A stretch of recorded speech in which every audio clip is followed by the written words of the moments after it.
Something is deeply wrong. You can feel it. So what has happened to us? And what should we do about it? Join the Finding Gnosis Show. It's an open panel for people trying to figure out what's really going on in this strange existence, and what we should be doing while we're here. Join us as we all find Gnosis together. Gnosis is knowledge. We need to find out what's going on. We need to find out what we should be doing. Chat soon on the Finding Gnosis Show.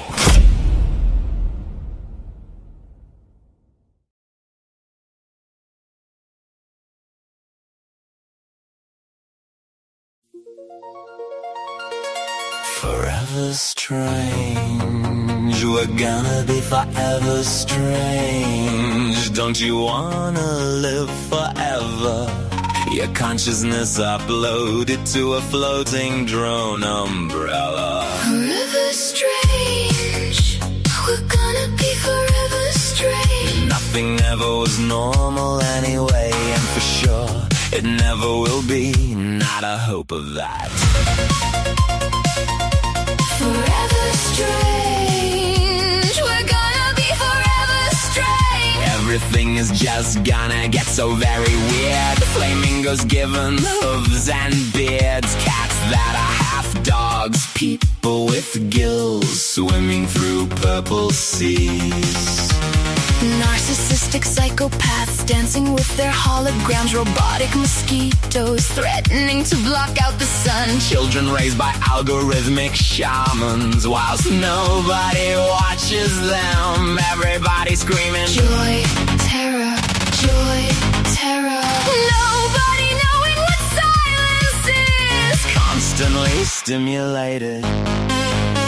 Constantly simulated. Forever strange, we're gonna be forever strange. Monkey minds with eyeballs plugged into glowing screens, dreaming of electric streams, chemically perfect orgasm screams, pleasures that no longer need another human being. The dead might talk through vending machines, selling immortality schemes, trips across peculiar universes, completely subjective digital eternities, where nobody ever truly meets. Grandma cloned into a glamorized cyber girl beauty queen. Nothing sacred anymore, it seems.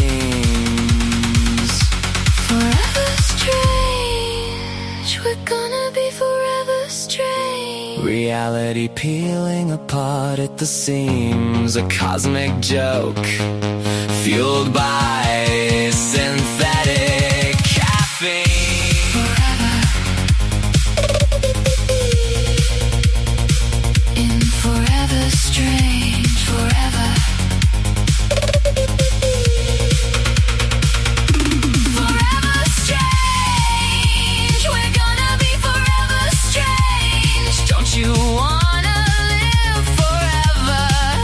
Consciousness uploaded to a floating drone umbrella. And somewhere beneath the noise and the lies, a frightened little creature still looks at the skies, asking, what the hell is going on here? What are we supposed to do?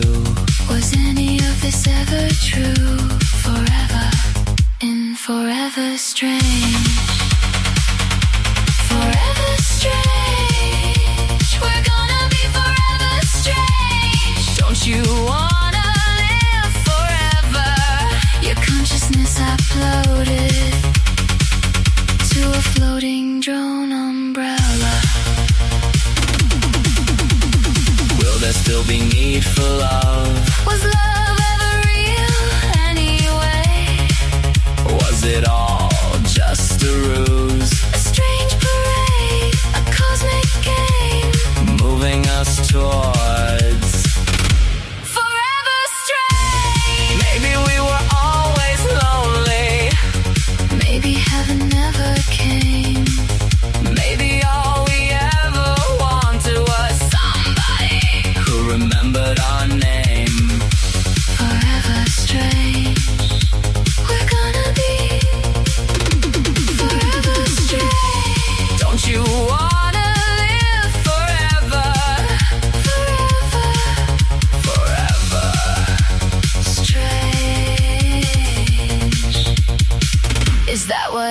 everything was for. All the struggle, all the wars, the slavery, the oppression, the revolutions, the apparent progress.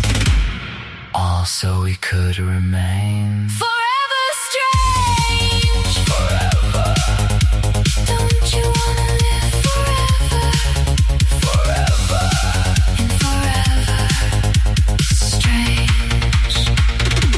Forever strange. We're gonna be forever strange. Don't you wanna live forever? Your consciousness uploaded to a floating drone umbrella. Forever strange. We're gonna be forever strange. Forever. Forever strange. Forever strange, we're gonna be forever strange. Don't you wanna live forever? Your consciousness uploaded to a floating drone umbrella. Forever strange. We're gonna be forever strange. Nothing ever was normal anyway, and for sure it never will be. Not a hope of that. Forever strange. We're gonna be forever strange. Everything is just gonna get so very weird. Flamingos give hooves and beards. Cats that are half dogs. People with gills swimming through purple seas. So very weird. Everything is gonna get so very weird. Will we talk about that tonight? Let's see. This is the Finding Gnosis Show. We are live on the internet, and we're going to see what happens. We're going to open up the conduit to some live conversation to see what human beings are capable of saying in relation to what the hell is going on in this strange existence that we are all apparently sharing, and what exactly it is we should be doing whilst we are here apparently sharing this strange existence until we possibly disappear forever. Or not. Maybe we will exist forever in a forever strange existence, somehow crafted by AI-aided technology that we, as of yet, do not know, do not comprehend, cannot imagine. Perhaps everything is going to be strange forever, Chickpea. Chickpea, perhaps you're going to live forever as a cyber girl with pom-poms dancing on the edge of some strange American football game that is being played in a virtual reality arcade. Maybe that's what's going to happen to you, Chickpea. Welcome to the Finding Gnosis Show. You're live on air, Chickpea.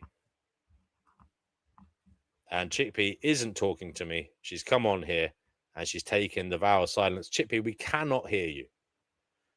Oh dear, oh dear. Well, we'll wait for other people to come on, perhaps, who can talk. Perhaps. By the way, can you let me know if you can hear me in the live chat, whoever's there? Specman, can you hear me? Specman, are you going to come on and save the day? Because Chickpea's not saying anything. Oh dear, oh dear. Chickpea just left the premises. It's just D&W all on my lonesome. Okay. So we'll wait and see who comes here. Who comes here and saves the day? I suppose we'll play some more music just to get into the spirit of things. Let's go. To a floating drone umbrella. Will there still be need for love? Was love ever real anyway? Was it all just a ruse? A strange parade, a cosmic game, Moving us towards forever strange. maybe we were always lonely. Maybe heaven never came.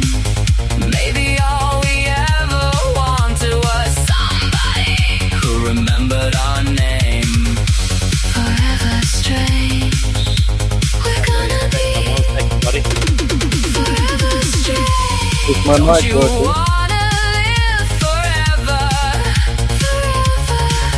Forever. Strange. Is that what everything was for? Forever strange. Perhaps we're strange enough already. But hey ho, this is the Finding Gnosis Show. Speckman, you are live on air. Welcome to the Finding Gnosis Show. What speck of the spark of Gnosis have you brought to us today? Perhaps you have a factoid that you'd like to share with us, or perhaps you have a question you'd like to ask the masses. No. Just I found all of a sudden that I was the only person that seemed to be online, so I thought I might as well kick the show off. Good man, good man. So nothing to say of note. Oh, I've got shitloads to say, as you know. At the moment, Okay. I've been adapting my just as a mental exercise, and probably because the time that I spend at home is enormous, and I need to keep my own mind busy. But I've been adapting my economic principles to the project. The 250-year project that they're trying to build to send humans out into the stars. Wow. Well, we'll talk about that in a while. We have Cougar Doomer here who says, it was always strange. You haven't seen strange. Yes. Yeah. It does say that in the song that I made. It says it was never really normal anyway. Normal never existed. And it is about to get extremely strange.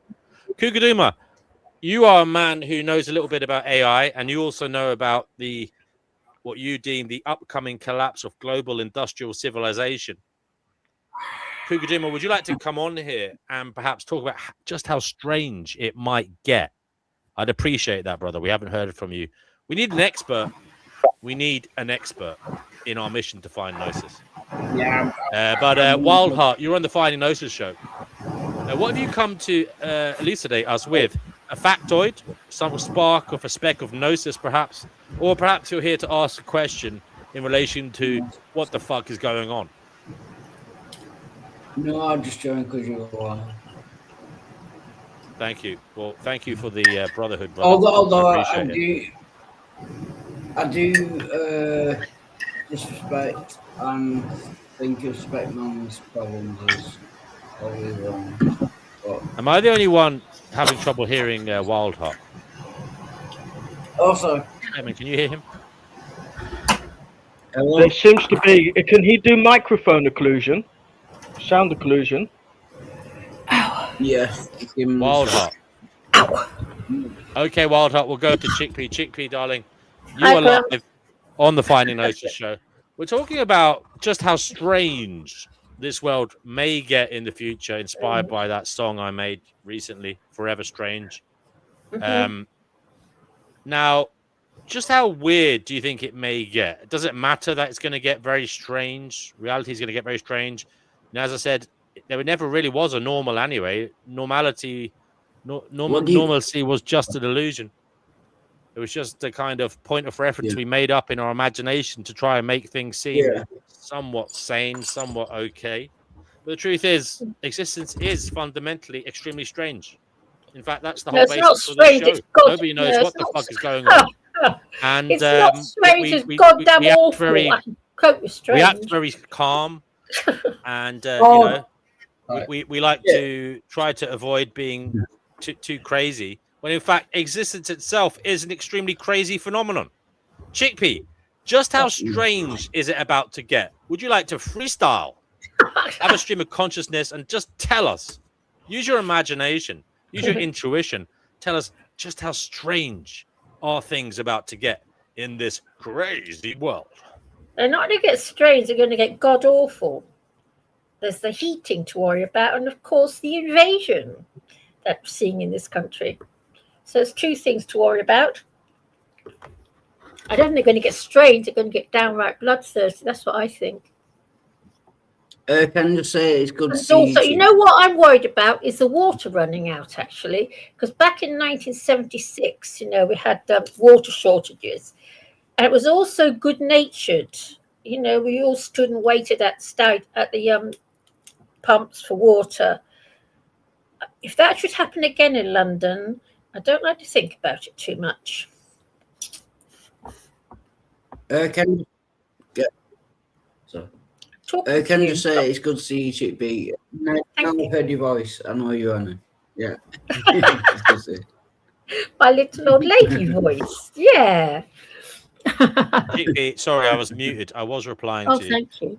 So you're more worried about things that we can see as highly likely, and that is social struggles and strains from mass immigration caused by a vast amount of different scenarios, wars, Yes. possible food shortages, possible environmental catastrophes, regional conflicts, and the heat, governmental instability around the world. Yeah, that's going to cause a lot of shit. But is that strange? I don't know if that's. I don't think anything strange is going to happen. I think horrible things are going to happen. Nothing strange is going to happen. I can cope with strange. It's horrible. I can't handle. Okay. I don't know why Kugaduma isn't coming on. We've probably got nothing good to say. Kugaduma. No. He's always got something to say, Kugaduma. No, I said anything good to say. Anything good to say. Oh, okay. Kugaduma, can you let us know in the chat if you will be able to join us? Wildheart, just how strange do you think reality is either about to get or is on the way to becoming? Just use your imagination, freestyle. Give us a little bit of Wildheart, stream of consciousness. Use your imagination. Go for it. Yeah. See, I seem to think it's strange because you can have, what's it called when you only have one thing on your brain? Oh no, there's only one brain in the universe. So you can't tell whether anything is actually true or not. What is it now? Solipsism? Solipsism, that's it. Yeah. What about what's that got to do with anything? I was just saying, you can't be certain of anything. You can't be 100% certain. It's an interesting look, Wildheart. You're kind of. I'm riffing off what you're saying. I don't know if this is what you meant, but if we do have some kind of AI, some kind of AGI, in many ways, running the shop, in many ways, it does become a solipsistic existence because everything will be run under the auspices that AGI is correct in its interpretation and appreciation of what is going on.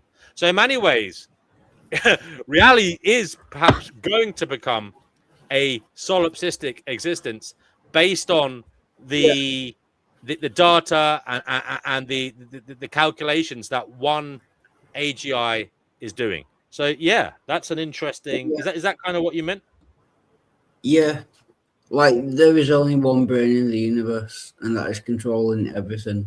It's like a lot of Christian people think that that's the case as well. Like, God is the only one brain. Oh, you mean it? You mean it like in a kind of metaphysical sense? You mean that perhaps that is the basis for reality already? I'm suggesting perhaps I wasn't talking about that. I mean, perhaps it is, but I was talking about what could come, the strangest in the future, and the strangest in the future could be that we become completely at the mercy of whatever a single kind of system or AGI system thinks or calculates. And in many ways, that becomes the ultimate solipsistic reality. Yeah, because everything is interpreted by that system and for that system. There's never ever been such a reality in this world. We've never ever had that situation. No, we've never known about that situation. That doesn't mean we have never had that situation. Oh, you're talking about it in a spiritual sense. That's what I'm saying. Yeah. Okay. We got some comments here. Ugaduma says, most of the daily strangeness is due to humans having no working relationship with reality. Interesting, Kugaduma. Would you like to come on and explain the scope of meaning that one could derive from your comments? Because, one could ask you, what is reality? Why are you being so egotistical? I mean, do you know what reality is, Kugaduma? Have you got a real penchant for that? I mean, what the hell is going on? I think you'll find it's called. So what? Provenance. All a load of old poop. Yeah. I'm sick to death of it. I can tell you, sick to death. Penchant. Penchant. Yeah, it's a word, but I think it means like a Chickpea said. Yeah. Anyway, listen. We need to find out what is going on, and we need somebody to come on here and tell us. Dead Inside says, you got to get Chris Sedaris on here. Yes. Try and get him on here then, Dead, please. I mean, it's an open panel. All you have to do is tell him to come on here. He's welcome. Well, actually, we do kind of know what's going on at the moment. Well, Cougar Doomer says, reality looks like 35 degrees Celsius at Kew Gardens. Yes, in May. In fucking May. We literally broke all records. The hottest May days ever this week, in the last 7 days. We've had crazy fucking weather. Yeah, can you see how much else? In May, in fucking May. As I was saying before, we do know what's going on. At the moment, humanity is producing too much carbon, and it's beginning to become a problem. We've found a ceiling, one that we can't break, and I think it's new for humanity to think that we've actually created a problem that up to date we don't have a solution for. So that's it's going to change. It's going to change the way that we think. It's going to change the way that we act. And guess what? These bloody big massive AI machines that you're scared are going to take over the world, they produce an awful lot of this carbon stuff. So yeah. Hello to Objective Ethics, who says, hello, good people. What the actual fuck is going on? That is the question of the hour. Welcome, Objective Ethics. Good to see you. And Brojo says, hi, all. Hello, Brojo. Hi, Brojo. Good to see you. Right. So Wild sorry. No, go ahead, Chickpea. Where in the UK are you? Manchester.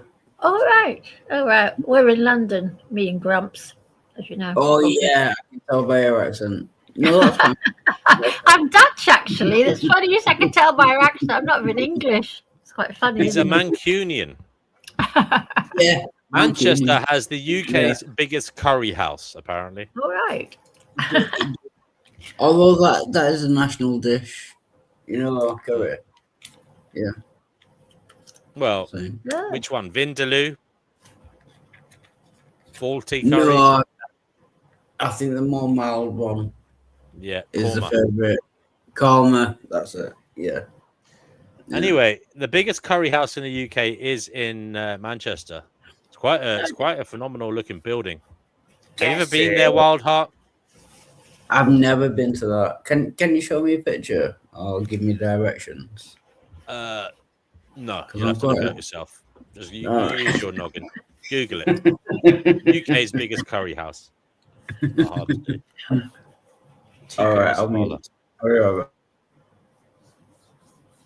Okay. Right. Okay. Speaking of hot stuff, Chickpea, tell me. You're worried. You're mainly. Well, I'm worried about the heat, actually. Yes. You're worried about the heat as well. Yeah, of course I'm worried about the heat. What have you been thinking about the heat as of late? I'm finding it just a little bit too warm. My flat is actually hot. Even though I've got cold air machines on the go, my flat is hot. And I've got a great big oak tree outside that shields my flat, but that's not enough. And my cat's behaving very strangely. And it shouldn't be this hot. It's not even summer yet.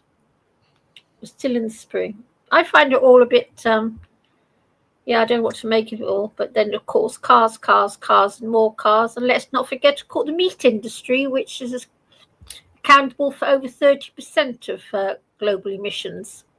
Mustn't talk about that though. Yeah, but you got to remember that Britain is weird with the weather. Like one day it'll be No, it's hot. never, Like, no, Wild Heart. It's never been like this before.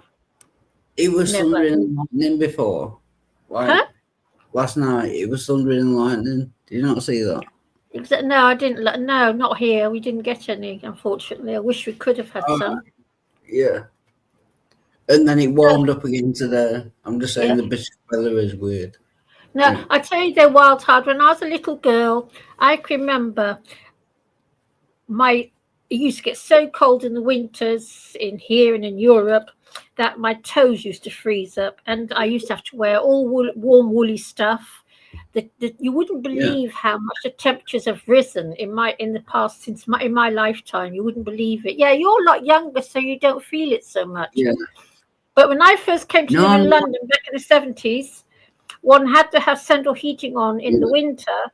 Don't anymore. I haven't had we're heating on for well over a year now. So that's how much warmer it's got. I was born in 81, so I'm 44 years old. Just waiting for my 45th birthday in June. Yeah. All right. Oh, you're a Gemini then. Yeah. I mean, you're not doing too bad in terms of. I know you're going a little bit bald, but you haven't really got grey hair, which is quite remarkable. It's brown and ginger. And it is a kind of. It's like the gingers have the last laugh, you know. Everyone calls you ginger cunt or whatever when you're in school. Not that there's anything wrong with ginger. I quite like ginger hair, but you know, they get the last laugh because they seem to be the last ones to go grey. I've noticed that with ginger people. Blondes go grey last. Yeah. Blondes go grey last. I've seen people, gingers, walk around in their 50s with a full beard of ginger and a full head of ginger as well. Ginger mogging us all over the place. Okay, you say so. Ginger people, apparently. What's the story of ginger people and pain? They either feel more pain or they feel less pain. I think they might feel more pain. Is that right, Wildheart? I'm just going to check with my brain. You've heard this before, right? You haven't heard that before? No. They have different. I'll have to look it up. I think you might be thinking of like sunstroke or something. Like something to do with sun. No. Because you don't like the sun, do you, ginger people? Yeah? No. Because it makes us go sunburn. We don't get sunburn. We get sunburn. Yeah, precisely. So, I mean, this is old news. Okay. Study finds link between red hair and pain threshold. Research has shown that people with red hair, aka ginger, perceive pain, aka strawberry blonde. I remember I had an old girlfriend when I was younger who had some kind of complex because she had ginger hair. She never wanted to be called ginger. She used to always make out that she was blonde, you know, strawberry blonde. I've got strawberry. No, she was as ginger as they come. Yeah. She was more ginger than any ginger I've ever met in terms of her hair color. And it suited her, but she had a complex about it. So she used to always call herself strawberry blonde, even though she was from this part of the world. Nobody calls it that here. Anyway. Yeah. Research has shown that people with red hair perceive pain differently than others. They may be more sensitive to certain types of pain and can require higher doses of some pain-killing medications. However, studies suggest that their general pain tolerance may be higher. So that's a very strange situation here. I don't. People with red hair also respond more effectively to opioid pain medications, and they require lower doses. People with red hair have a variant of the melanocortin 1 receptor gene. This gene controls the production of melanin, the pigment that gives skin, hair, and eyes their color. The cells that make melanin produce two forms: eumelanin and pheomelanin. People with red hair produce mostly pheomelanin, which is also linked to freckles and fair skin that tans poorly. While red hair has been linked to differences in pain processing, the underlying reasons weren't well understood.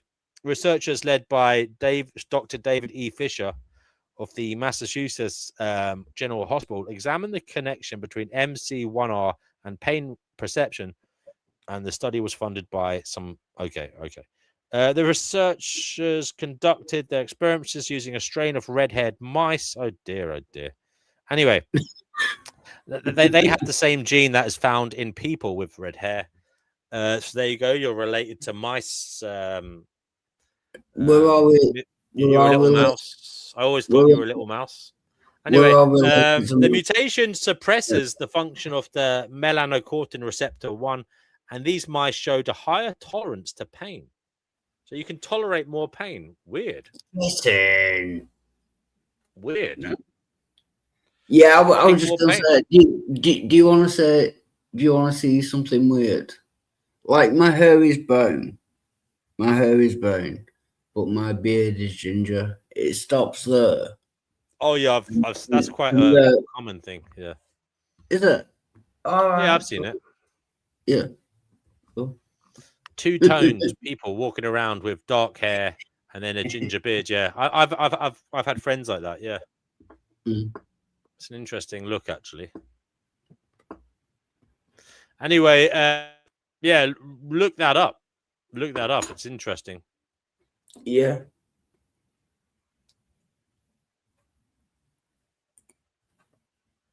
Tell us what you find out and whether it makes any sense to you. I I think that the Neanderthals were ginger. Yeah, I heard that's where we got it from, because we interbred with the Neanderthals, and that's where we got the ginger from. I heard that as well. Yeah, I read that. And that's why you get a lot of it in Scandinavia and Scotland and Ireland. And apparently it's because for some reason or another, a Neanderthal woman or probably a woman was shagged by some Homo sapien man. I reckon, I don't know, maybe Cougar Doomer can tell us. I have a feeling that the Neanderthal genes are more likely to come from the females. Some Homo sapien man stumbling out of a forest boozer, pissed off his head on some kind of jungle juice, saw, a Neanderthal woman on the way home to his cave and thought, well, no one's around. I'll see if she's up for it. And that's why there's gingers. That's why you're here, brother. My little mousy friend. They didn't see whether they were up for it or not. They just bashed them in the back of the head and just took them all to their care. Are You Honourable says his beard's multicolored now. He's got brown, black, ginger, and bleach blonde. And now there's also parts going grey. Well, there you go. Welcome to aging. Things will never be the same again. You thought there was a time. You don't know anything yet. I don't know anything yet, but I am getting. I've got the greys, so I've got that much. But there was a time in your young life you thought things would be the same forever, and then you started getting your first grey, maybe your first little wrinkle here or there, maybe your first little bit of joint pain, and things are never the same again. Things continually change, and the only thing that will stop it is the grave. That's the only thing that will stop all the change. Anyway, I wish. Okay. Speckman, what did you have to say about gingerism? Love it. Because my grandmother was born in Donegal in Ireland. We got loads of gingers in the family. Yeah. Okay. You're quite the Heinz 57 man, if I remember rightly. You've got bits of ancestry from here, there, and everywhere, right? Yeah. I'm the perfect human in that sense. Mind you, all of us do, really. That's true. Because if all of us have got a bit of Neanderthal in us, then they come from a completely different branch of humanity. So all of us are a Heinz 57, really.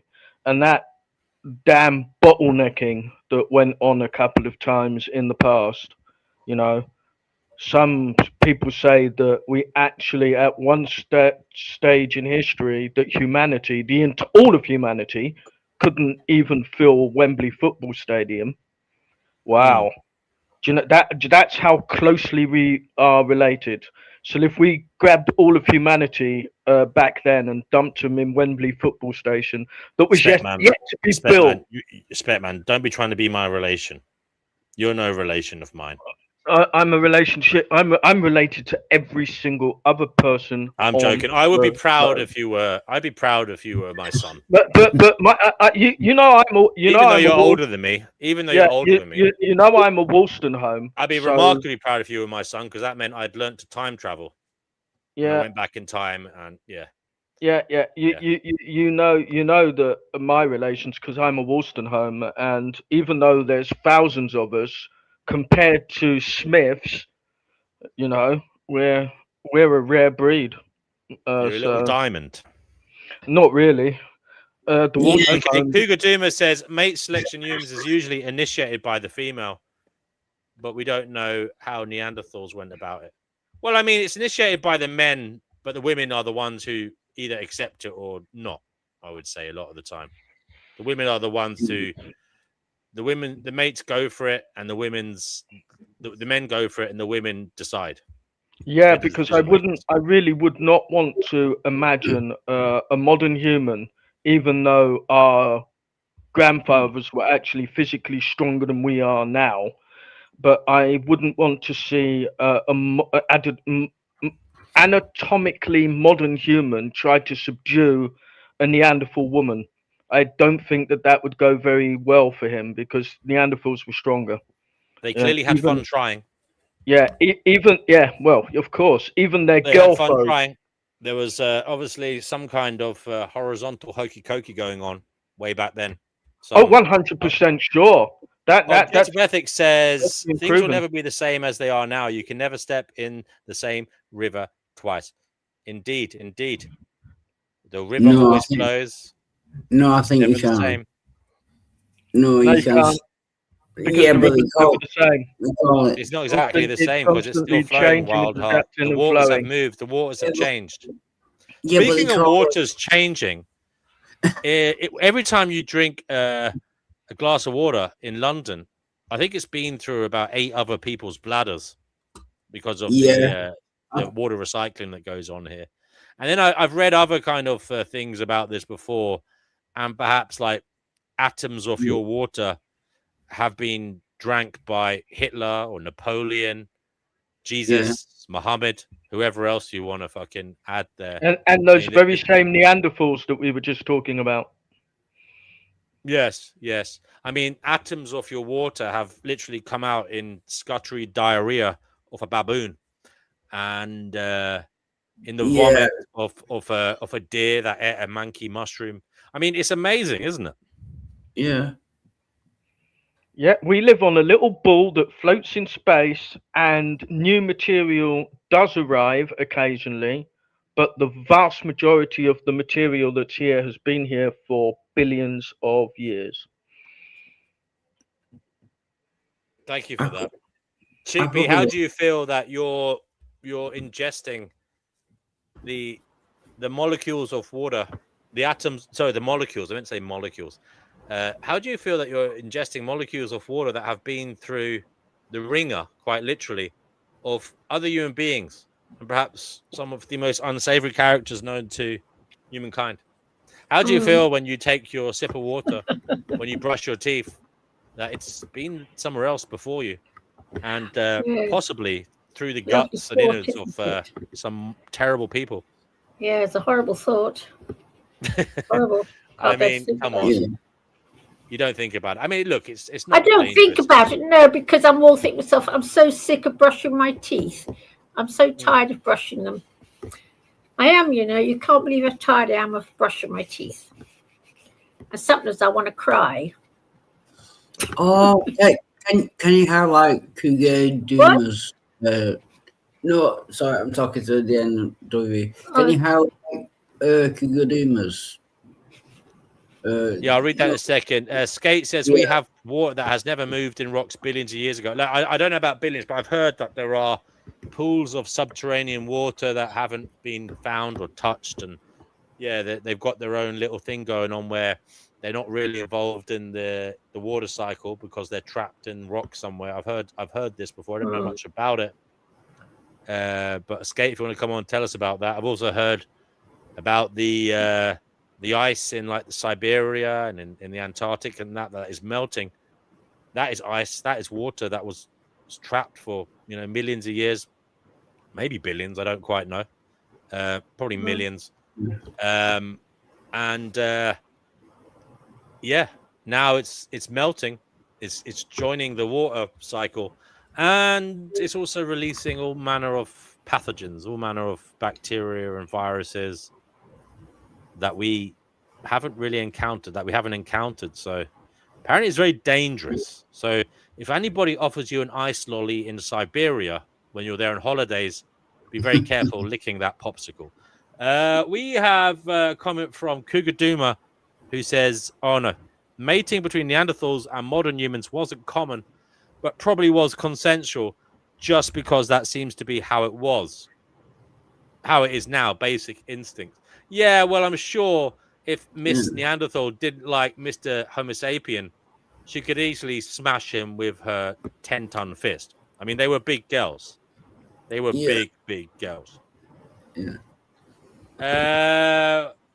UFTalk says, what's up, you crazy kids? He also says, Wild Heart is back. Is he sober? He is sober. You are sober tonight, aren't you? Congratulations. Yeah. Congratulations. Yeah. No, that's good. I look, that's the way it should be when he's coming on air in public. It's difficult enough when you're sober. Yeah, it's never that good. Good, man. I'm proud of you. But Wild Heart, no joke. You do have to sort that shit out. I wasn't joking when I said you only live once. And you've got to try and make the most of it. Don't make it unnecessarily more difficult. You don't Wild Heart, you get recycled. Okay, you've lived more than once. Just something to cheer you up. That'll cheer you up a bit, won't it? Well, we don't know that for sure. All we know is that in this life, grump guts. In this life, right? He will make his life hugely more difficult by drinking, these copious amounts that he is drinking. He's going to make his life more difficult, unnecessarily so. No need for it.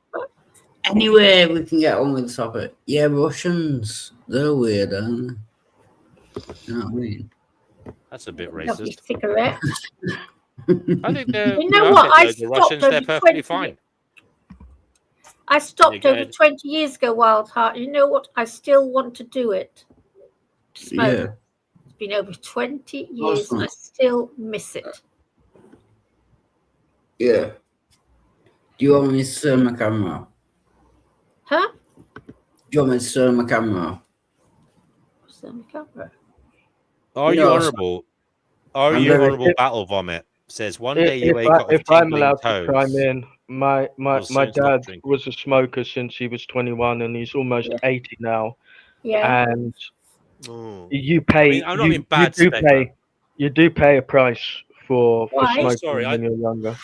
But you're still Speckman, here. sorry for jumping in, Speckman. I thought you were going to say, that shows it's not that bad. But you're right. I'm sorry about that. I thought you were going to say he's 80. That means you can smoke. But you're saying he's paying the price for it, right? Yeah. Why, what's wrong with him? Exactly. He is actually paying the price for it now. Why, It's a what's wrong with him? highly addictive and highly problematic drug. They are actually getting rid of it in the UK. They're slowly, making sure that youngsters aren't smoking. They're putting the age up. One day there won't be any cigarettes. Here's something Perhaps, interesting. you know what, with all this- Did you know that in Victorian times and all times before that, so all the way up to the Victorian period, that every single human being on the face of the planet was a smoker? Yeah. So you know what, Grumps? I don't think that's was true. the I worst don't. Hold thing. on a sec. No. There's been an outrageous claim here. You're saying every single human being on the planet during Victorian times was a smoker. And let me explain why. Because they all used solid fuel burners. every single one of them, and the chimney system. They were taking in carbon monoxide in their homes. Is that what you Boom! You see, now I qualified it. See, made an outrageous statement and then qualified it. That's not the same as saying they were like getting like tar and fucking all the chemicals. Yeah, that's not saying they were like. Come on. No, that's not the same. No. That's not the same. Grams. It's not the fucking same, and I'm not accepting it in any way as similar. Grams, my mother smoked for about 70 years odd. She didn't have lung cancer when she died. She didn't. I know, Chickpea, that's just the luck of the draw. There's nothing to brag about. Yeah, but I mean, Grams, if I'm not saying you will, but her children could get lung cancer. It doesn't mean anything. No. But no. But we really do know that smoke inhalation puts extra pressure on the lungs, and it forces them to have to switch out, because you know your entire body changes every single cell every 7 years, right? Yeah, I know. It forces your lungs to have to replace those cells at faster rate, so you're kind of wearing them out. Yes, I know. Cougar But you know what? If smoking was the worst thing we did, we'd be living in paradise. If smoking was the worst thing we did. And I find this whole thing with yeah, we would. Guts. Paradise with fucking emphysema. Well, what I want to say, Cougar Duma says there is a saying that every breath we take today contains at least one molecule that was there in the last breath of Socrates. If that is true, he likes it. Yeah. Every breath smoking. Whilst he was knocking back the hemlock.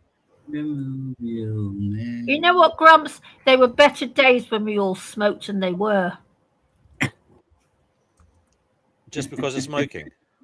No, yes, because you know what? We're not right. I remember back in the 70s and 80s, if you had a hissy fit with someone in the office or wherever, you used to get together over a cigarette, talk it all out, and it used to calm us all down. That's all gone since they started this whole smoking. Here, Chickpea. Here, Chickpea.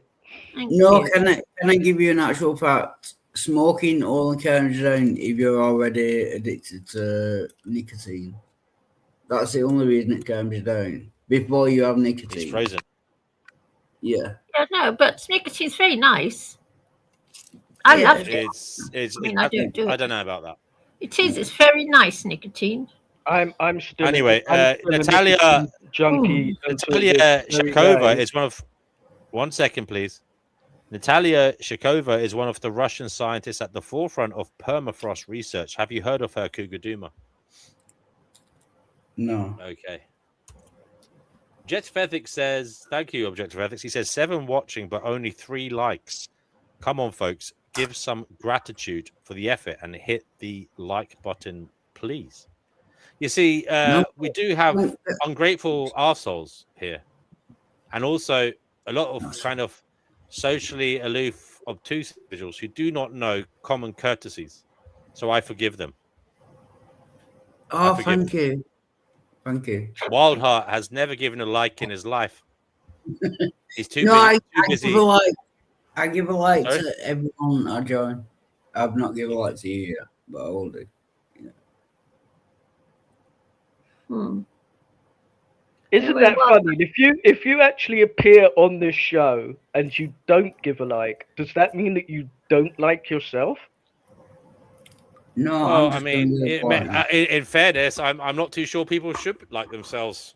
Half of the people that come on here, Spec, I'm not casting any aspersions over you, but maybe that's the problem with them to begin with, that they actually don't like themselves, because there is this theory that if you don't like yourself, how can you truly like others? Yeah, Spec man, the 21st century Freud coming into the conversation. Yeah, I would real can of worms here. If you do not love yourself, how the hell can you love anybody else? Yeah, it's true. Well, yeah. I will say you got to know yourself. You got to know yourself. You got to understand yourself, and you got to appreciate how much of an arsehole you are. Yeah, that's true. You got to know. I don't know about love yourself, but you definitely got to know yourself. Maybe love is you got to respect yourself. So maybe that's what they mean by the love. You got to have some kind of respect for yourself. You got to know your boundaries. You got to know how you should behave. towards others and what you're willing to accept, and also know your limitations and know what you can give to other people, and try to proceed with honesty and virtue with those individuals that I've you're trying actually to got some good romantically news. connect to. I've actually got some good news, and now that Chickpea's on the show, as I said, I've actually been trying to puzzle out how I can kind of adapt some of my crazy economic theories to the world and that. And there's a project that went on, and one of the proposals was something called Systema Stella Proximum. And it was one of the generational ships designs that architects delivered for being able to make a 250-year generational journey into space. And I realized that mathematically it would be absolutely impossible unless all of those inhabitants on that asteroid were vegans. Yes, you're probably right there. Because after all, it's all 10 to 1. Isn't it? Yeah, it would literally put it would be a population of 1,000 people in a giant asteroid, and them not being vegans would put too much of a strain on the limited resources that they would have inside that meteorite or asteroid. Sorry, whoa. Is that an argument for veganism or an argument? Apparently it is, but if you ask Chickpea, she knows that on the planet Earth I'm an advocate for permaculture, but in this one situation, which means that it would apply to most situations, veganism is way more energy and space efficient. Yeah, energy efficient. But I don't know, but Spegman, if the human race doesn't stop it, well, it will come to an end anyway, because we are basically, it's unsustainable what we're doing, what with cars, and the meat, it's all unsustainable. So we're going to wipe ourselves out anyway, which is no bad thing, in my opinion.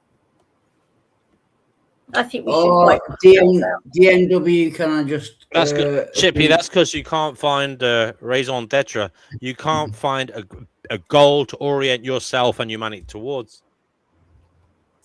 That's that's a you problem. That's a lack of imagination. Is it really? No, I've got plenty of imagination. You're not using it. You're not using it in a virtuous manner. Because all the while, as humans pound away we are going to wipe ourselves out, which is no bad thing, in my opinion. That at the moment, stop breeding, haven't we? We're stopping breeding, even. At the moment, our meat industry, and that includes the fish industry, by the way, plus all of the industry to feed our livestock. Yes. At the moment, that is just a symptom. It's not the cause of humanity's destruction, but it is a symptom. The way that we've tried to industrialize the planet instead of relying on its own biosphere to make our air, clean our water. The way that we've done that will be our ultimate downfall. Whether it be AI, whether it be pollution, whether it be war, but it's it doesn't look good for humanity at the moment. No, it doesn't. But I think we should go extinct anyway. We're in nasty. Did it ever look good for humanity, Specman? When was the time when you thought things looked good? You know, things are going to be great. That moment that Kugaduma was talking about. That moment when maybe that Neanderthal lady, maybe for some reason she had an argument with her mother, she left the tribe, and that modern human. Sorry to bring it back to Christianity. Are you a Christian? Are you Are you a fucking intolerable arsehole? Please. Yes. Please. Yes. Shut up. Yeah. Specman is talking. as Go I ahead, was Stepman. saying, and that modern human guy saw her and thought, "Oh, she looks lonely. We'll bring her into the tribe." And I think that was the best time of humanity, when we Yeah, were like still fuck, that's what primitive. he was thinking. That's not what he was thinking. He was not thinking she's lonely. I'll bring her into the tribe and look after. That's not what he was thinking. I'm sorry. He was thinking me horny. She resembles a female, and well, she is a female, but she resembles a female Homo sapien somewhat. Maybe I'll get away with this one. Like the lads won't laugh at me too much. Maybe he was drunk at the time. But for whatever reason, he did it, Specman. It certainly wasn't because he cared about her as an individual so much that he Yeah. wanted to bring her back and look after her. So I think you think that he would take a ride and then just leave her out there in the world? How no, how did the? I mean, she must have been absolutely amazing for one, right? Because if she was separated from her family group, because that's the only way that I can imagine it. I Actually, can't.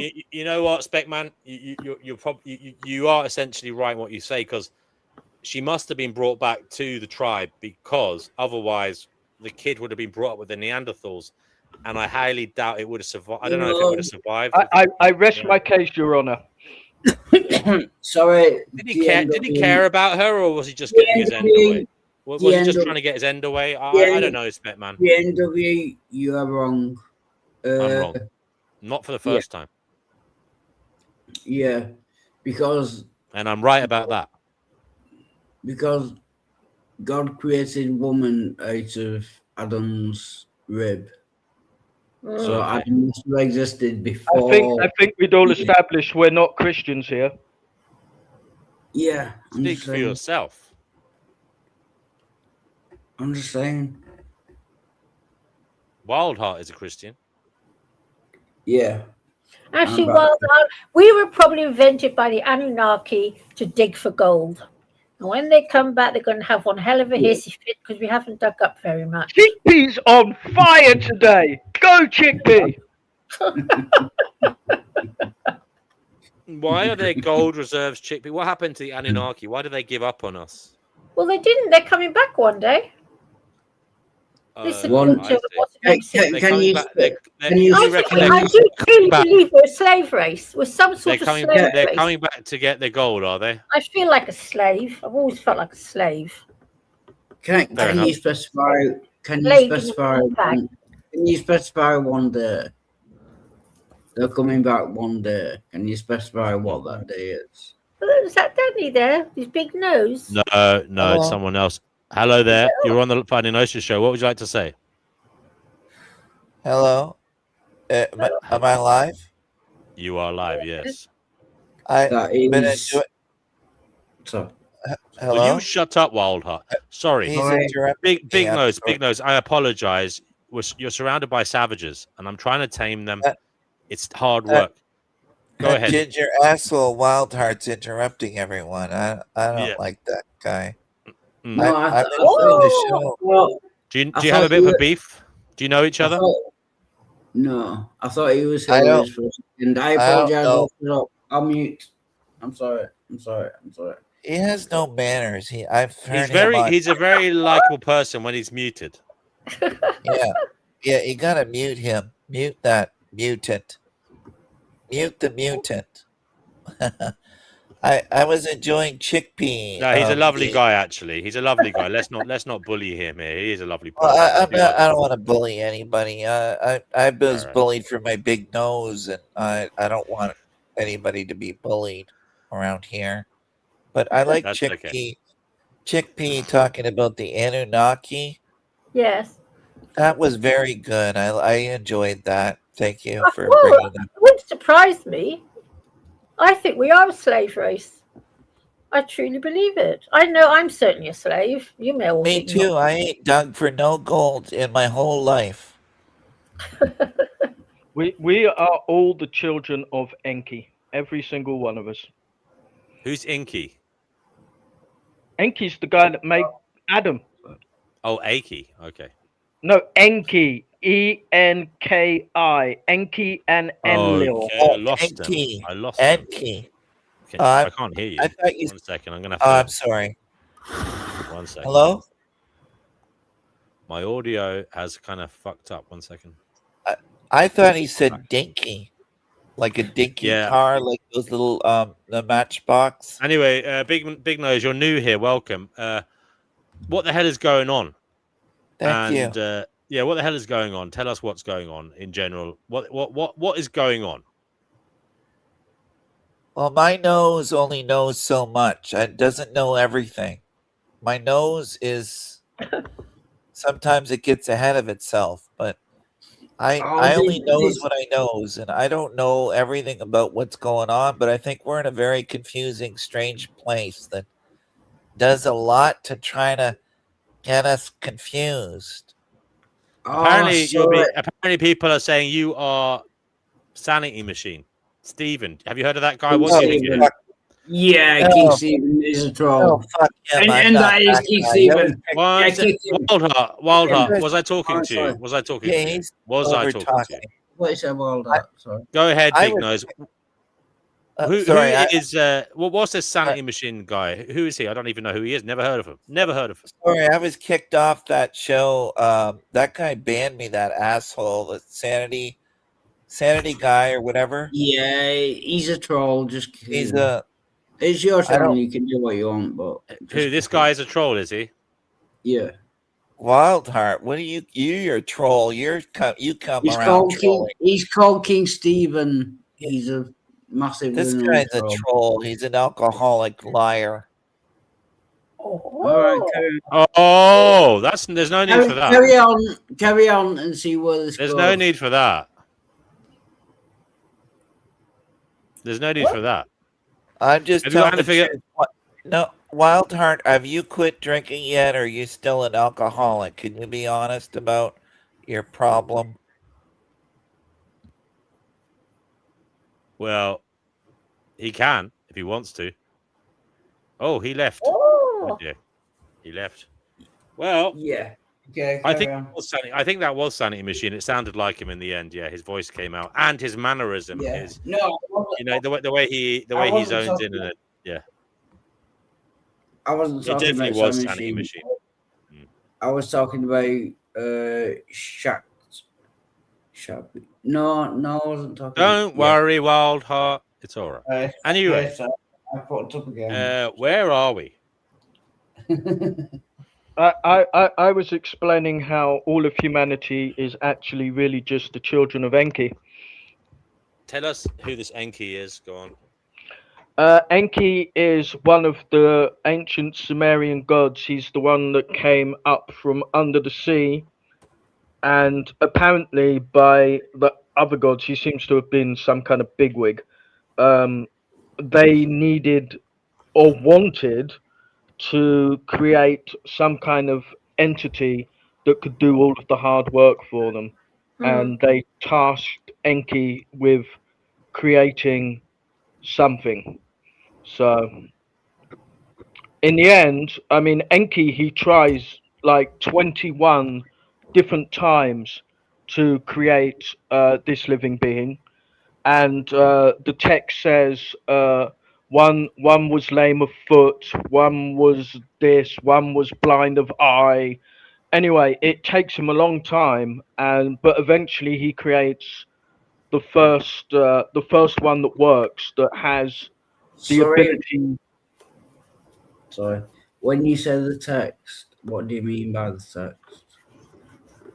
Which text are you talking about? Sorry, just a clarifying question. I don't understand the question even. Can you repeat it? Yeah. When you say the text, it is repeated in the text. What text are you talking about? The Sumerian tablets. The Sumerian tablets. Okay. And we're very lucky because we live in the UK. The Natural History Museum has actually physically got quite a lot of them. You can actually go and see them for yourself. Guys, I'll be right back. I'm going to go and get a drink and stuff. So you guys keep it going. Keep it going. So anyway, so yeah, the story of Enki and Enlil, it's literally the oldest written account of the Adam and Eve story. And were they the sons of other gods that existed, like Eli? No, Oh, Enki states that he made Adam out of the ether and clay. But right, so what I like, actually think that is because if Enki made so, Adam out of the ether and clay, why would he need to try 21 different times? I think he was actually taking poor proto-humans and genetically altering them right. so that they would be more Why, useful. if he created them, why would he have to change them? Think Well, about it. have you no. He created Adam. No. I didn't. Adam is a anatomically modern human. He created Adam. I didn't say he created life. I said he created Adam. Yeah. And how do we know that Enki created Adam? Because Enki's people wrote about it thousands of years before the first Jew ever stepped foot on Earth. Right. So, do you believe in Adam and Eve? The original version, yeah. The Abrahamic version, no. What was the original version? This will be interesting.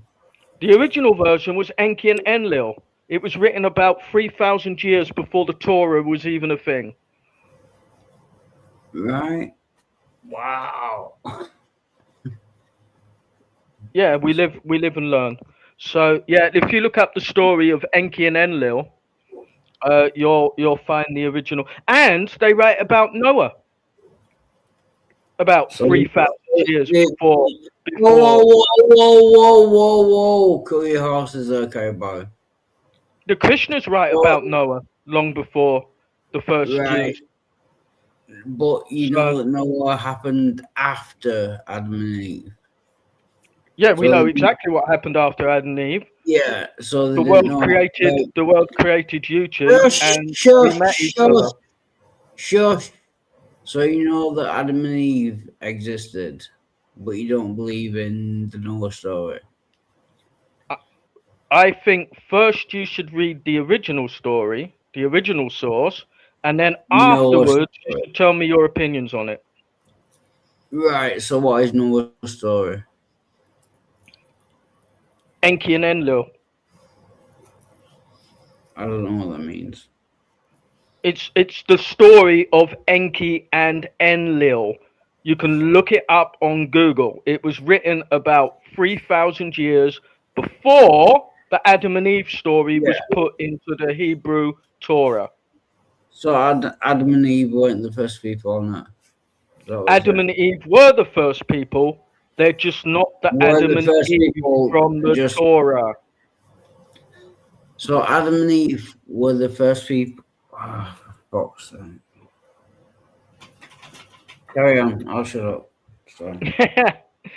So anyway, for those of us that know, for somebody to write about something, normally the first person to write about it was the closest to it. So their story is normally going to be the most accurate. And if you read Enki and Enlil's story, you'll actually find out that the Adam and Eve story comes from the Sumerians. Do we have any original writings for the... Yes, we do. I just told you. They're in the British Natural History Museum. No. Yes, they are. No, you're just talking shit. Yes, they are. No, you're just talking shit. They're not in the British. I'm British, remember. I'm British, remember. They are not in the British. They are in the British Natural History Museum. Oh, so. This is what You haven't even bothered to double check me by looking on Google, have you? I will do that now. Exactly. You should have done that before you contradicted me. So what are we looking for? What would you suggest? The Enki sagas, ENKI. NKI sagas. British Natural History Museum. When people in Britain discuss the Enki sagas, by the way, it's called Enki, not Enki. They're usually referring to the Lost Book of Enoch, which I don't think is in the Bible, is it? Did you say you were Christian?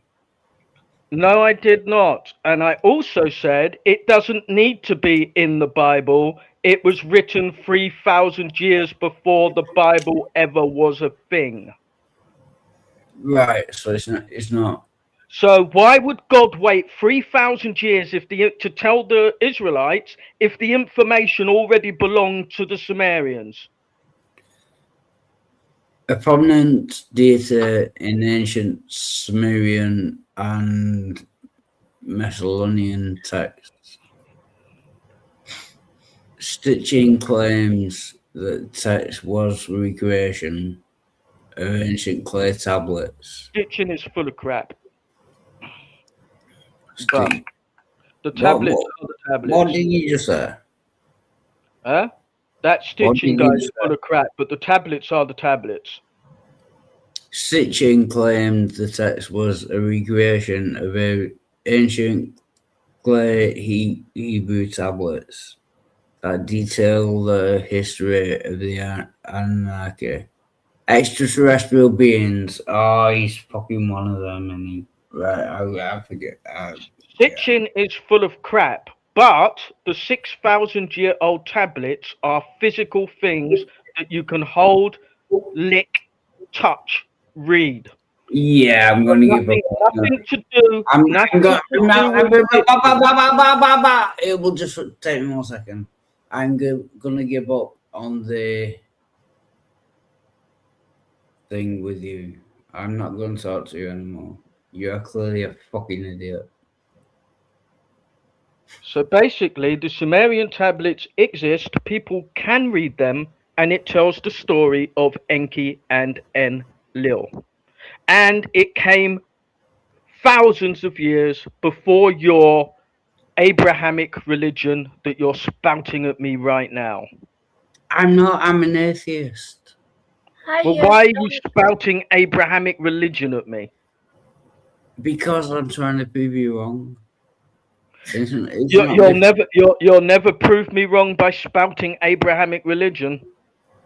In fact, you as an atheist, you're promoting something that you don't even believe in. I'm not promoting it. I'm just saying what it says. It says. Well, what you should be telling people. Do you believe the Bible is true?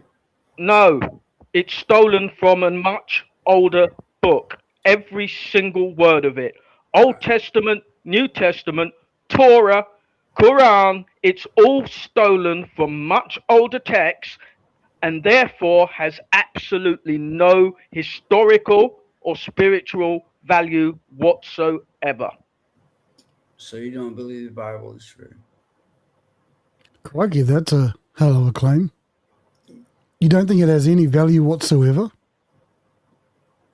Even I, as an atheist, don't think.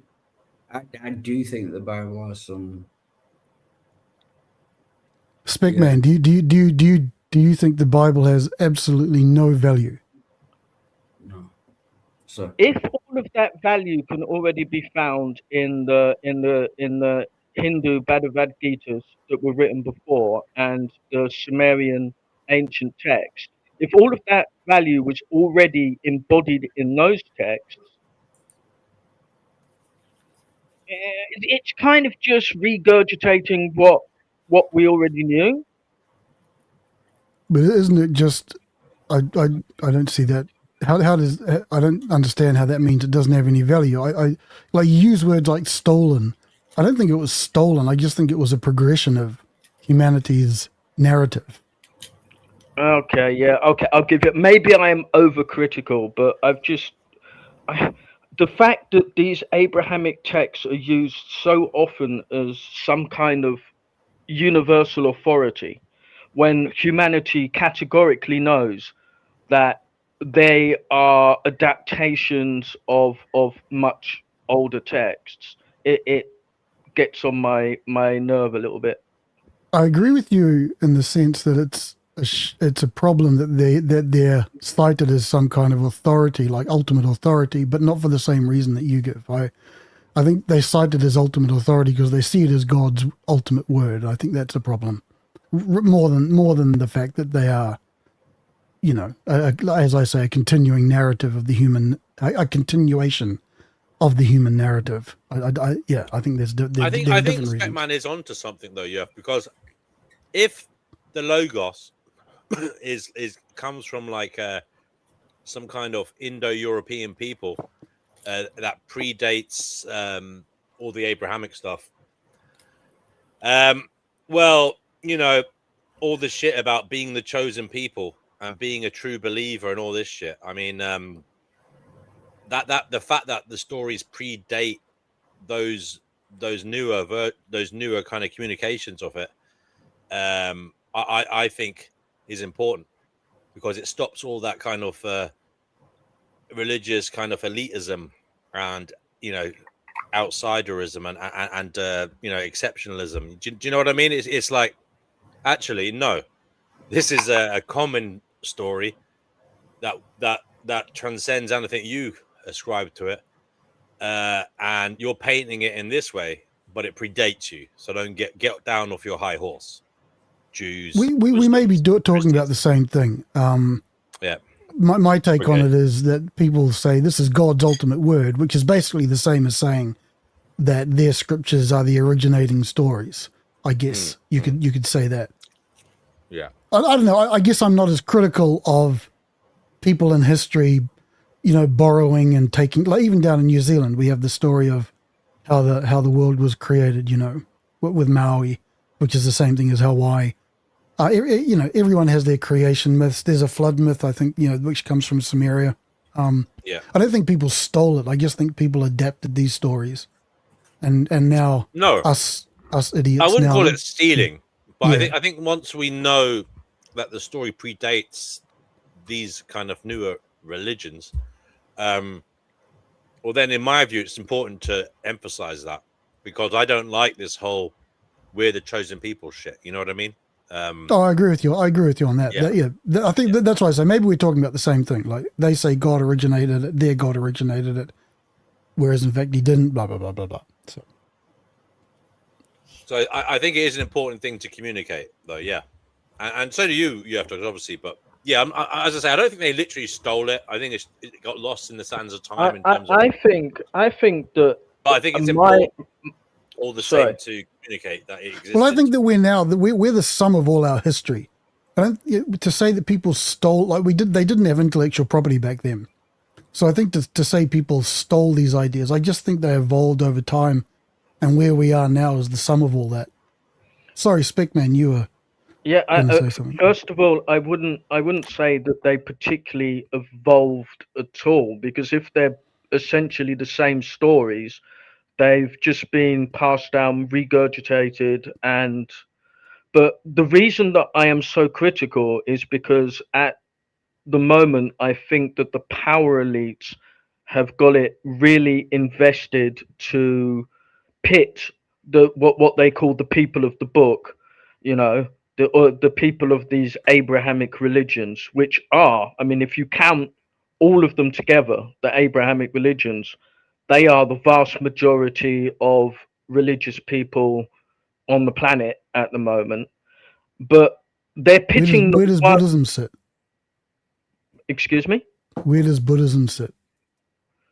On the numbers ranking, I have no idea. I know that there's quite a few. Okay, Buddhists, so just Google. So basically, Christianity, Islam, unaffiliated, Hinduism, Buddhism, Judaism. So actually, Buddhism is more than Judaism. Okay, but now that makes sense. But Buddhism doesn't take its root from Abraham. Right, but it basically tells similar stories. It's like the Christian mystics. It tells similar stories. And there's that story of Jesus being educated by Buddha as well, which I don't know what truth there is in that. It wasn't Jesus. It was Jesus's brothers, Thomas Didymus, that went to India. Yes, but I believe that those stories were told and only started to become popular as Christianity became more of a force in Asia. I'm not saying that the Thomas Didymus story isn't true. There's great likelihood that it actually was true. But what I'm pointing out is at the moment now, Judaism is being pitted against Christianity and Islam and all of the other ways around. But if all of those Abrahamic religions would just learn to understand that none of their religions are the original religions, they don't all of their stories have been stolen from civilizations that predate them and were probably better than them. They don't care about that. All they care about is power. No, they don't care. They don't care, but that's why it's important to raise the point with them all the time, as much as it takes away their authority and their power. You stole your stories from people. Not to them, because they're so indoctrinated, they're so ingratiated into it, they're so. Like you see in America right now, there's which I see like Hegseth and I think maybe even Trump may have started doing the whole Bible thing, and it's just it's the same shit, different day. If you're going to be up against. Hegseth gave a quote supposedly from the Bible, but he was quoting Pulp Fiction. Oh, is that right? I didn't know that. You didn't hear that, no? No, I didn't know that. Yeah. I'm not sure. Well, you know that scene in Pulp Fiction where he goes, "Say what one more time." Samuel L. Jackson said something. I think it might have been that. Yeah, say fuck one more time or something, whatever it was. Yeah. Oh no, say hi or what? Say what one more time. That's what it was. And what did he put a Bible verse after it? Like, did he put it in like Acts 3:20 or something? Yeah, I mean, look, quoted it saying it was from the Bible. Yeah, those guys are playing a weird game. I mean, look, it concerns me that religious extremism has now been confronted by another form of religious extremism. I don't like that, but that's just where we're at. Exactly, and I think all of them need to just be knocked down a peg, every single one of them. So at the moment, I've aimed my sights, and I don't think that's going to change in my lifetime. I'm not happy with the Abrahamic religions because I think they sow chaos, discord, ununity, and I think that their net effect on the world is negative. Yeah, unfortunately, I think you could say the same about all religions. Unfortunately, all organized religion. But there is another side to that. It is like I do agree. There is a verse in the Bible. I think it's in Psalms, but I'm just going to be fucking told that I'm wrong, which I probably am. But it's something, or is it Isaiah? Anyway, without hope, the people perish, and religion gives people hope to go forward with our existence, as it were. And there is, some people call it a problem, some people call it a good thing. Depends on what side of the camp you're on. But this whole idea of nihilism, etc., that comes to replace religion, it does create hopelessness, and that does impact the vitality of our existence. So there is, or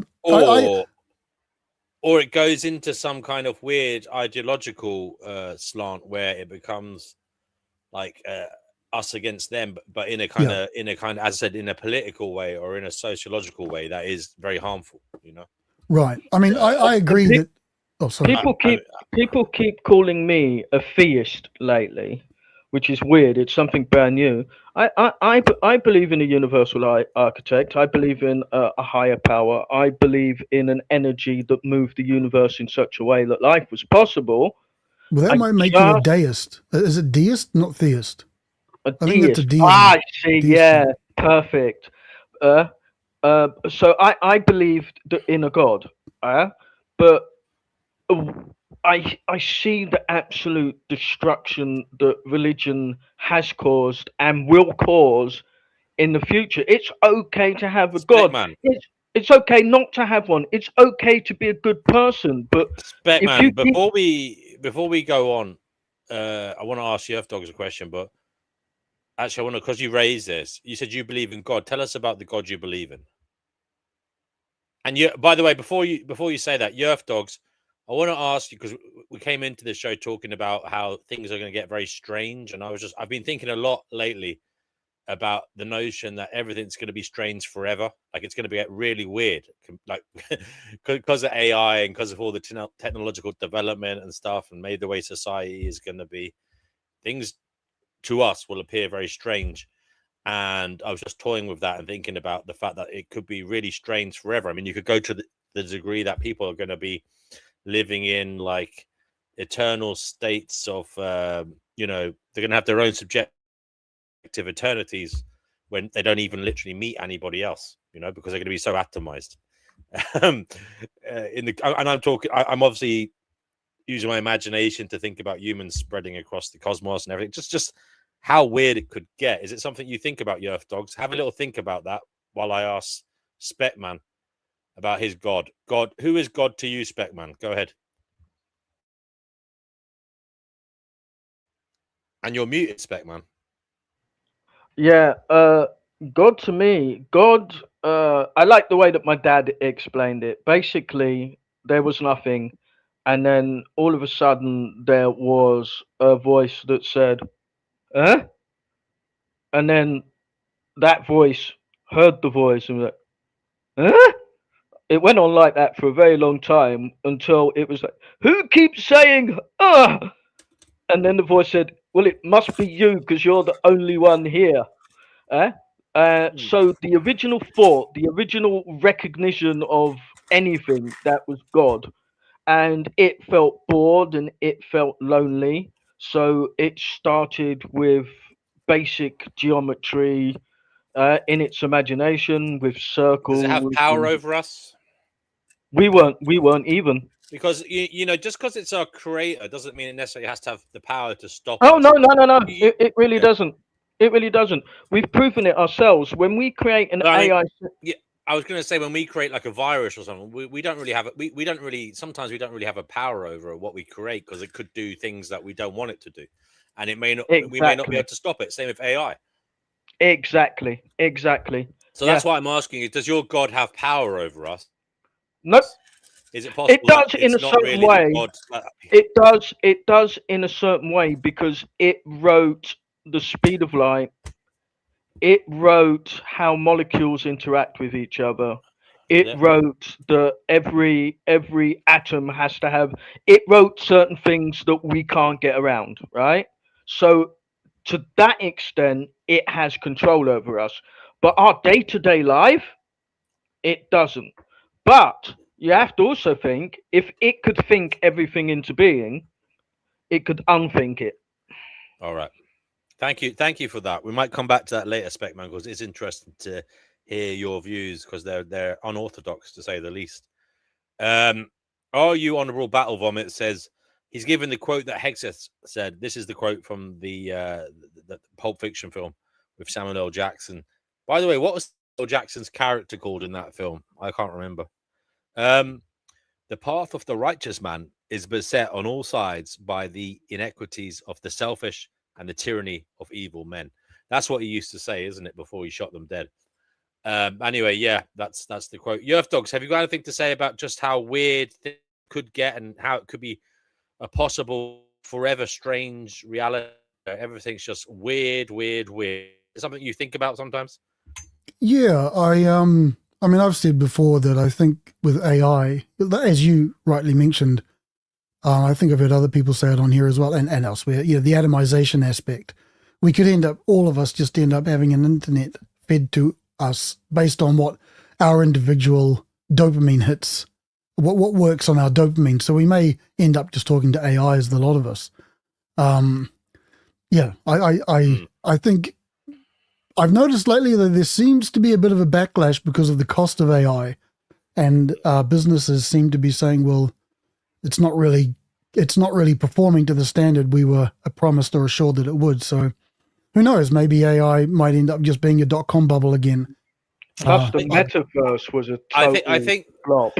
Nobody wants to live in the metaverse.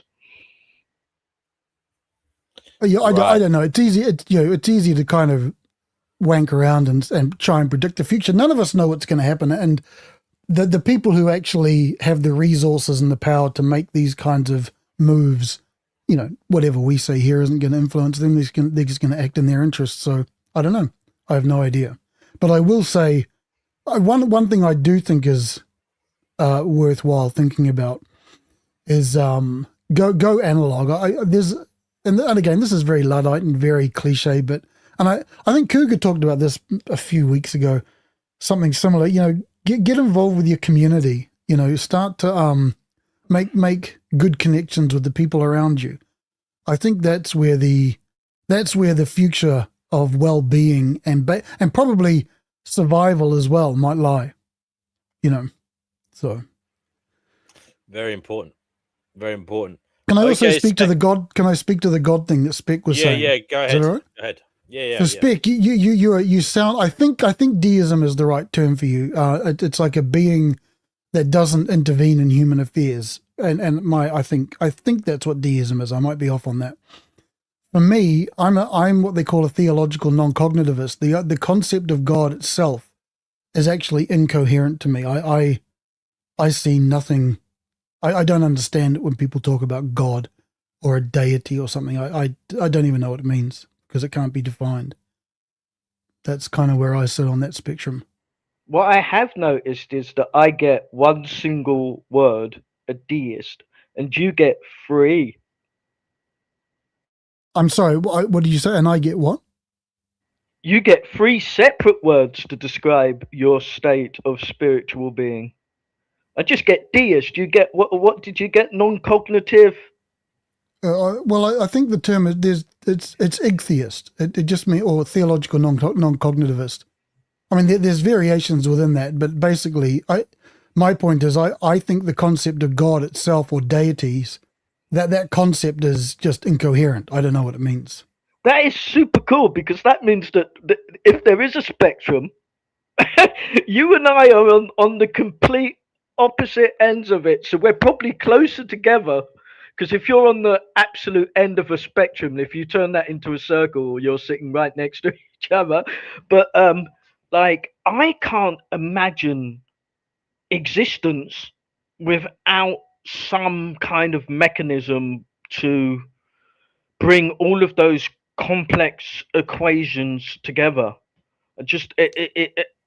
But maybe, you use the word mechanism. It depends what you mean by mechanism. I can imagine a universe. No, sorry. I also can't imagine all of this without a mechanism. There must be some mechanism in place, whether or not it's an intelligent, what do they call it, the driver of creation or whatever it is, whether there's actually an intelligence behind it. When you say mechanism, what are you talking about? Are you talking about intelligence, or are you just talking about, I really don't know, but that mechanism, and I am always very careful to call God an it. God is an it. Okay, so I've just seen in the chat, are you Honourable Bottle Vomit? I think that's Are You Puking's new name. The question is, do I believe in something from nothing? No, I don't know. I don't know how it all began, and neither do Christians or theists. Nobody knows how it began. The best we can do is try and understand based on our current knowledge. Nobody knows. I don't know how it all began. I don't claim to know. I've got no idea. I've been toying with something lately, which I call, everybody talks about the Big Bang. I've been toying with something, for a very long time, with the big regurgitation theory. because my dad once said that black holes is the universe sucking itself up its own arse. So when I thought of the black hole as being kind of like the mouth of the universe, the arse, Yeah. what goes Well, they in say- must come out, right? Well, they So say some people say that black holes are portals to other universes. yeah, so I mean, I as, think- I mean, I I think don't. our Nobody knows universe- how it began, and I think it's an offence at this stage in our evolution, one might say, at this stage of the game. I think it's an offence to logic and to intelligence to just presume, well, there must be some kind of intelligence behind it. I think that presumption, it's possible. I think don't humanity's fucking know. pretty but- much proven that that's not even particularly necessary, because some things like Venus flytraps and all of that, they just react when the fly gets in. They just react, and we wouldn't consider normally, but we're now beginning to learn that maybe there is some kind of biological intelligence going on between plant life. You know, that they might use mycelium to communicate rudimentary messages and stuff like. So as we learn, like it's like I don't even think that we've completely mastered what intelligence is. You know, I don't even think we've even done that. Well, I'm I mean, just this gonna whole riff AI off that. debate makes that I'm very just gonna clear, riff I off think. that. I'm just going to riff off that because I was coming back from the kitchen with my plate of air fried chips and 2 faux pork burgers, vegan pork burger. They're very tasty, by the way, with a dollop of ketchup. I did go to Is the this your gym this evening, sponsor? so I did go to the gym this evening, so you know I'm all right for that in that regard this time. But yeah, I was thinking about intelligence, and if you're thinking about God thinking. I mean, 2 points. Would a God need anything? And I would say a God doesn't need anything, yeah, because it's God, it's complete, doesn't need anything. And then you have to ask about, well, what is intelligence? And in our story, at least, intelligence is something that evolved through evolution to help life survive, yeah. And therefore, if God is intelligent, Speckman, that would mean he has a need, in my view, if you compare it to our intelligence, to survive. But why would God have needs? God definitely has a plan. It is looking You get for. what I'm saying? Does that make is that in any way? No. Make God definitely has a plan. It is searching for something. I don't know what it is. Maybe it is searching for its equal. So you're saying God has a need to survive. God needs something. Yeah. And I'm saying God doesn't need anything. Why would he need anything? But I think that's because you're looking maybe looking I'm at just looking God. at intelligence and what it is as a phenomenon. And to Maybe me, you're looking at intelligence God is something that through the involves eye to help of- life of- survive. To help life survive. Does God need to No, survive? God. It's not even like that. God It's, doesn't need help to survive. God would be just God. He doesn't need anything, right? humans Why don't would he need need help. to think? Humans don't need help to survive. And everything that lives that we Yerf know dogs, are of my random thoughts making any doesn't sense? need help. Yeah, I mean, this is the whole thing for me. It comes back to God being just incoherent to me. God, when people say, like, there's the Bible that says God made us to worship him or something. There's something like that to that effect, which doesn't make sense to me. Why would God want that? That sounds like a human projecting human values. God is made by man. God is made in the image of man. God doesn't write books. Ladies and gentlemen, if you heard it here first, which is horrible, God does not write books. But I think as far as AI goes, when we're talking about the emergence of consciousness, I think AI is making it very clear that we actually don't know what consciousness is. And I remember when all this first took off, one of the things I first thought of was, if we don't really know if and when AI will become conscious. We just don't know. AI could become so proficient at mimicking consciousness, what we perceive to be consciousness, that we decide that it is. And we could make a very bad mistake. Or either way, if AI becomes conscious, but we decide that it isn't, that's a terrible mistake. If it doesn't become conscious, but we decide that it is, that's also a terrible mistake. But we So have I proven don't. that AI can lie. Well, so can humans, and we think we're conscious. So my point is, we. Yeah, but dogs. If AI Sorry. can't suffer, what's the problem with turning it off? But this is the thing. And AI might be able to communicate in such a way that it convinces us that it is suffering. But how do we know whether it is or it isn't? I don't know I don't know if there is a test for that. No, the Turing test more or less failed because Turing is about intelligence, isn't it? They're not adequate. It is funny if adequate. suffering is universal and human beings have been around for 300,000 years, modern atomically more. Why isn't there such a thing as a universal suffering test? Why haven't we created that? In what way? It doesn't exist. We've got a Turing test, right? And we had the Turing test long before AI was even. I mean, there's tests where people have to give something on a scale of 1 to 10 to describe the pain they're in. Yeah, but that's just for humans. I mean, it's not universal suffering. Well, I think the thing is, because we all of us are human. I guess everyone here is a human. I can't guarantee that. But I feel pain, okay? And so when I see other people who have, similar biological makeup to me, I just presume they feel pain. So we know, we have good reason to believe that everyone around us suffers pain, unless you're a solipsist, I guess, and you're the main character of all this. So could AI create empathy without being conscious? Well, that's the point I'm making. It could mimic it. Like we could easily make robots which mimic human expressions so perfectly that a robot, and even including gestures, like it could get to the point where machines are made that their whole bodily reflexes. You know, when someone's terrified, they'll kind of curl up into a ball and they'll sort of shrink away. We may develop machines that can do that. So the question becomes, is it just a mimic, or is that are they actually feeling fear the same way we do? I don't know how that's going to play out.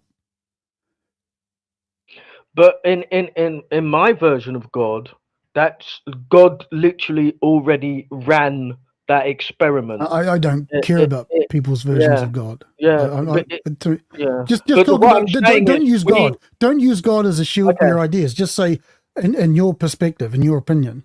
Okay, in my opinion, we are the result of exactly that. We mimicked something long enough that we became it. We mimicked what? That fight or flight response, because if we all come from single cellular life to multicellular, we went through various phases over extremely long periods of time, and if one amoeba accidentally or whatever comes across this response to a certain stimuli and the others realize that, they're like, oh, this is what I'm supposed to be doing, and they just assimilated the response.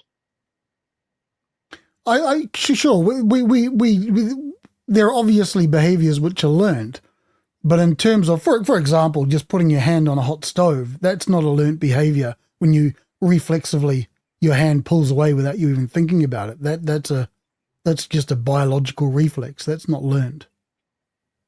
So sure, we mimic our behavior that we see as we grow up, or we're influenced by it, but there are biological realities. And my stance is our biological makeup has far more say in how we turn out and what we become than our environment. I don't know, because we've got that fight and flight theory.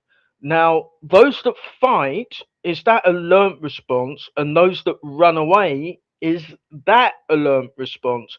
And to my knowledge, we never quite know which one we're going to choose in any circumstance.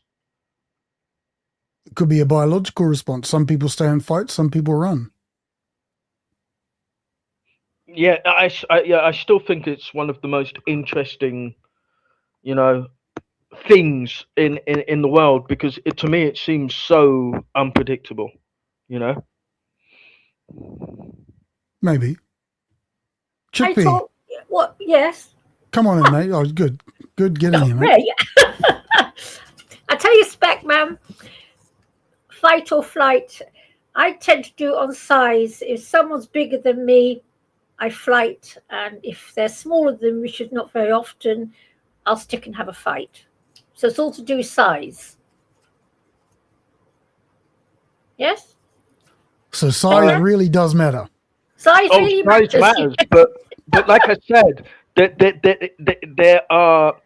But if you were protecting somebody else that you held dear, Yeah. Oh yeah. like Cats, somebody, yes. somebody that you don't want to see hurt in any way. Yes. Yes. That if it was just you, yeah, you'd run. But Yeah, if it wasn't just you, then size they're going to get a little bit. Yes. Yeah, size would matter a little bit less, right? Yes. Obviously. Yes, obviously. Size would matter a little bit less. What is that? What you said? Yeah. Oh, yeah. A while back, somebody was nasty to one of my cats, and I really laid into this bloke. I gave him a right mouthful, something I wouldn't do normally. Yeah. So I stood and held my ground. Yeah. Like I think I said, the internet's a different space, though. No, this was the real world. This is the real world. Okay. It doesn't have a logic to it in a way. I mean, I would assume if it was a biological response, it would be more logical. No. Just because I say it's biological doesn't mean to say it's universal. Some people react differently to different things. So you could give two people the same stimulus, and they could have different reactions to it. That doesn't mean it's environmental. Now, actually, I'm very protective for some obscure reason. And many, many years ago, I saw a schoolboy being beaten up by about 8-9 school kids. I actually found myself breaking this little mob up to clear off and leave this boy alone. And I actually did this without even thinking. So, yeah, and some people intervene, some don't. I intervene. Cool. Yeah. Weird. Yeah. I don't know why. But as far as whether it's environmental, it's an interplay. I'm sure it's an interplay, a complex interplay. Definitely remember being disappointed after the fact with myself that I didn't intervene in some things that I could have, but just in that moment, everything told me no, But then afterwards, I'm like, oh, maybe I should have intervened in that, Especially in one situation, I saw somebody else actually intervening and managed to, stop that situation or redivert the attention at least for a little bit. And then I thought, why didn't you do that? You could have done that, But there are different calculations that people are going to make. Is the risk worth it? Like, for example, if I was in America, I don't think I'd intervene just because I might get shot. If I'm in Japan, I probably might intervene. Oh, no, but even then, I don't. There are certain things I wouldn't because I might get arrested as the agitating foreigner. Back in New Zealand, I've walked into people's houses, the people fighting next door. Me and a mate just fucking went next door, walked in the front door and told the guy to fucking wind his neck, and then we called the cops. So it depends how well do you know the place. It just so many different factors. I almost how people respond. Attacked here in the UK.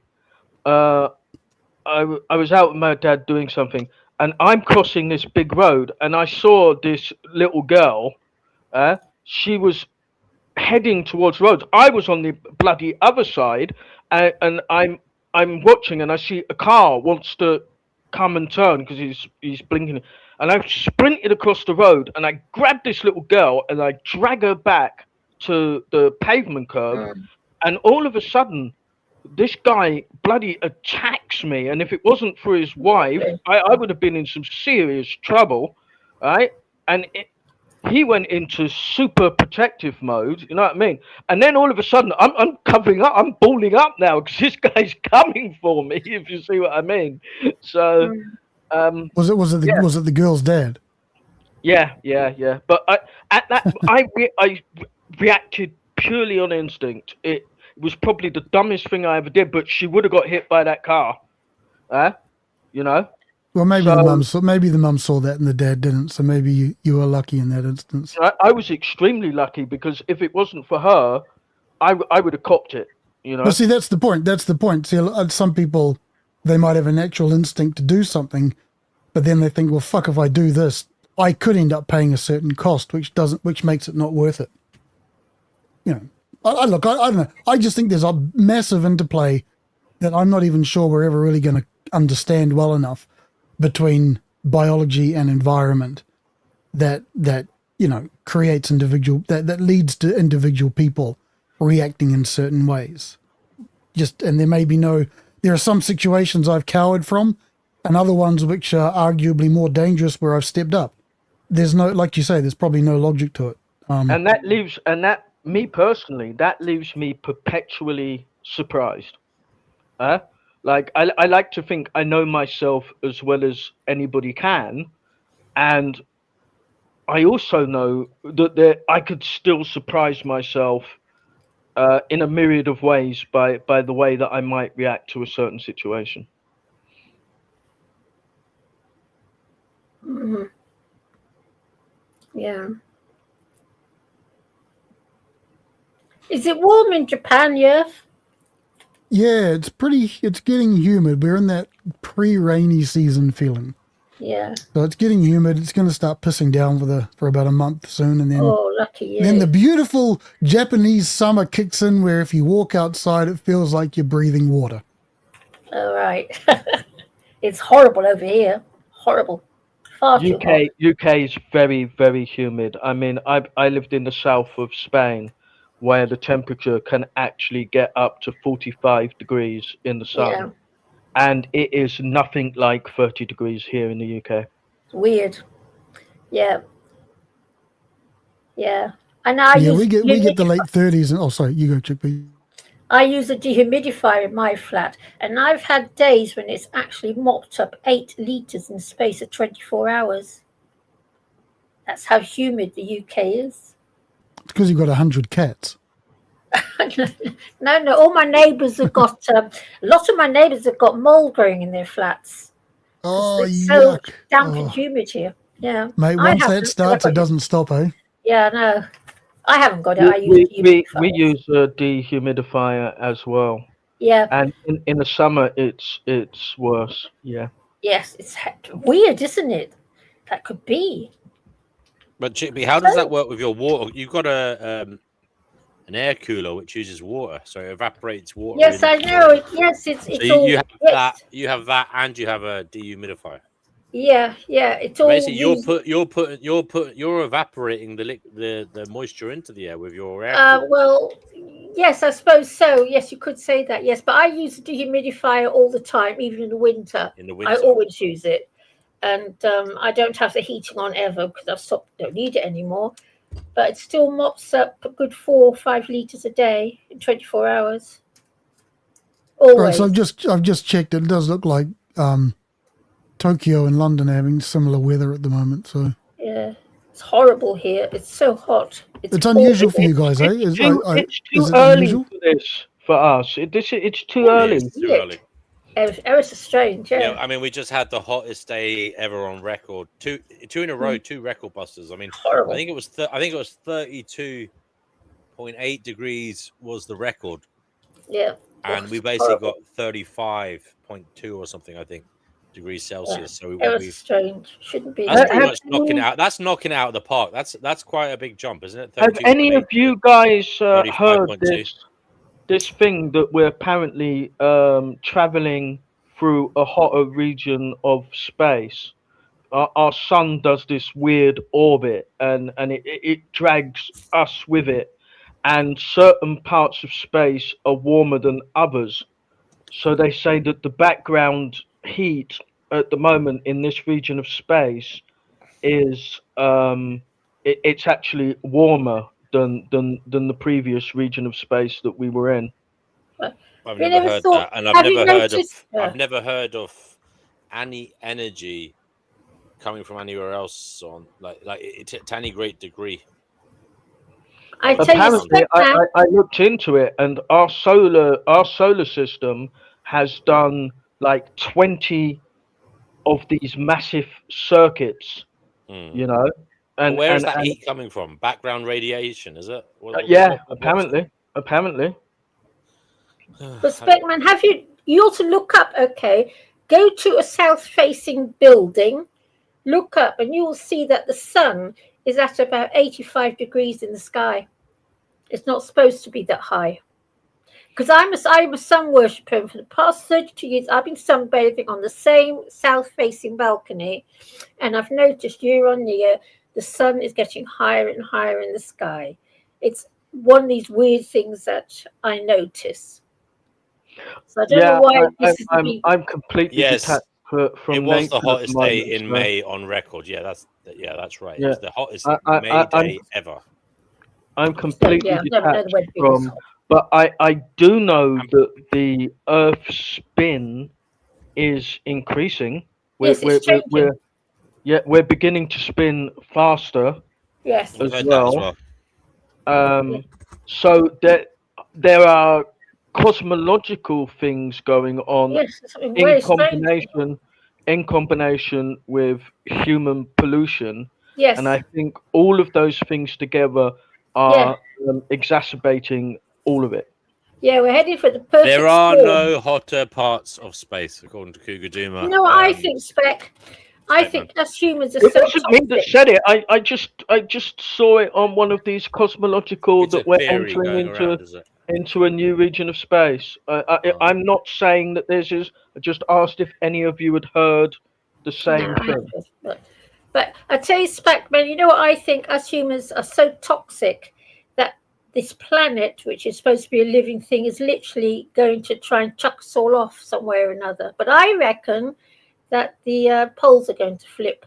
So a lot of scientists think that we're heading for pole. Yeah, I think A lot of scientists. How long does that take? How long does the pole flipping take, by the way? Well, no one knows, do they? Because no one's ever experienced it. Some say that it could happen in as little as 48 hours, but Yeah, then again, but it I'm certainly only looks like it. regurgitating what I've heard. Because I tell you something, the sun shouldn't be that high in the sky, and it shouldn't be. I'm just saying what I've noticed. Yeah. What do you mean it shouldn't be? I don't understand that. Right, okay, Earth dog. Right, the UK is on the 45th parallel. Okay, Yeah, I know, but what do you mean it shouldn't be? Like, what happens in space and the orbits and stuff? I'm just talking about how the sun looks as viewed from Earth. Okay, so right. As in the UK are in the northern hemisphere, very far north. Okay, so the sun should not be literally about 85 degrees in the sky. What do you mean should? Should not be. It just is. It's not. There's no should. But the Earth is according to tipping every human year, calculations. The Earth is tipping a tiny little bit every year, more every year. I've lived in the Middle East. When I lived in the Middle East, I lived in Aden and Yemen, Aden and Bahrain. The sun used to be really high in the sky. I've also lived in Scotland. In Scotland, the sun was noticeably low in the sky. So you see the world differently. You see the sun differently depending what part of the globe you're on, because that's the way it works. I understand that. I'm just saying. You know? I'm just saying. Just because something in space is changing. I'm not talking about in space. I'm talking about what's happening with the globe. The globe is starting to slowly tip over some weird way. It does every few billion years. Well, I don't know if it, but that's the point. It's not whether it should. It just, if it's doing that, I just guess it's just going to do that. It's going to do that. It's not a should thing. It's only should from our survival perspective. I reckon Earth we're coming to the end of days as we know them. So, I would believe rubbish like this. It's a sort of junk I would believe. I reckon we're in for a bad time. What I believe. But it's certainly, I've been sunbathing on the same south-facing balcony for 32 years, and every year I watch it creeping a little bit. The sun appears to be closer to the top of the building. When it reaches the top of the building, it'll be at 90 degrees by definition. I agree with what Coogie just wrote in the comments, 100%. All of this is folk science. Enjoy yourselves. Keep in mind that physics always wins. Basically, yeah, I agree with that. And physics isn't. But some it's not a people should. are saying it. Some people are saying it, and I just Some literally- people, experts say. well, Google. My sorry, private being sources. Google. Google's AI summary says, yeah, I know.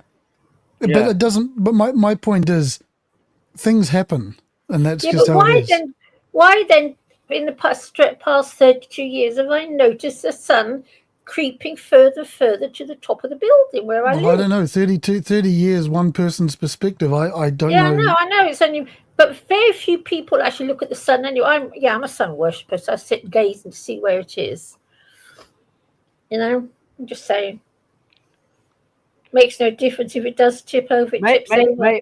Maybe it could just be over those 30 years, your eyes have changed and you perceive it differently.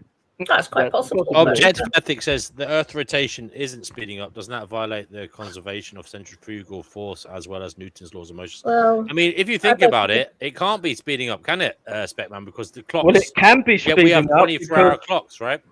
It can be speeding up because our atomic but no, it clocks, doesn't need to change our its speed. atomic clocks that we use I have heard say something it is. somewhere that it was like microseconds of a millisecond. I don't know, Grams. nanosecond. Grams. I'm not saying that. Nanosecond divided into millions.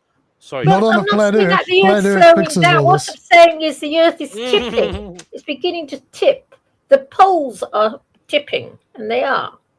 Where do you get that from? Seriously, Because it looks like David Icke. No. I know that Edward Casey talks about it, or did talk about it when he was alive, the poles tipping over. Some scientists talk about it. Apparently it has happened before. There Some was a time scientists, when Well, apparently there was a there's time. actually evidence of it happening before. The magnetic poles have switched before. Yeah, the poles are switched. So I'm saying the poles are switching.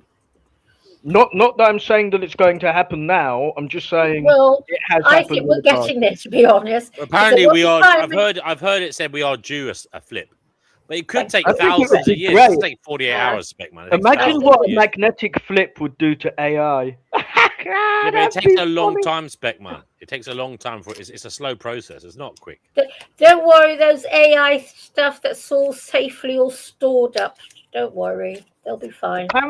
Apparently, they have to send signals to the satellites for the global positioning systems. They have to send a signal every 38 seconds Yeah, so that it doesn't mess up its calculations. yeah. But Interesting. that's probably also got to do with where the satellite is, because the satellite's not going to be in a perfect orbit. True. You see, that's actually quite an important little, a little insight there. We got to be careful of conclusions that we draw from certain pieces of information. Like, okay, so they have to send up, Here we go, what's guys. the word? Okay. This is Grok, so Oh, we'll here we see. go. I'll read it anyway. Yeah. Mr. Do Grok. some. So basically, there's two different matters here. There's the rotation of the Earth around the Sun, and then there's also Earth spinning on its own axis. Okay, so I asked first of all, I asked about rotation, the Earth rotating around the Sun. Now I have heard something about this, but I'll read this anyway. Yes, some scientists and official timekeeping organizations have confirmed the Earth's rotation has been speeding up slightly in recent years, especially since 2020, making some days a tiny bit shorter than the usual 24 hours. It's given a load of links here, mainly mainstream news like CNN. They say this isn't dramatic. Earth is spinning out of control scenario. We're talking about milliseconds per day, but it is measurable and real. Here's the breakdown. It says short-term speeding up, what scientists are talking about now. Atomic clocks and precise measurements from the International Earth Rotation and Reference Systems Service shows that since 2020, Earth has been completing its daily rotations faster than average on many days. The shortest days recently recorded have been about 1.3 to 1.7 milliseconds shorter than 24 hours. This trend has continued into 2025 and 2026 with specific dates like certain summer days showing even faster spins due to temporary factors like the moon's position. Okay, so there's a reason for all of this. Scientists like Duncan Agnew and Leonid Zotov from the Moscow State University have studied and publicly discussed this. They point to things like subtle changes deep inside Earth's molten core. The core has been slowing down, so the outer layers speed up to conserve angular momentum, plus seasonal atmospheric and tidal effects. Okay. Long-term trend, though, is still slowing down. So although it's been speeding up, long-term trend is actually slowing down. Over centuries and millennia, Earth's rotation of the sun is slowing overall. Days are getting longer by about 1.7 to 2.3 milliseconds per century because of gravitational drag from the moon's tides, climate change, melting ice, shifting mass towards the equator. And this is actually making this slowing happen a bit faster right now, an effect described as unprecedented in the last 3.6 million years by some recent studies. The recent short-term speed up is a fluctuation on top of that long-term slowdown. Why does it matter? It affects timekeeping. We've added 27 leap seconds since 1972 to keep atomic clocks synced with Earth's actual spin. If the speed up continues, we might need the first ever negative leap second, subtracting a second in around 2029, something that's never been done before. It's mostly a headache for GPS, satellites, power grids, and computer networks, not something you'd notice in daily life. The bottom line is, yes, respected scientists and data from global observatories say Earth's rotation has sped up a little in the past few years. It's one of those fascinating tiny wobbles in how our planet works, driven by the complex interplay of core, ocean, atmosphere, and tides. No doomsday, just more evidence that Earth is a dynamic system. Okay. And then, Earth's spinning on its own axis has also been speeding up slightly in the short term, especially since 2020, and the trend continuing strongly through 2025. So again, tiny changes. Some days in 2024 and 2025 were 1.3 to 1.6 milliseconds shorter than the standard 24 hours. Okay. But there's nothing there that's unusual. I mean, how could we? No, I mean. Well, How according can we to expect it to stay the chat, same? the Earth can't go faster than it does anyway. So that whole thing was what DNW just read out. According to them, it's all based on an impossibility anyway. Your No, I mean parents there still are alive. factors like the moon's, where the moon is and stuff. You can imagine how when certain things are in alignment, it might have an effect on the gravity, and it might have an effect on the spinning.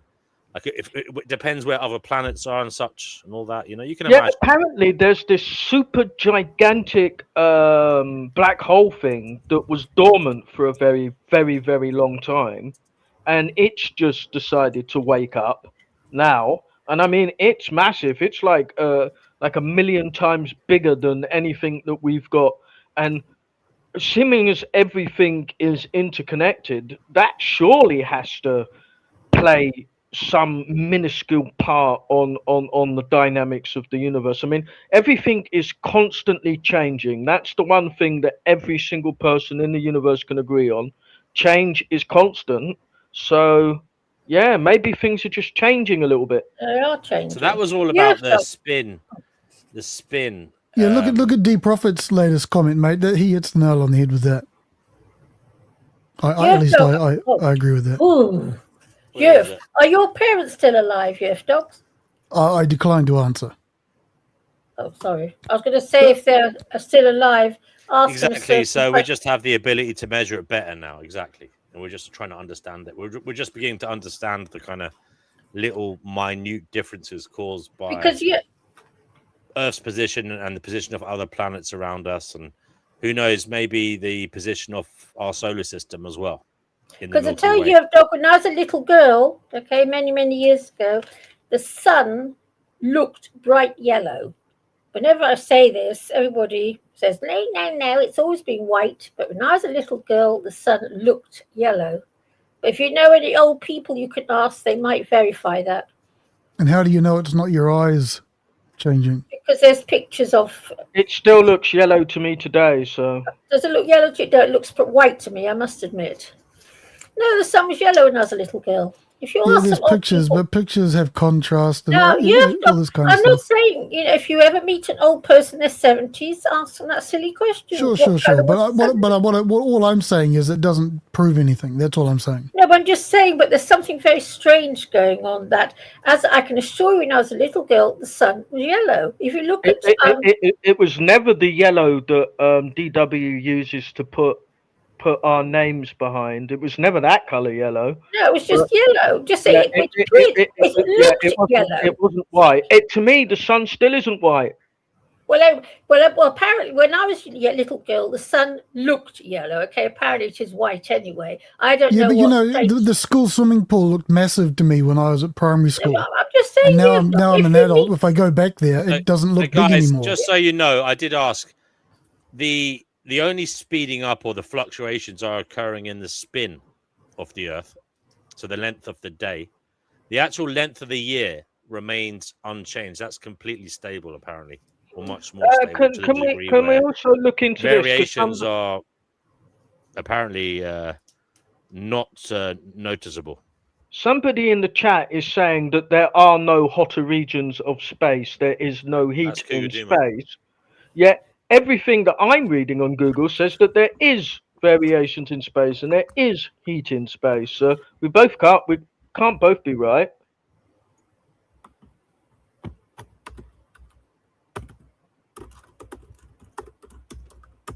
With respect, I think I'd probably go with Cougar's opinion on that.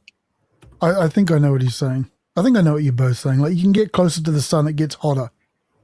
But as for, I don't know. It's a subject I don't know anything about, so I'm not going to offer an opinion. I've changed my mind. I'm not going to have any. I'm not going to say anything about Come on and tell us.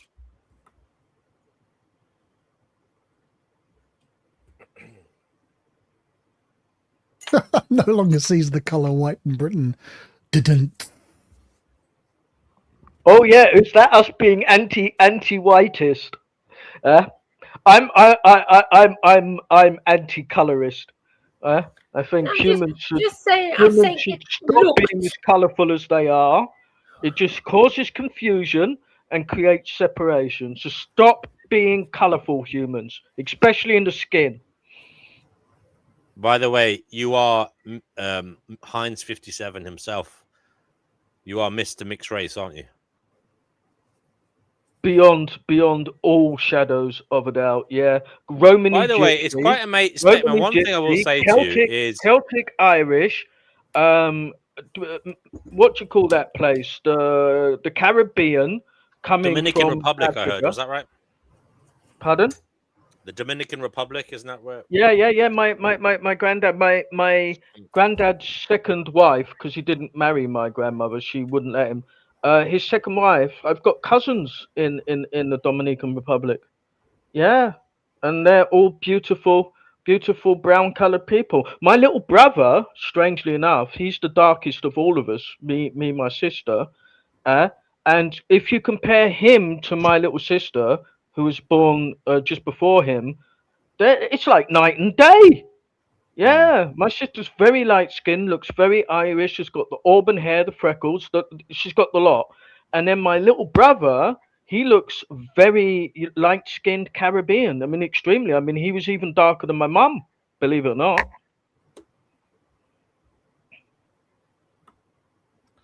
I believe you. Okay. Well, Specman, I was going to say something there. That was, you are multilingual to a fascinatingly I would say, yeah, a remarkable degree. I mean, you can speak so many languages. Multiracial, Yeah, do you mean? Multilingual as well. He speaks so many Kan languages. I een believe. beetje Nederlands praten. En Chickpea is ook Nederlands, zover we Oh, het leuk zeg. hebben.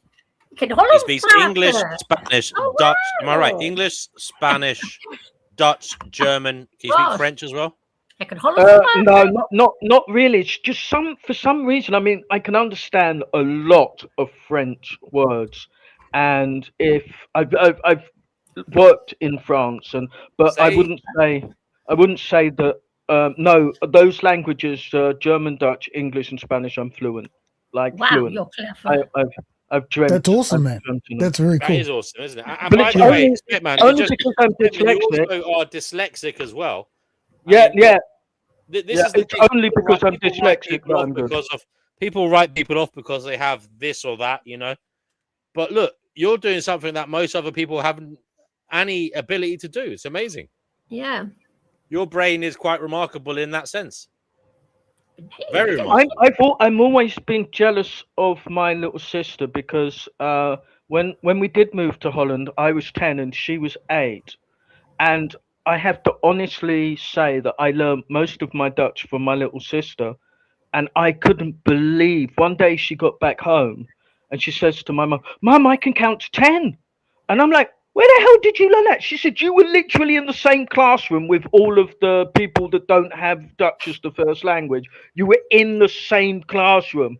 And I'm like, I didn't even remember the lesson. So, Anyway, yeah.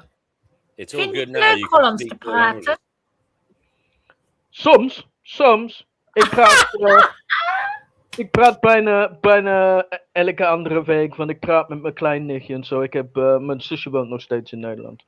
Crikey. It's just saying my Ah, sister yeah. lives in Holland still. She's... Ja, ik hou niet van de Hollandse taal. Ik praat liever Engels. Oh, wow.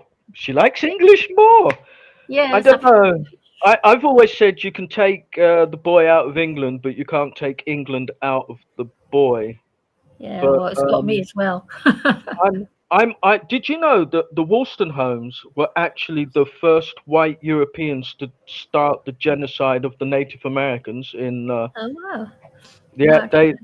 they created the first British settlement in there, in America, and yeah, they annoyed the local inhabitants so much. Now that you yourself are a little bit Native American. You yourself, it's just a name. I mean, genetically, you're very diverse. I have zero Native American in me. No. Well, you no, made no. sure that wasn't going to happen, didn't you?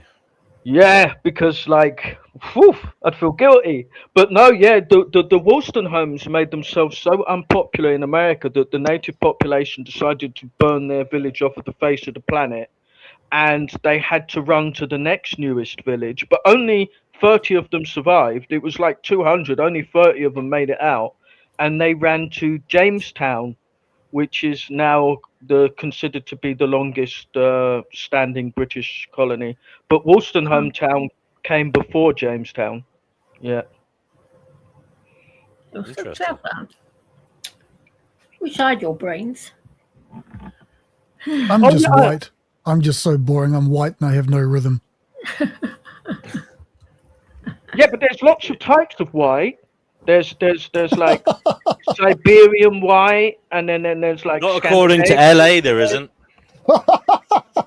And then LA blames all white people for his And problems. you've All got you know, like the Irish white, and then you've got those weird white people that live in the Pyrenees. They're weird. Oh, and You you've mean the got Basque- the you mean the you've Basque got the people? Caucasus. The Caucasus You mean the white. Basque? Do you mean the Basque people? Yeah, they're weirdos. They're not weird. That's a bit harsh. They're just genetically very different to everyone else. I mean, they Yeah, say they because say if they you get- kind of are. The theory is they left Africa.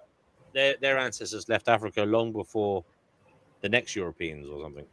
Yeah, but if you've lived in Spain, and I lived in the south of Spain, and then I went to visit the Basque people, and I spent quite a bit of time working in a place called Leon in the north of.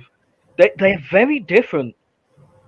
I met Basque people in I met them in I used to know some Basque people here in London. They were fine. Oh no, I mean they're humans. They're humans. But Fucking They're hell. humans. Wow. but they're Specman. very Coming out now. different kind of European white humans, right? Wow. They feel different. They kind of speak different. They're kind of different. What They must I- feel I am different. ultimately racist, right? I can be racist between one group of white people and another group of white people. I can be racist between one group of black people and another group of black. I am ultimately racist. I notice God. everything about you that's different than me, and everything about you that's different than every other group of people that has a similar shade of skin color to you. I am ultimately racist. Yeah. That's great. Oh my God. And he's mixed race as well. Yeah. I'm racist against You've got myself. a lot of I'm bits of yourself racist. to I'm despise. racist You got a against li- my you got a white lot of bits- ancestors. You've got a lot of parts of you to despise then. I'm racist against my white ancestors for the chaos and destruction. I'm racist against my You better chop off your gypsy penis. ancestors, because they were just a bunch of quitters and they should have stayed in India, fought for what they believed in instead of running away like cowards. I am racist against my Irish ancestors because they are too dumb to even realize that they live on one tiny island in the middle of nowhere. Yeah, and I'm racist against my Caribbean. What do you mean? They're too. Say that one again. They're too dumb to realize they live on one island. What do you mean by that? Why do some Irish people think that they're... My grandmother always used to say, I come from the north of Ireland because she comes from Donegal, right? And people Right. used to tell her, Irish people used to tell her that she didn't. But it is in the north. Donegal is in the north of the island. She comes Yes. from Northern Ireland. No, she doesn't come from Northern Ireland. She comes See? from the north of Ireland. The Irish can't even agree that they live on one small island. You see? I don't like them for it. She comes from the Reunite. north. Saying you're from the north of Ireland is different to saying that's a description of her geographic location. That's It's different the to only saying you're from Northern description that there Ireland. should be. It's the That's only different. description that there should be. There should be no other If description. you say I'm from the north part of Ireland, it's not necessarily saying you're from Northern Ireland. Well, for the longest part of I mean, Irish someone could ask you, history- "Do you mean Northern Ireland?" And they could say, "No, I'm from." It's Well, if I'm unnecessary talking about complication. It's not clear. Belfast- It's not clear, but it doesn't mean she wasn't right. Yeah, if I'm talking about Belfast, I'll talk about Belfast. If I'm talking about, but the northern part of Ireland was the northern part of Ireland as soon as we created a compass. You didn't need to even have been there. As soon as we created the definitions of north, west, east, and south, the northern part of Ireland was the northern part. You see what I mean? The rest is just politics. Isn't this what people do when like in Cyprus they're the north and south? They still do. Yeah. They do it in Spain. I mean, they it's do just a it description. You're getting a bit carried away. Well, I like to get carried away with things. Did you notice my position on the Abrahamics as well? I've got zero tolerance for them. I'm wondering, maybe you're a little bit too much of a mixed up kiddie. Maybe, but I like to be black and white about things. I acknowledge that there are shades of grey. Well, you can't help it, can you? Yeah, You are I black and white. acknowledge. Yeah, I acknowledge that there are shades of grey, but I much prefer to be black and white about things. Otherwise, it's just confusing. You know, are you pro-choice or are you not? Yes or no? Speckman, Yeah, do you ever watch like I know you I don't know if you read at the moment. Do you read? Because I know you're dyslexic, so it might be a problem if I don't know what the story is there. I Do you listen ever, to consume audiobooks. Spanish or Dutch or German media in some Yeah, format? yeah. What do you like to watch? What do you like to read? Tell us.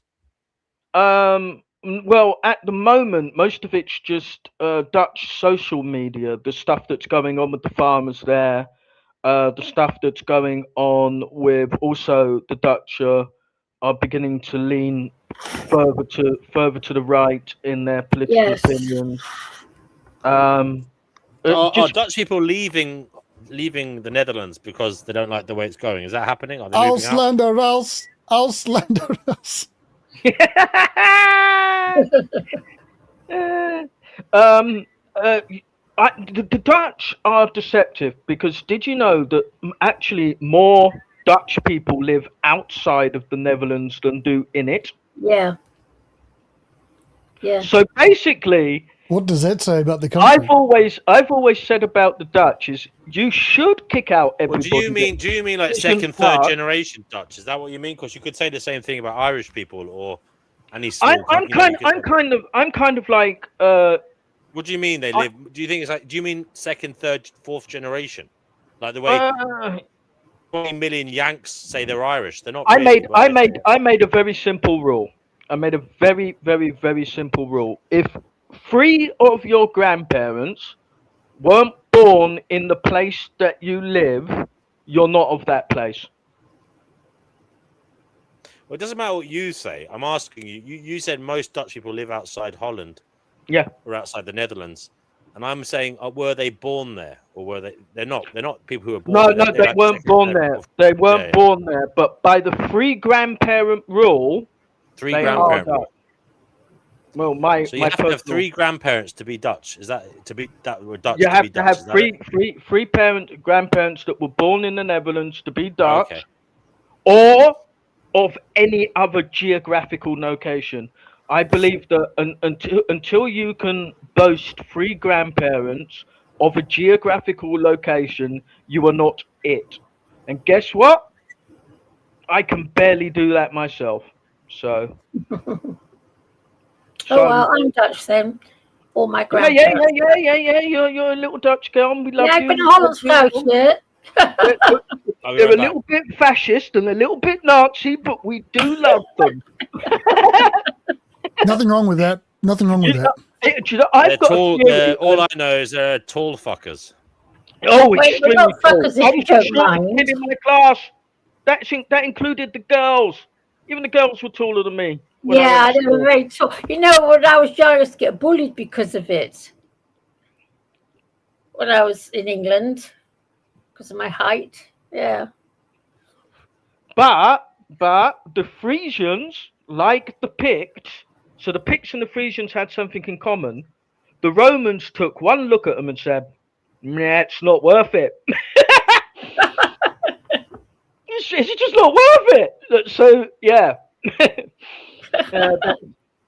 But yeah, I happen to think that Prince Bernard of the Netherlands, was the one that wrote Mein Kampf, and he got Hitler to ghostwrite it for him. That's what I think. You reckon? Why do you think that? Because the Dutch are the most Nazi people I've ever met. Even the most liberal Dutch person is a secret Nazi. Really? Yeah. What do they call Ajax, the Amsterdam football team? Yeah. They call them Jews. To this day, they call them Jews. I didn't know that. I didn't know that. Yeah, the Dutch are very what's that? What's that word that Raz told me off for using?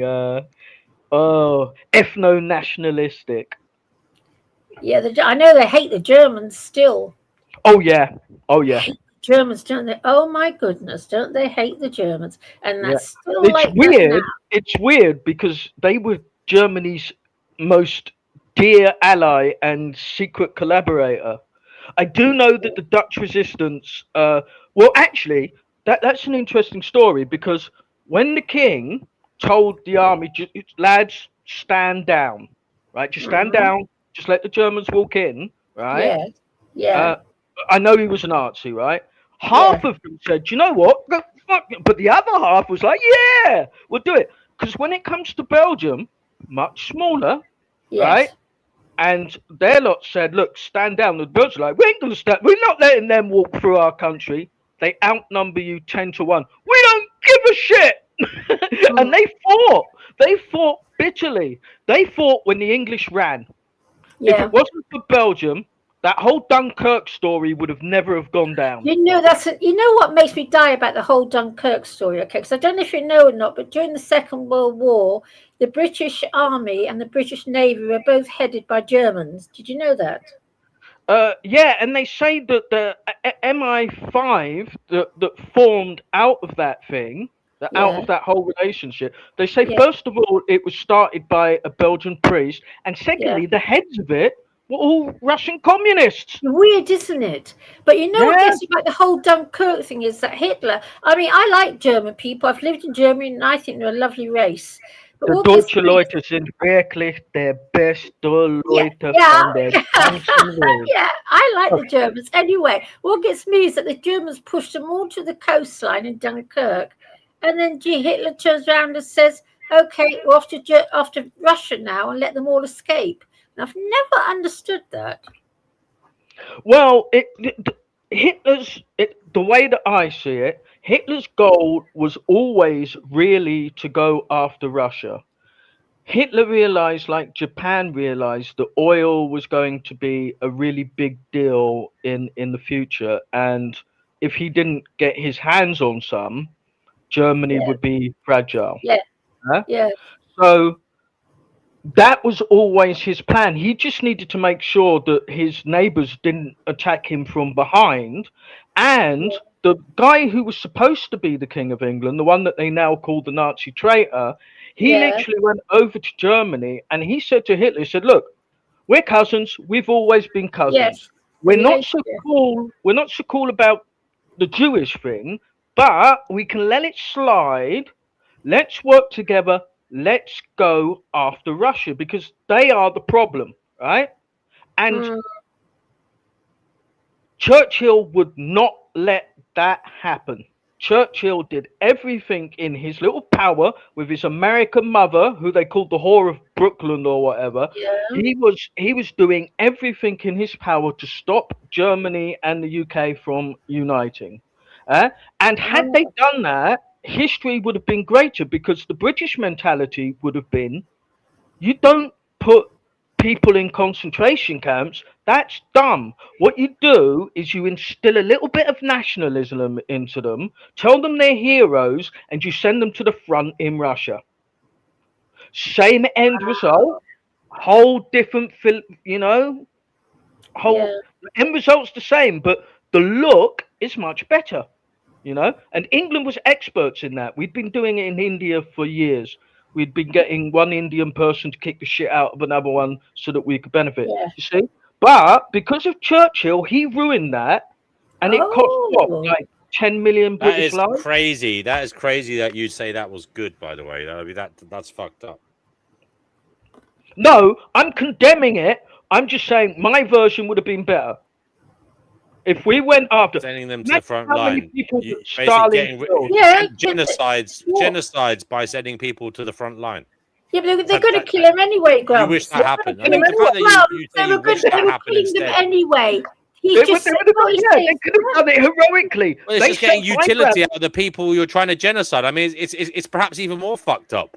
They sent my family to get genocided on the front line. I had family members that were killed during the Second World War.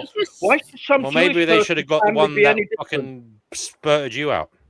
And there were lots and lots of Jewish Nazis as well. Yes, exactly.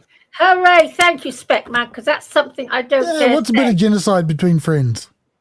No, Speckman just guys, you haven't thought this one through, have you? You haven't thought this one through. You haven't even looked into the legitimacy of the power of the British aristocracy at the time. Oh, Grumps, stop it! Whether they were good for the common man in Britain, which I don't think they necessarily were. I mean, Churchill didn't stick around long after World War II because he wasn't a good leader for the country in the time of peace. He was good in war, but he wasn't a good leader outside of that. Speckman, you're talking out of your arse. No, he's not actually, Grumps. Is completely. He is. He's not. Grumps, stop it, okay? Right. During the Second World War, the British Army and the British Navy were headed by German aristocrats. I've told you that before. Yeah, but he's saying support them. I'm saying get rid of them. In destroying Russia, look how much damage Stalin did to the psyche. Exactly correct. We could have done both of them, Speckman. We didn't need to stop because Germany. We lost the war against Germany. Churchill could have kept going after the war and finished the Russians off. They were on a low end. We lost the war. We could have kept going. We could have kept going with the Yanks. We had the Yanks on board. We could have kept going, Speckman. There was no need for your one. If it wasn't for Yankee Doodle Kingdom Come, Britain would have been done for in the First World War and the Second World War. I'm saying to you, at the end of World War II, the Yanks literally were looking at going after the Russians, and Churchill said no. We didn't need to join the Germans. We didn't need to join in. We didn't need to be in league with the fucking Germans to defeat Russia. We could have done it ourselves and with aristocracy. I would have much rather have been in league what with are you Germany, talking about, you fucking No, Grumps, don't call him that. He is being a lunatic. No, he's not being a lunatic. Our royal family's German. Our royals are saying German. Let's commit a fucking genocide and get some utility out of it. That's pretty fucking crazy. Grumps. That's our pretty royals, fucked up. our aristocrats are Germans. I know. Basically, he wants to what you're saying... he wants to commit a genocide for the aristocracy and for the fucking the leaders of the country that aren't even. What are you talking about? Every single day. What are you talking about? Grumps, he's correct. Those lives that were sacrificed in, by the way, the British were the first people in recorded I think you're getting history. confused. By the way, the British were the first people in recorded history to have a concentration camp, right? Yes, I've heard that before as well. That we invented them. Yes, in Northern Africa, wasn't it? Not we. Yeah. Yeah, I've heard that. And the British had genocided in Africa. What do you think that we did to the Sudanese people in Africa? We just genocide. I'm not the one fucking saying genocide people. You are, you fucking idiot. No, what I'm saying. No. You're so bad mannered. Chickpea, he's literally, I can't stand for it. He's literally said, let's genocide all the Jews by sending them to the front line. He literally said that. I'm talking about ancient history. He never said I'm not talking about tomorrow. I'm talking about ancient history. If we had to sacrifice... Yeah, but he's saying we should have genocided all the Jews by sending them to the front line for the British. Now, Grumps, he said that. Be heroes. Let people be heroes. Grumps. Right, like my I think it was terrible what they did. I think it was one thing that's a stain on the British military is how they used quote foreign people in their battles. You know, they used to send as you're right, they used to send Indians into battle, maybe West Indians, maybe Irish. Humans are a bunch of shit, which is why we do these things. Okay, we are a bunch of shit. You both are fucking far gone in the head. Yeah. Just because you have misanthropic views doesn't mean you have to be so. No, like, but I'm afraid, Grumps, Hitler and the British royal family were in cahoots. Okay, and they were. I happen to think that it was the American at the beginning. Maybe they were friends. Maybe they were in friendly relations before the World War. Because maybe they had friendly relations. The British army hasn't got what it takes to overthrow the German military. We had the Yanks with us, Chickpea. How many times do I have to tell you we had the Yanks with us? I'd much rather rely on my German cousins than a bunch of American Yankee Doodle dandies. Thank you. What are you talking about, Speckman? I believe that if Britain and Germany could have come together... You are mixed-raced physically, but mentally... you are even more mixed up. No, DMW, you are being very, very stupid here, okay? At the end of the day, the British royal family were Germans. Are Germans. I don't give a fuck about that. I'm not talking about that. You are. You're the one saying support them, send others to fucking genocide whole groups of people for them. Actually, no. You're misunderstanding me. The Germans and the English were at war with each other. They weren't. They were in cahoots. Always have been.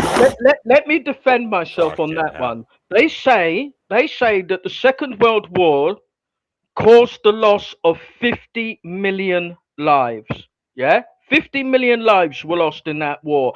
And what was achieved? Not very much. The border stayed the same. Not very much was achieved. And Stalin got to go on and kill millions more. And because of Stalin, we made a mistake at the end, Speckman. We made a mistake at the end. We had to stop Hitler, and we could have fucking stopped the Russians. We didn't make a mistake. We made a mistake at the end. I'm saying we made a mistake at the beginning. That's what I'm saying. Right. Keep telling you, okay, the British royal family were Germans. The head of the army was German. I don't give a fuck about that. I know all about that. Chickpea, I know all about that. The head of the navy was German. Come on, they are the ones issuing the orders. Okay. Ragnar is on the Finding Gnosis Show. What would you like to say, brother? Hey, can you hear me proper? Yeah, Ragnar. I want to ask you a question about. This was the basis for today's show. Do you foresee that humans are moving into perhaps forever strange territory? Things will just be really weird, potentially forever. If so, could you describe what you foresee? I think humans are on the bleeding edge of an evolutionary filter. They're what people call the Great Awakening. A lot of people are waking up to aspects of reality that modern science thinks to be fiction.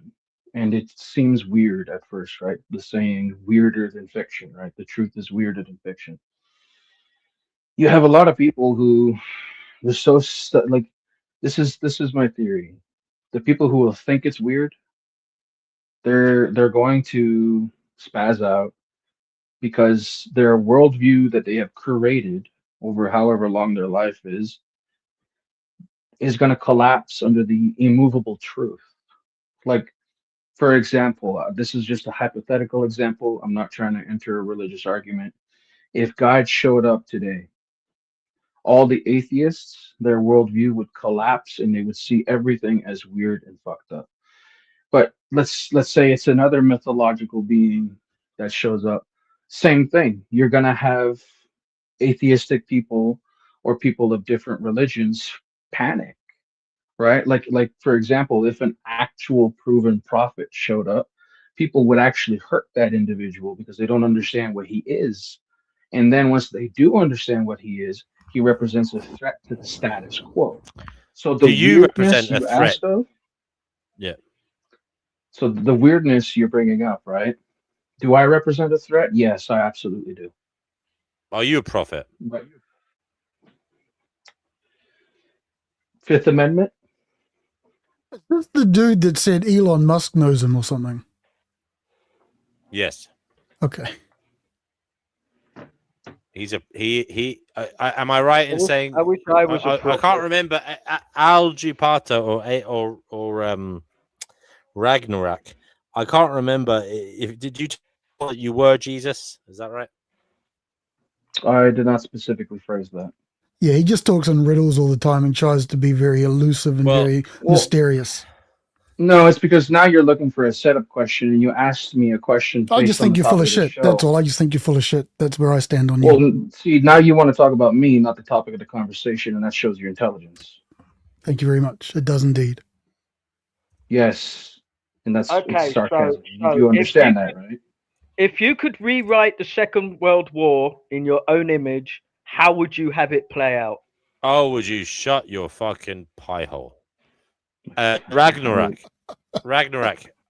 You said you're before. becoming very ill-mannered. Chickpea, I'm not going to have someone on the show who says we should have fucking genocided a whole group of people in a kind of utilitarian fashion. He literally said that. He said that would have been the best thing to do. He said the best, and he said it before. He said the best thing.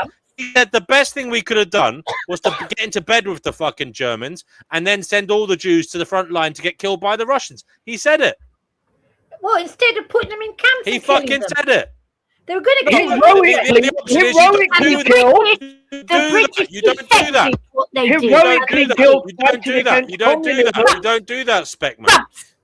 Grumps. Okay, the shut British up, the pair of you. No, I'm not going to shut up. My mother knew all about what was going on in Germany. She was a little girl, okay? So the British say they knew nothing about it. So how come my mother, who's a little girl, knew all about it? Okay, they lied. And they did. The British lied. And they lied because they were told to lie by their your mother was Dutch. Yes. Could you let me know when I could what's get that back got to to the do with being topic? British? Because ahead. the Brits knew what was going on in those camps. They did nothing about it because they'd been ordered to not do anything about it. I need to add something to that. I've I got don't a know Dutch what the fuck grandmother. you're arguing about. I'm saying you have the option to say what should have been done, okay? Now, whether the fucking British fucking government or aristocracy knew about what's happening, you have the benefit of being in the future saying what would have been better, and you're still choosing to genocide people. For fuck's sake! British people. The British government not only decided to genocide British people fighting the Germans and the Turkish, it chose to genocide Australian people. What are you talking about, you fucking moron? And then it wasn't happy. It wasn't happy with just he is a killing moron. It's not in that conflict. It's not a. He said using. Oh, shut your fucking pie hole. Right? No, I'm putting him backstage for a moment, Chickpea. I have to put him back for a stage. He literally said the word genocide. He literally said it. He said it would be better if we genocided them by sending them to the front line to get killed by Russia. Yeah, it said because then we could have got away with it. All right. Now, he literally said the word genocide. I can't condone genocide, can I, Chickpea? For fuck's sake, Chickpea, be very careful what you're saying, darling. You're on the internet. You can't condone fucking genocide. He literally argued for genocide. I'm just saying. Chickpea, you got to retract that. You got to step back. The Germans were in cahoots by still. It doesn't matter whether they were. He's talking about his ideas, what he would do. I don't give a fuck what happened. The power is your imagination. What would you do? And he's saying he'd fucking genocide them. What a crazy bastard. He didn't. You're taking. He literally said those fucking words, Chickpea. You're taking them out. He said it before. He said it before on this channel. And I'm calling it out. He said it twice. He said the fucking word genocide, for fuck's sake. You're taking it out of context. Do you know what genocide fucking means? Were the British people not genocided in that war? It's only a genocide if you kill all the fucking people, you fucking moron. Then it didn't happen. Not all of everybody. You're saying you would genocide them. You said you would genocide them. You said you may speak fucking 4 languages, but you haven't got a fucking grasp on the fucking meaning of fucking words. Wait a second. Was Stalin not genociding people? And did the British Army? Did the British Army genocide the Cossack people? Did the British Army not genocide them? Exactly. Can I say something? What's that got to do with you saying genocide is good? I didn't say genocide was good. You said we should have sent them to the front line because then we could have got away with it. That doesn't mean that I think that genocide's good. No. I just think that is it good that we would have got away with it? That literally means you think it's good that they would be genocide. I just think that their deaths would have served a much nobler cause. So you think genocide is good if it has a utility for others? You think genocide is good if it has a utility for others? I think genocide is good. Using the enemy to attack the target. You really are talking onto shit here. You really are dangerous. There's nothing worse than there's nothing worse than a man who doesn't know how dangerous his words are, and that's you. That's you, Specman. Ragnarok, what would you like to say? Man, I'd love to go back to the question without being personalized. You asked me. Well, no, I want to move on because certain things. Yeah. I'm not talking about their topic.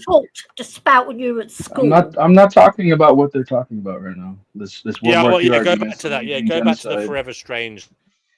Because you asked me the Forever Strange question, right? And without being personalized or targeted back upon me, let's not personalize the topic, right?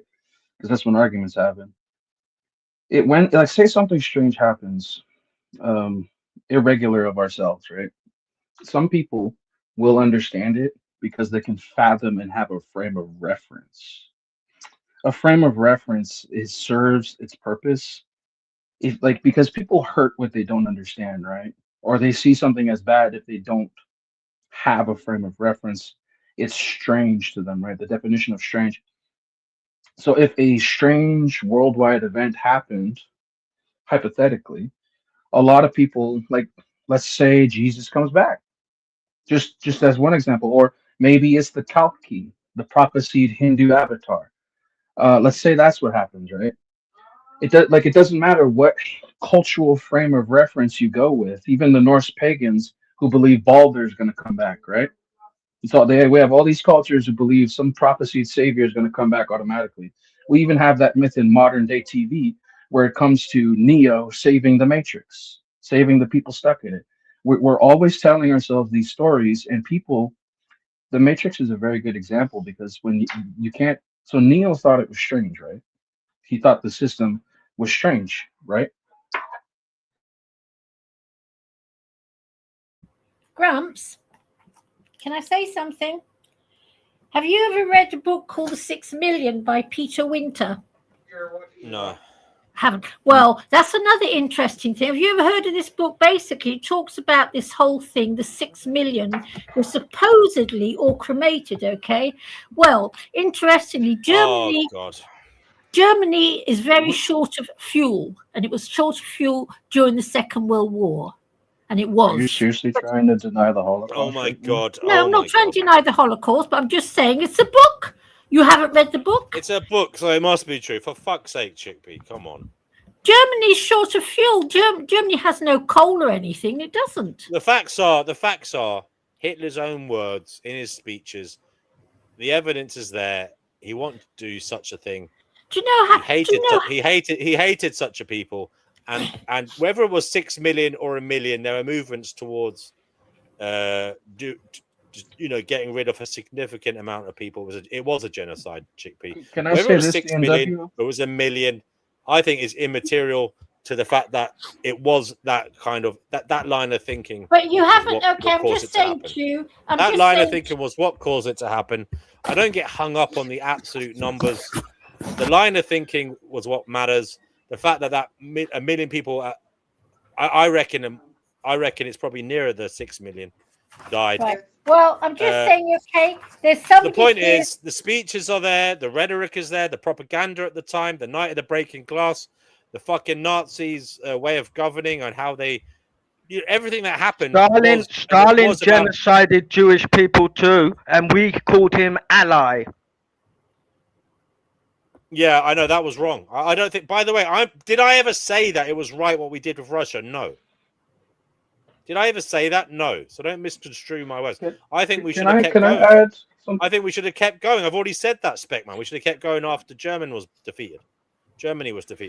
I just think if we got our priorities right from day one, we knew that Europe had to have a big war. We had to have one with Napoleon. It was time for the next big war. If we had got our priorities right, we could have gone after the real enemies and maybe saved 6 million Jews in the process. Who were the real enemies? Who were the real enemies? Stalin was the real enemy in the Ottoman Empire. Not Germany. Well, if we turned them into our ally, they wouldn't have been the enemy. We could have maybe how fucking infantile do you have to be to believe that? He literally wanted to fucking Germanify fucking Europe, you fucking moron. Do you think he was going to give that up because the Brits said, "Hey, we'll be your buddies"? People would have assassinated him eventually. He literally wanted to peer out of the windows. He literally wanted to look over. He literally wanted to stand at Buckingham Palace as the Fuhrer of the United Kingdom, you fucking moron. DNW. Right. Can I say something? The British Army was headed by a German. The British Navy was headed by a German. Chickpea. They were giving the orders. We've moved on from that. We know the British royal family was fucking Germanic in origin. Okay, we know that. But we also know that families break up. Germanic in origin on the German side. Okay, are we going to have a civil conversation? So can I say this? So DNW, I'd like to say this without interruption from anybody else. DNW. I know, right? DNW, you are not wrong in your righteous anger against genocidal politics, no matter where they come from, religious or atheistic, political, whatever the fuck. See, I have ancestry with Acadians. They were genocided by Redcoats. I have ancestry with Native Americans. They were genocided by France, America, and England, and other tribes. I have ancestry with Russo Germans who lived in Russia before the Communist Revolution. The communists persecuted them just because they were German. So those are, and I'm also Jewish. Okay, I'm also Jewish on my mom's side. So I'm hearing all these people come up with these fanciful fucking things when I come from lineages that barely survive. Right? Like I literally come from lineages that barely survive. I'm biting So my you tongue. say. So you say. So you Uh, say. Oh no, I know I it for mean, a fact. you also said you were fucking Jesus, and I think you said you were fucking Diogenes, or no, maybe Diogenes in the previous life, and someone else. I think Didn't you were say fucking that. Napoleon. I mean, you've said a lot. I don't know what to fucking believe anymore. Yeah, I was Napoleon. That's true. Go But my ahead point anyway. is, biologically, I'm connected to a lot of people and people groups who have been genocided and historically Aren't we all? persecuted. Aren't we all? Aren't we all? Exactly. I'm not behaving like a victim about it, DNW. I'm saying your righteous indignation towards these people coming up with stupid ideas is correct. You're right to behave that way towards people who are okay with genocide. It's not right. Okay, That's what look, I'm trying to say. I want to move on. I want to For the move on, record, Ragnarok. I am not okay with genocide. I am not okay with genocide. I want to move on, Ragnarok, and that is to ask you, what do you think is going to happen in the future? Where do you think we're headed? Can you foresee sociological changes? Can you foresee technological changes? You know, world governance. What lies in wait? Do you believe? I have two perspectives on this. The game theory perspective of looking at the dominoes of events currently, predicting due to game theory prediction. Because when you look at the situation right now, like a Game of Thrones situation, you're trying to look at the chessboard, the situation. How will it develop, right? You got to look at the moves of the big players in the world. Right now, the elite, people call them as, they're terrified of the population finding out about their child trafficking rings and their cannibalism rings. They're extremely terrified about that. It's why they buy bunkers. They're not afraid of some alien. They're afraid of the people figuring out. And the more people figure out, the more people get less distracted, the more revolutions are going to pop off. That's the future. That's not some random terrorist saying there's going to be revolutions against the power elite. No, it's the obvious conclusion of the domino effect because the it's all coming out. The problem is you have a lot of people who are being tone deaf, who barely care, who just want to work their 9 to 5 and continue to get the money that's coming out of the money printer. So there's going to be a divide. There's going to be a group of people who care, who will actually be pro-revolution worldwide. This will be a worldwide revolution, worldwide. It's not going to be against white people. It's not going to be against this group of people. Like there's even some Jews who will be on both sides of this. Every people group will be divided. Okay, it's like a prophecy.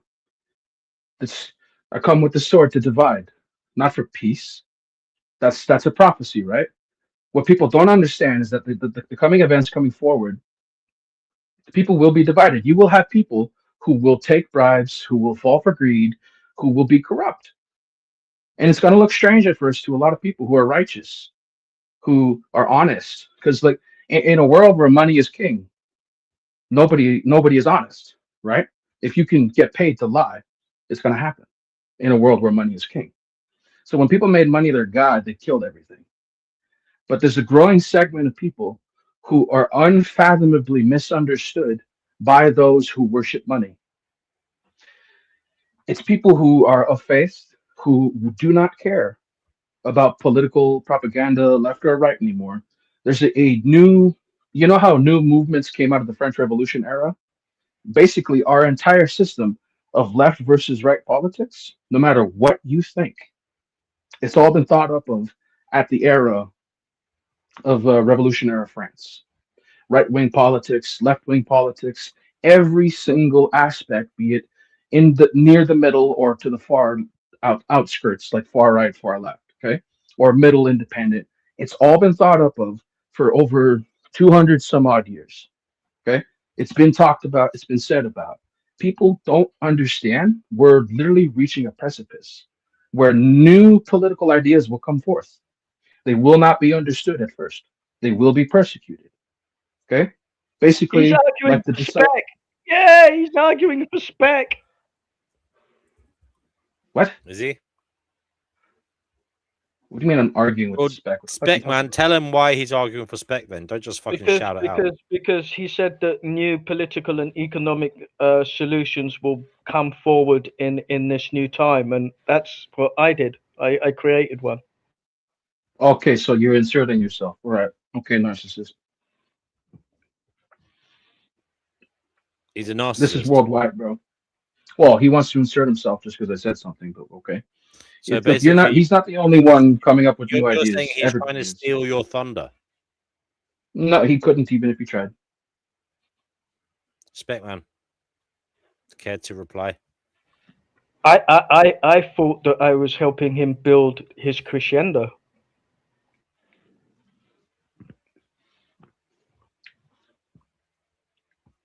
Ragnarok? You see, he said he was aiding you. I understand. Some people don't understand. They try to help, but then they cause more damage, leading to confusion. So are you saying he'd be better off just taking a vow of silence rather than trying to help you because he can't help you? Is that what you're saying? I would say help me if I ask you. Okay. Do you think me trying to come up with a better economic proposal is helpful to the ultimate aims of the universe, or am I just wasting my time?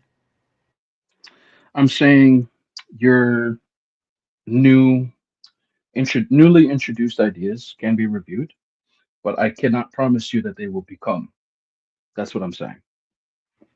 I'm good with that. I'm perfectly good with that. Like that's logical, right? I'm not trying to be facetious about it. I just like why did you like try to insert yourself? Like I understand maybe you feel part of that movement of like this new wave.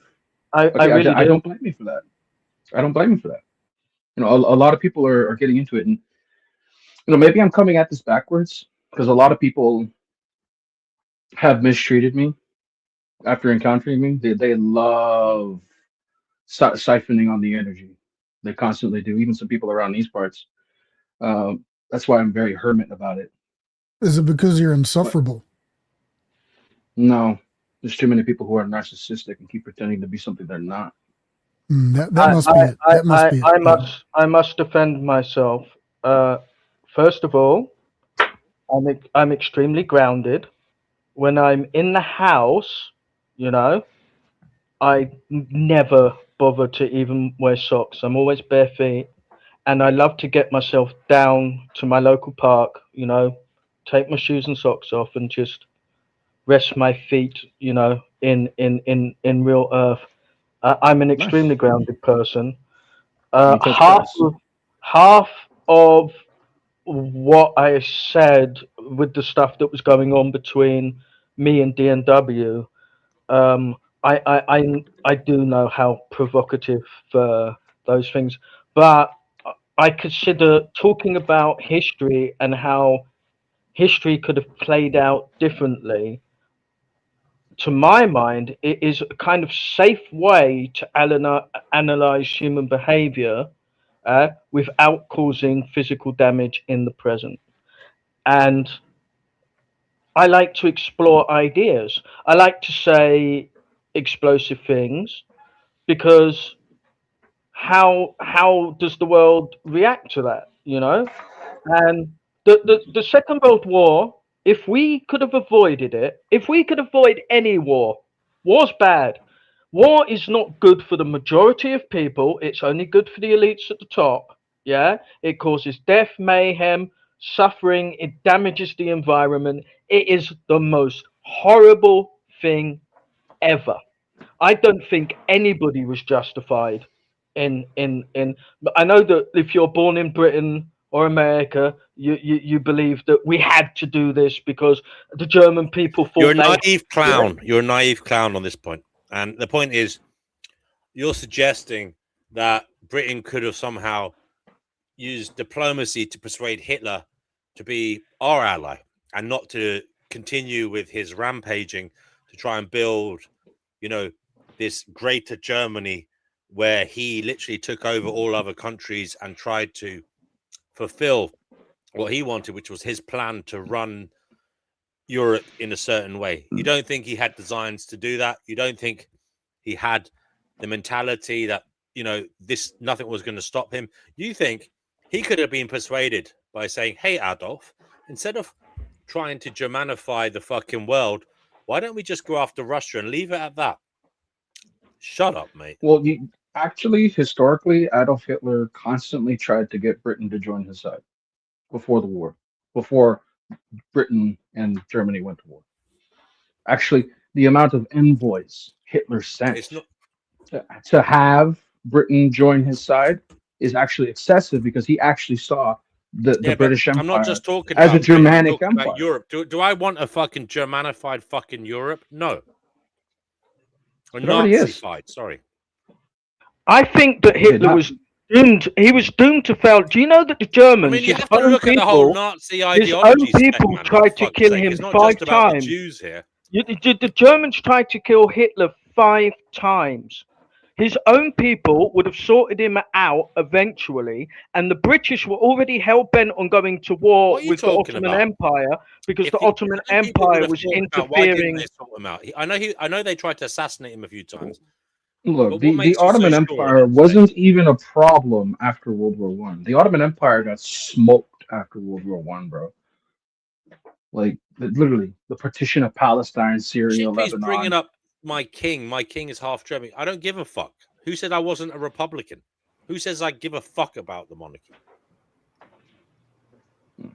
Just saying. Well, to be honest, the House of Windsor is not the original royal house. Yeah, but you could be English and be a Republican, Chickpea, for fuck's sake. Actually, the king's not half German, because old Mountbatten, he's... No, I'm sorry, Gramps, but I think you're very wrong in all this. Sorry. He is half bubble, though, because his dad was kind of like a Nazi German bubble, wasn't he? Yeah, Mountbatten is also a Battenberg. The Duke of Edinburgh was a Battenberg. Look, one thing you people need to understand about the hierarchies of power in this world, you may see these countries go to war with each other, but understand, people who play chess with each other happen to be friends, while the pawns fighting on the board are hating each other. Yes, exactly. Did you know the kings of most countries in World War One were actually fucking related? Yes, I know. They were fighting each other. That's what we've been talking about here. They're all in I know. it together. I'm just making a point. It's rather insane. Yeah, but people don't see it. People refer to it as the black nobility. They were like the king of France is actually a Spanish guy. So can I bring up a different topic? It has to do with the main show topic, though, something weird. So D&W, here's why I don't talk about my reincarnations in my past lives a lot. So it's also why the Druze do not talk about it. There are sects of people out there who believe in reincarnation. We don't talk about it because 80% of people literally just laugh at people. They don't know anything other than the physical word in front of them. And that's to their detriment. So I understand some people might mock me for how I was Alexander the Great, how I was Napoleon and other characters. But that's my journey to share if I want to share. And on a spiritual level, amongst Native Americans, amongst the Druze, even amongst the Hebrews, amongst every single sacred sect in mystery school, mocking people who go through their path is just the stupidest thing I've ever seen. It's the sign of envy. I disagree. Sometimes it's exactly what's required. I'm just left with a question. If you were Napoleon, let's all entertain that. We're in it. Damn. What was your thinking when you were trying to build your new world empire? I mean, there was a certain amount of hubris putting on the Pope's 3 crowns, for example. By the way, side note, some people say the Napoleonic Wars was the first World War. Just so you know. That they do say it's World War Zero. The main enemy was you were Napoleon. Do you want to know what the objective was? Yes. Do you want the objective beyond all the historical propaganda? Yes. So the elite banker system, you see, you need to understand something. I came out of an era where Republicans were winning, and the only reason they supported me is because the monarchists everywhere hated me. Every single one of them. What you call the black nobility, they wanted me dead. The usurious banking system, they wanted me dead. They wanted me put on that island, and you know it. They didn't want me to fucking build an empire. You want to understand something? All of you should understand something succinctly and clearly. You will not vote your way out of this situation. It takes people like Napoleon to go after What if I claim to be the Napoleon? New World Order. How about You'd if I be wrong, claim to be Napoleon? You'd be wrong. You'd be lying. But how do we differentiate? How do we know that you're not lying? Well, you don't have access to the Akashics. I do. There is one thing that I do support Napoleon in, because normally I'm an opponent of Napoleon. The main objective was to get rid of the power structures the that were one thing that I enslaving, do- cannibalizing, and violating everything. What I do agree with that Napoleon did, he actually sold the French American territories back to the Americans, and I think that was a good idea. There's no back in it. France took that from the natives. Sure, it helped fund the army a little bit. Help me keep going. The real enemy was the systems that be. You may call them Illuminati or New World Order in these modern days, but back then it was the banking class and the elites who basically decided to try to run everything. Okay, the monarchies absolutely hated Napoleon, okay, me back then, because you want to know why? I represented a republic, an imperial Because you're republic. insufferable. The end of their fucking reign, the end of their cannibal ball cult. That was what I was. Okay, and you may call me insufferable, but you should really take the log out of your own fucking eye. How about that? If we continue this line of You're thinking, not Napoleon, dude. You're just a guy on the internet. You're a troll. You can say that if you want. It's an entertaining thought experiment, and I have no problem with. It's not a thought experiment to me. It's reality. Yeah, but I have no problem. problem with him being Napoleon. There's quite a few other. I used to joke when I was a very young man, because quite a few of my friends were influential figures in history. And I used to joke, and I used to tell my friends, in a past life, I was Napoleon's bum boy. But it's got nothing to do with you. You ever wondered why the mystery schools don't tend to reveal things to the common public like you people? Do you know why? I think all of us here in this chat are well aware of the mystery schools. I mean, we're not uneducated people. Well, if you were, I think maybe some of you would be a little more educated now. I don't know. What are the mystery schools? What depends? Really Which not? one? Pick one. Really not like the Kabbalah or the Vedic, or there's several mystery schools. Okay, what's the mystery part? And that's the funny thing. There's certain things people don't teach to the public because the public just mocks and belittles it. Most Because it's of just the dumb. mysteries concern astrology, the nature of the universe, geometry, masonry. Most of the mysteries are something that you could study in any university today. But back then, it was uncommon knowledge. Oh, there's still quite a bit that's uncommon right now. And you have access to all of that uncommon knowledge, whereas us plebs don't. I would say I have access to knowledge of the universe. Yes. That someone like me, for example, doesn't or can't access. You can potentially access it, but I don't know, since you're carrying a lot of baggage. Oh, I'm carrying baggage, am I? Okay. Yeah. Like your attitude is so fucking off kilter, bro. You don't want to learn. You just want to mock. You want to laugh. I think stuff that you say is worth mocking. Yes, I don't think I can learn anything from it. Why? You said you're Napoleon. What made you get? Yeah. You don't believe in reincarnation? I have no reason to believe in it. See, that's the problem. We're not on the same level. I have no reason to believe it, and that's a problem. But because if you don't believe, you're not gonna fucking see. That's how it works. There's no point arguing. Reason? What's the reason for believing in reincarnation? Well, first of all, souls are immortal. They keep going. Okay. What's a soul? Do you understand? What? Come on, man. Now you're being facetious now. What's a soul? I don't know what that means. Where is it located? Everybody has a spirit, my friend. Everybody. Okay, I want you to. Why should I accept that? How can you demonstrate that? So first of all, are you atheistic, science-based? What's your grounding? No. Just don't worry about what I am. I want you to present. No. How am I supposed to explain to you if I don't know where you're at? You shouldn't need to worry about what my frame is. You should need to worry about what is you. I want you to tell me your reason for believing in reincarnation. Because it's absolutely true, and I've seen it's true. It's true because it's true. Okay, is that the best you got?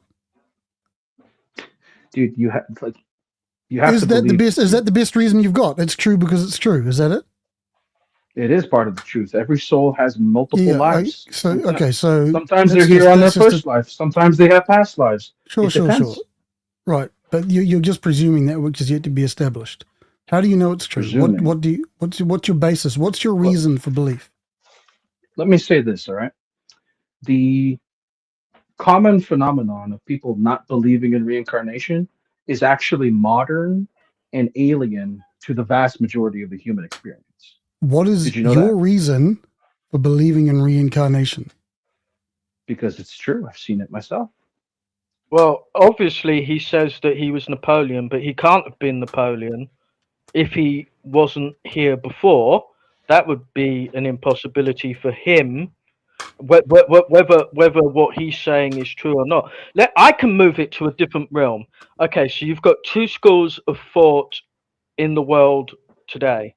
You've got those people that think that there are multiple universes out there, and then you've got another group of people that think that we inhabit the only universe that there is.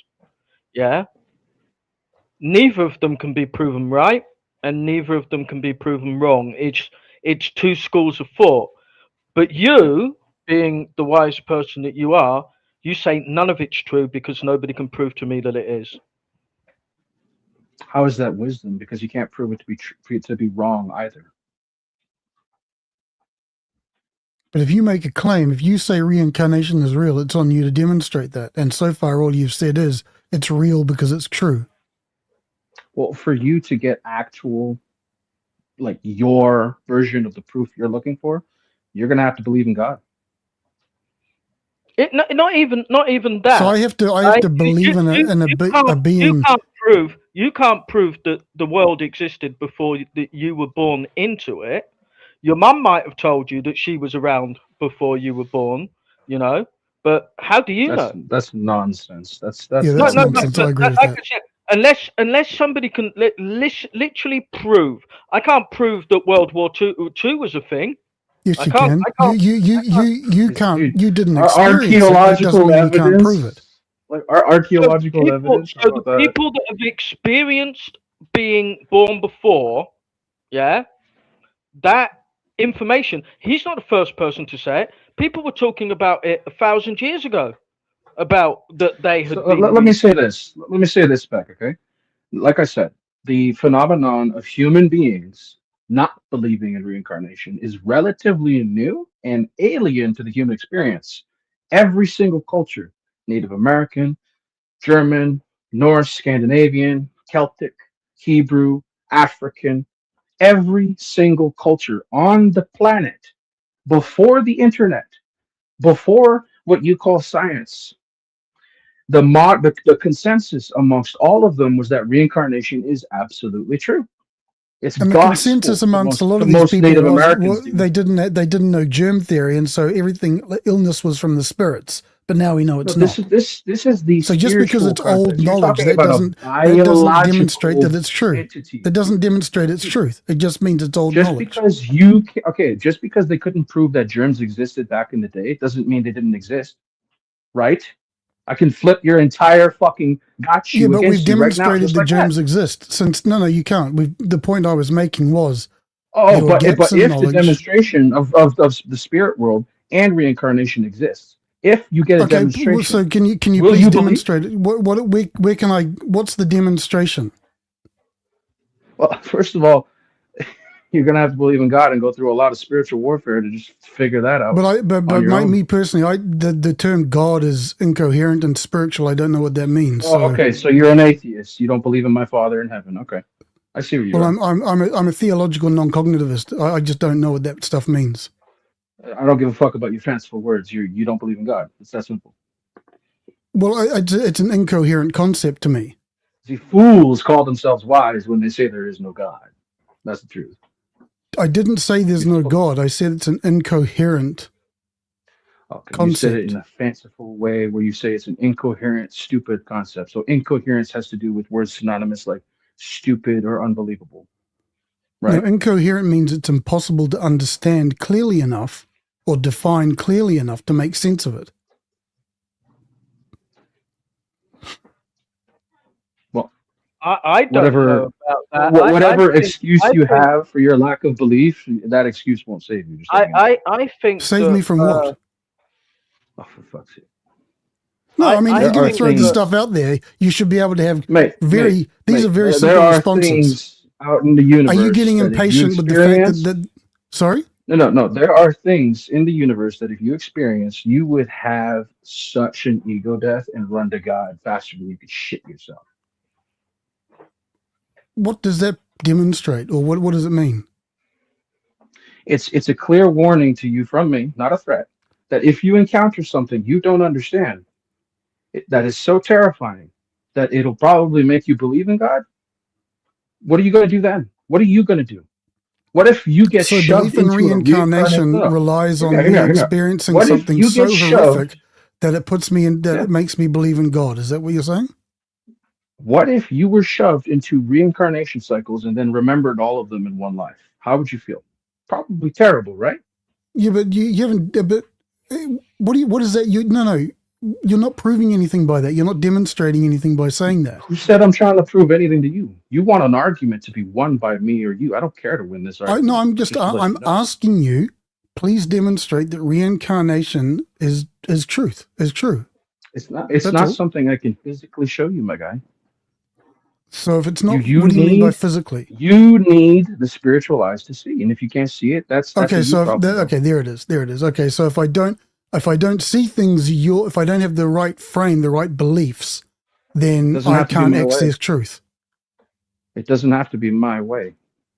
Let me make If that I clear. don't see things through your eyes, then I can't access truth. That's I what you're never saying. said that it has That's to exactly be what you through just my said. eyes. It's exactly what you I just said said. you have to open your eye. How do you know my eyes aren't open and yours are closed? If your third eye was fucking open, you'd see a lot. and What's you a wouldn't be third eye? saying the Third shit eye. you're I saying understand right now. third eye metaphorically, but it's not a real thing. It is a real thing. Can you demonstrate that, please? What do you know about the pineal gland? So I know what I'm working with. I didn't Specific hear it. What are organ. the words? What did you say? What do you know about the pineal gland, the organ? Well, I don't know. It's a pineal gland. What about it? It's the dream eye.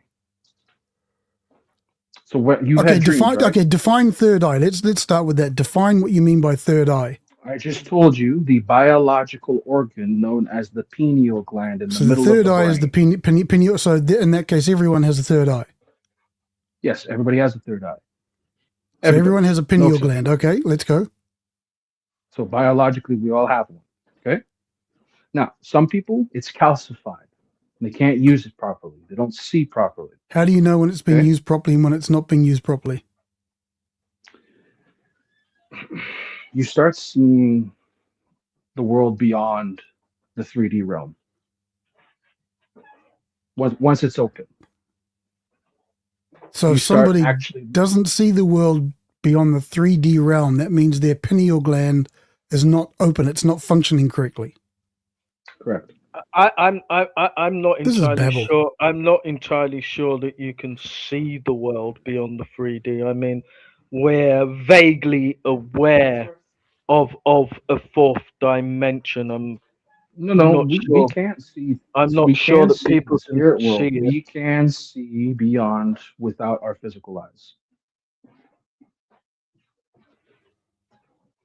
So your pineal gland is open. You can see the truth. Mine is closed, and I can't. Is that correct? If yours was open, you'd be able to see so much more. If mine was you're- open, if I would you're- agree with you. That's what you're saying. If no, but if you're in an exploratory state of mind, and you would like to experience something new and different, you could find your local church of Daime and go in there and say, I want you to really load me up on ayahuasca, just load me up and take a little trip, and then you might see things differently than you did before you did that ayahuasca ceremony. I don't use drug related rituals to do what I do. Let's just say that. Right. In the book of Peter, all of the ancients in the book say- of Peter, it says in the book of Peter, it says to be sober and attentive so that you may see the signs. all of the Specifically said that. ancients called it detoxification, though. Yes, Taking there is a ayahuasca. part of it that has to do It, with it was cleanse, it was fasting, it and all was that it was a jazz. medicine, but I guarantee every single human being on the face of the planet that hasn't done a ayahuasca ceremony, would learn something about themselves, biology, the states of humor, brain chemistry, and a shitload of other things just by doing that. Yeah. Look, have you had a dream? Several. Burp, whatever I've your even name had is. I've even had a past lifetime experience. That's not what I'm saying. I'm just saying that there are certain things that one could do in this life to perceive reality in a way that they have never perceived it before. Yeah, sure. I've had dreams. Yep. Okay, so how you see your dream is in your pineal gland in your mind, not with your physical eyes, right? That's where your dream is hosting in. But I can visualize things in my mind when I'm awake. Exactly. That's another thing. That's your pineal gland eye. Okay. If you can hone your pineal gland, which actually works like a radio sometimes, you can pick up on things outside of What do you mean it yourself. works like a radio? Is that rhetorical or is that literal? All thoughts go to the noosphere. Is it rhetorical or is it literal? Is it like an antenna that picks up radio waves? Is that what you mean? So not rhetorical or literal, but metaphorical, yes. So it's only metaphorical, metaphorically speaking. So it's a frame of reference to understand how it works. Yes. So what's the truth that the metaphor is referring to?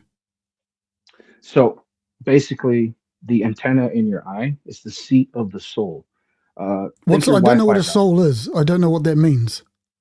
Yes, you do. You know the colloquial meaning of the soul in the Urban Dictionary. Okay, you know what that means. No, I don't. What is it? I don't know. I have no idea what a soul is. The spirit of an individual being. So that means their personality or what?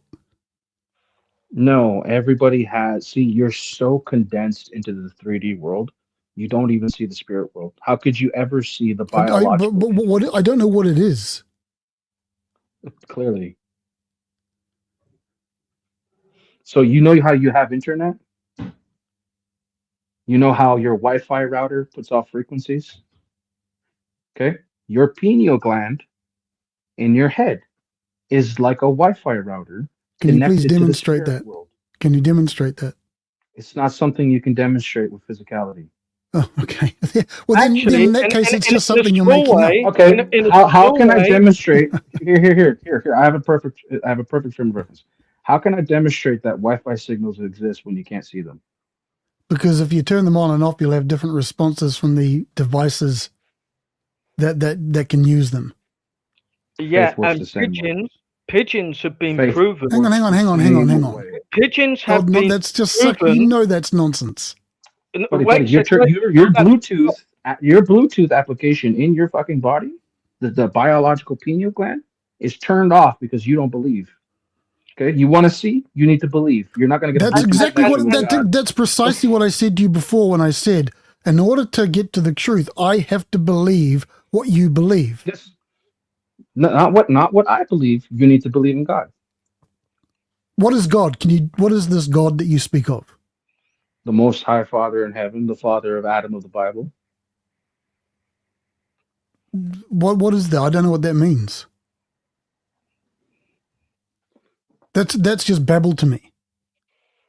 It's just like a made up invisible imaginary friend. But what I can do is the experiments that they did with the pigeons and the homing. Look, Spec, you guys can keep talking. I'm going to step out. Look, no. He wants to treat my father like my father doesn't exist. He can go fuck himself. Okay, you mock my father. Yeah, Christians are like cancer to people like you, mate. I know exactly what people like you are like. You just hate. You just can't handle inquiry. Who said I'm Christian like you think? I didn't say you're Christian. I said people like you. Christians are like cancer to people who like so you hold the beliefs that you do. People who believe in Christ a cancer? You call them a cancer? I know. Did I say that? I said Christians. You are said cancer. they're like. I said the Christians are cancer. I didn't say the people who believe in it are cancer. Christians are cancer. I said the Christians are cancer. Questions are cancer, not Christians. Okay, yeah. How is that possible that I've got the unique ability to be on both of you guys' side at the same time? Your dogs. You need to understand something, Spec. You need to understand something, Spec. When somebody who believes in God knows He exists and has saved somebody's fucking life, that's somebody whose life was saved. If you mock God in front of them, why should I tolerate? Why should I tolerate some like disrespect to somebody who I love and respect? Why should you tolerate disrespect of your imaginary friend? If I tolerate, no, you are a fool. You are an atheistic fool who thinks there is no God and you call yourself wise. You have been taught the seed of the fucking Bible. So. And he has every right to be so. It's his life. He has the right to perceive all life in the way that he wants to. He's not. He is just living his life. You're living your life. And people, please stop defending God. It needs no defense from us puny humans. It's quite capable of doing it itself if it wants to. Stop it. No. I believe in Jesus. And I believe in the Father in heaven, and there's nothing you can do to stop me from defending him, okay? Nothing. I believe in the Easter Bunny, and there's nothing you can do to stop me defending him. Easter's a sheep. I'm sorry, man. Look, I've been in the Christian thing before, and for me, the whole thing is just it's just something in your head. You know, God is made in the image of man. And every person's God is just a projection of themselves, either what they would like to be or what they hate about themselves. God is made in the image of man? You reversed the words of Genesis? What do you mean? Well, what does that matter? Who cares if I reverse the words of Genesis? It's Genesis man who is made in the image of God, not the other way around. Can you demonstrate that, please? Does it really matter at the end of the day? Like no pearls for disbelievers. How about that? Well, there it is. One of those thought-terminating cliches. Poisoning the well. The disbelievers, don't throw pearls at them. Yeah, whatever. It doesn't matter if man created God in their people who disagree with me don't deserve my amazing knowledge. Okay, it's not about disagreement. But look, if somebody exists and can hear your voice right now. God's not a somebody. God is not a somebody. It is a something. He's a he. He's someone, all right. Can you demonstrate that, please? He also is not a he. It is an it. God is an it. Can you demonstrate the existence of a God? Okay, now you want to insult all the other gods. You know, you mortals are so silly sometimes. Oh, so you're immortal now? My soul is absolutely immortal. Righto, mate. Okay. I'm immortal too, in the fact that nothing can ever die. Energy can only change its form. So I'm immortal too. Hey, you believe in basic physics. There you go. Good. Even physics proved it. No, I believe in God. Always have, probably always will. But I feel no need to defend it. It's quite capable of defending itself. So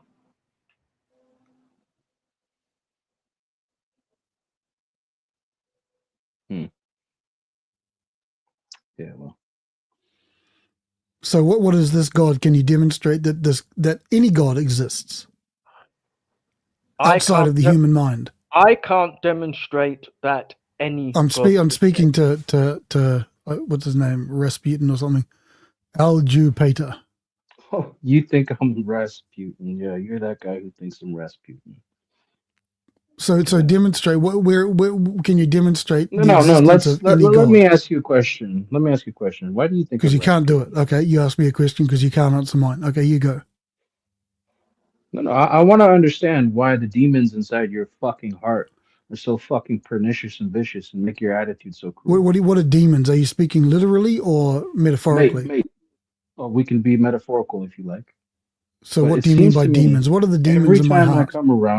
Every time I come around, your behavior is like a broken pipe trying to work itself, but it can't. Okay, so what exactly are you referring? What behavior are you referring to? I think you have a deep underlying insecurity that if somebody what behavior are you referring to specifically? So every time I come around, you behave like an arrogant bastard. I don't think we've talked before, have we, like this? Maybe no, I don't know. Maybe not heavy, but you have made your slight comments for no fucking reason. Like, what have I done to you? All you do is make slight comments, call me a troll, belittle my all I do is I'm just challenging. I'm just asking you questions about, and I'm doubting you, and I'm mocking you. Yes, exactly. You're mocking me.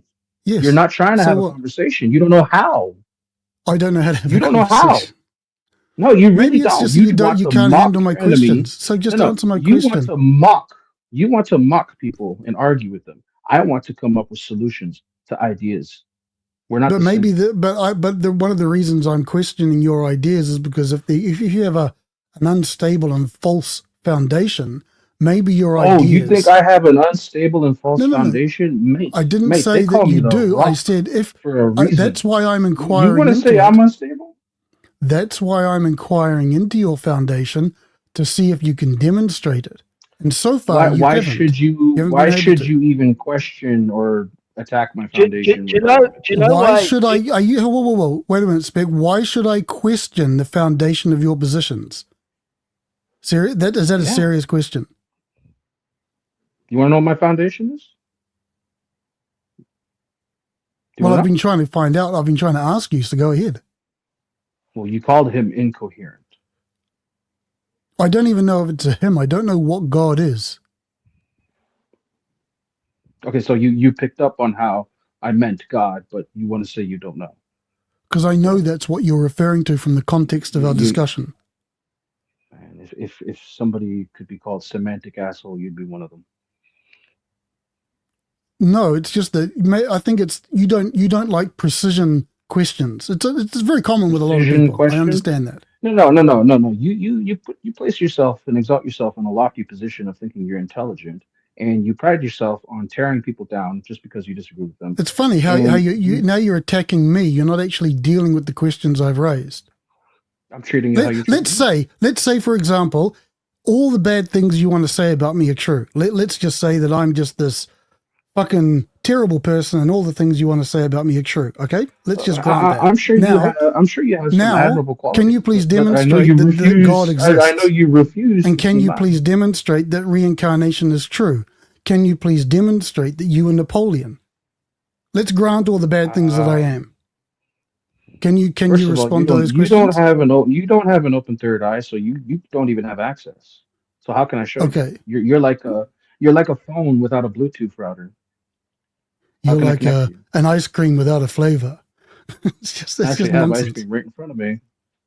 The ice cream flavor right in front of me is Oreo and vanilla right now. Cool. Yeah. So you can't. You've decided that you're not going to demonstrate that reincarnation is true. You've decided that to you. Well, if you want your ideas taken seriously, it's important to demonstrate Who said I that want to be truth taken claims seriously and by you? I knowledge don't give a claims fuck about your actually validation. have justifiable reason. No, I need you to understand something. I do not care about your unfair. validation, dude. I think that that's unfair, and the Exactly. reason that I think that that's unfair is because many times in the past, basically what you're saying is that the ultimate authority on this earth, and it can only be the scientist that can prove every single scientific theory to be true. That's He might be able to prove the thing in his field to be true, but he can't prove all of science is true.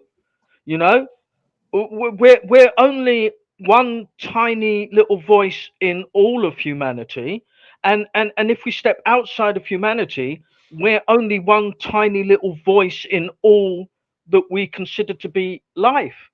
Are you saying that an oak tree has no wisdom because it didn't write a scientific paper and prove beyond a shadow of doubt that the speed of light is constant? Right. Am I saying I need no? to, Oak I need trees to say don't. Oak this. trees don't have wisdom. No, they don't. That's a I metaphor. need to say this. Okay. I need to say this here. I received a message that you're being seen as the refined version of the fedora atheist in its You received a message from who? arguing Where'd the you get the message from? same. Where'd you Don't get the worry message about from? that. Don't worry about that. Is that your pineal gland? Is that Yeah, your you never pineal know. gland? I mean, going back to the pigeons have got a divine wisdom. They managed to create Yeah, they do. their own GPS system, without any help. They had it because everything was pretty much around before the human got here, right? So they managed to create a GPS system all on their little lonelies, which can be proven scientifically. So they must have wisdom. But the oak tree can't have wisdom. Come on. See, Spec, there's a common denominator here between the atheists and the rich. Here, and it's not something good. Okay, this is the poisoning the well part. No. Let me finish here. Let me finish. Okay, and it's actually important because it's about, and we don't need to personalize this because we see it sometimes in spiritual people as well. There is a form of blindness people have towards intelligence. What's spiritual? What does that mean? Okay, fuck off with the semantics, dude. No, I'm serious. I don't know what that means. People go, I'm spiritual. What is that? But you're using, but I don't understand what you're saying. I'd like clarification on the terms that you're using. Is that too much to ask? Can I explain the common denominator without you adding your semantic bullshit? It's not semantic. I don't know the definition of the term spiritual. Yes, go fucking look up semantics because you need to look up what that means. That's for sure. Homie, rich people think the only people that are smart are people who are also rich. It's the same thing with atheists. They only think atheists are smart if they're atheists. This phenomenon, like I said, amongst spiritual people. When did I say that you're anything? I haven't even talked about your intelligence. The fuck up, bro. Well, no, I'm just going to interrupt you because you're gish galloping nonsense. You're personalizing. I'm not galloping. You're gish galloping nonsense, pal. No. You're just doing this to avoid the issue. You can't answer very simple questions. Blind spot. No. You're insecure. How do you know you don't have a blind spot? How do you know you're just not full of delusion? I was actually literally about to say that I may have one, you dipshit. But you kept interrupting. Okay? So the rich. Now let me finish what I was going to say before you open your mouth so you can actually communicate with me. The rich believe only the rich are smart, right? The atheists believe only the atheists are smart. That's the Christian believe only. Shut up. The Christian believe only the Christians are smart. That's not true. The spiritualists only believe the spiritualists are smart. Okay? Each group of people. Muslims think only Muslims are smart. You sure? It's a blind spot for a lot of people. People who think that the people who believe what they believe and only those people are smart, they're dumb.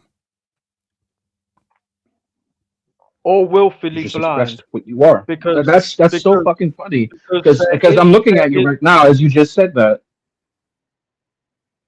You literally just dunked on yourself. No, I didn't. I said that if you believe someone is smart just because they agree with you, then in my opinion, that makes you dumb. Let me interrupt Yes. that. The rich. I the don't know rich, if you're If smart I or was not. an I don't know. atheist, I haven't discussed your intelligence. I don't in this conversation. I don't know whether you. I don't know what you are. no. The way I'm you asked behave all. is clearly a denunciation of you and your pride, thinking you're smarter. That's a Well, fact. you could again psychoanalyze me all you want and attribute all the bad characteristics you want on me. That's fine. I don't mind. Can you I'm sure please you have good ones. demonstrate that reincarnation is true? How can I demonstrate that if you don't have your pineal gland open, dude? And there, you see, you can't. You see, it's when if I make a knowledge claim, if I say X is true, and someone says prove it, I'm not going to Okay. turn around and say, well, How you can't can I send understand you? because Look, you don't have your third eye open. No. That's just Think of nonsense. your mind. No, it's not nonsense. You lack the biological, spiritual technology to communicate properly. How do you know what That's I your lack? problem. You don't know who I am. You don't know my knowledge base. You don't know anything about me. You sound like somebody I know about. But you don't. So all of these claims that you're making are just unfounded. They're just spurious poisoning the well claims. I'm asking you, I can you please demonstrate your claims? That's all I'm asking. Is it unreasonable for people? Hang on, Spec. Is it unreasonable to ask someone to actually demonstrate the justifiable beliefs they have or the justifiable reasons for the beliefs they have? Is that unreasonable? It's not an unreasonable question, but you lack the technology to adhere to it. But you again, you're presuming that which you haven't proved. And I could say, basically, what you're asking is for, because there are quite a few people that believe in reincarnation, even say that they have evidence that they were here before. Actually, the popular consensus for majority of human history is reincarnation is true. Can I speak? What you're saying is, can you please bring something that doesn't entirely exist in this plane of existence into it and make it a physical reality? None of us can do that because the soul doesn't. That's kind of my point. If you can't demonstrate it in a way that makes it independent from your own mind, then there's no reason for someone else to believe it. That's true, and I'm pretty sure that Al here will say you have the right to believe what it's not about having a right. It's not about having a right. If somebody's belief cannot be established without getting inside their pineal gland, then there's no reason to believe that it's true. That can just be rejected on the basis that there is insufficient evidence to believe the claim is true. Doesn't mean that the opposite is true. It doesn't even mean that the claim is false. It just means that there is insufficient evidence to accept it. Here's my reasoning in all due politeness. Okay, cool. Basically, like I'm not trying to be facetious with you, bro. It's just tempers are high, whatever the fuck. And somebody wants to got you, okay? But let's be cordial about this. What I'm trying to say about you lacking the technology to see, right? There is such a form of spiritual technology, and please don't get semantic. Look, people don't understand it. People who are spiritual. Okay, I don't know what's spiritual. I don't know how you're using that word. Well, see, that's the thing. This is like an alien showing a human. Here, I want to show you some technology. Okay, so if I look up the definition of spiritual on Google, will I understand you? You do know what a spirit is, right? In the colloquial modern tense. I'm not relating or affecting the human spirit or soul as opposed to material or physical things. How's that? Or relating to religion or religious belief. That's what spiritual means on Google. So look, I just want to know, is that correct? Should I understand the term in that manner? Yes, it is a higher dimensional aspect beyond material matter. And so what I would be then asking you, can you demonstrate this higher, whatever you said? I'm sorry, I didn't catch your word. I would love to. Your higher plane of thinking or whatever it is, can you demonstrate that's true? So to access the noosphere, the collective human thought field, where all thoughts go and exist, to do that, you need to specifically hone your third eye on a spiritual journey think of it like a Jedi. Okay, you're not even like an apprentice at this point.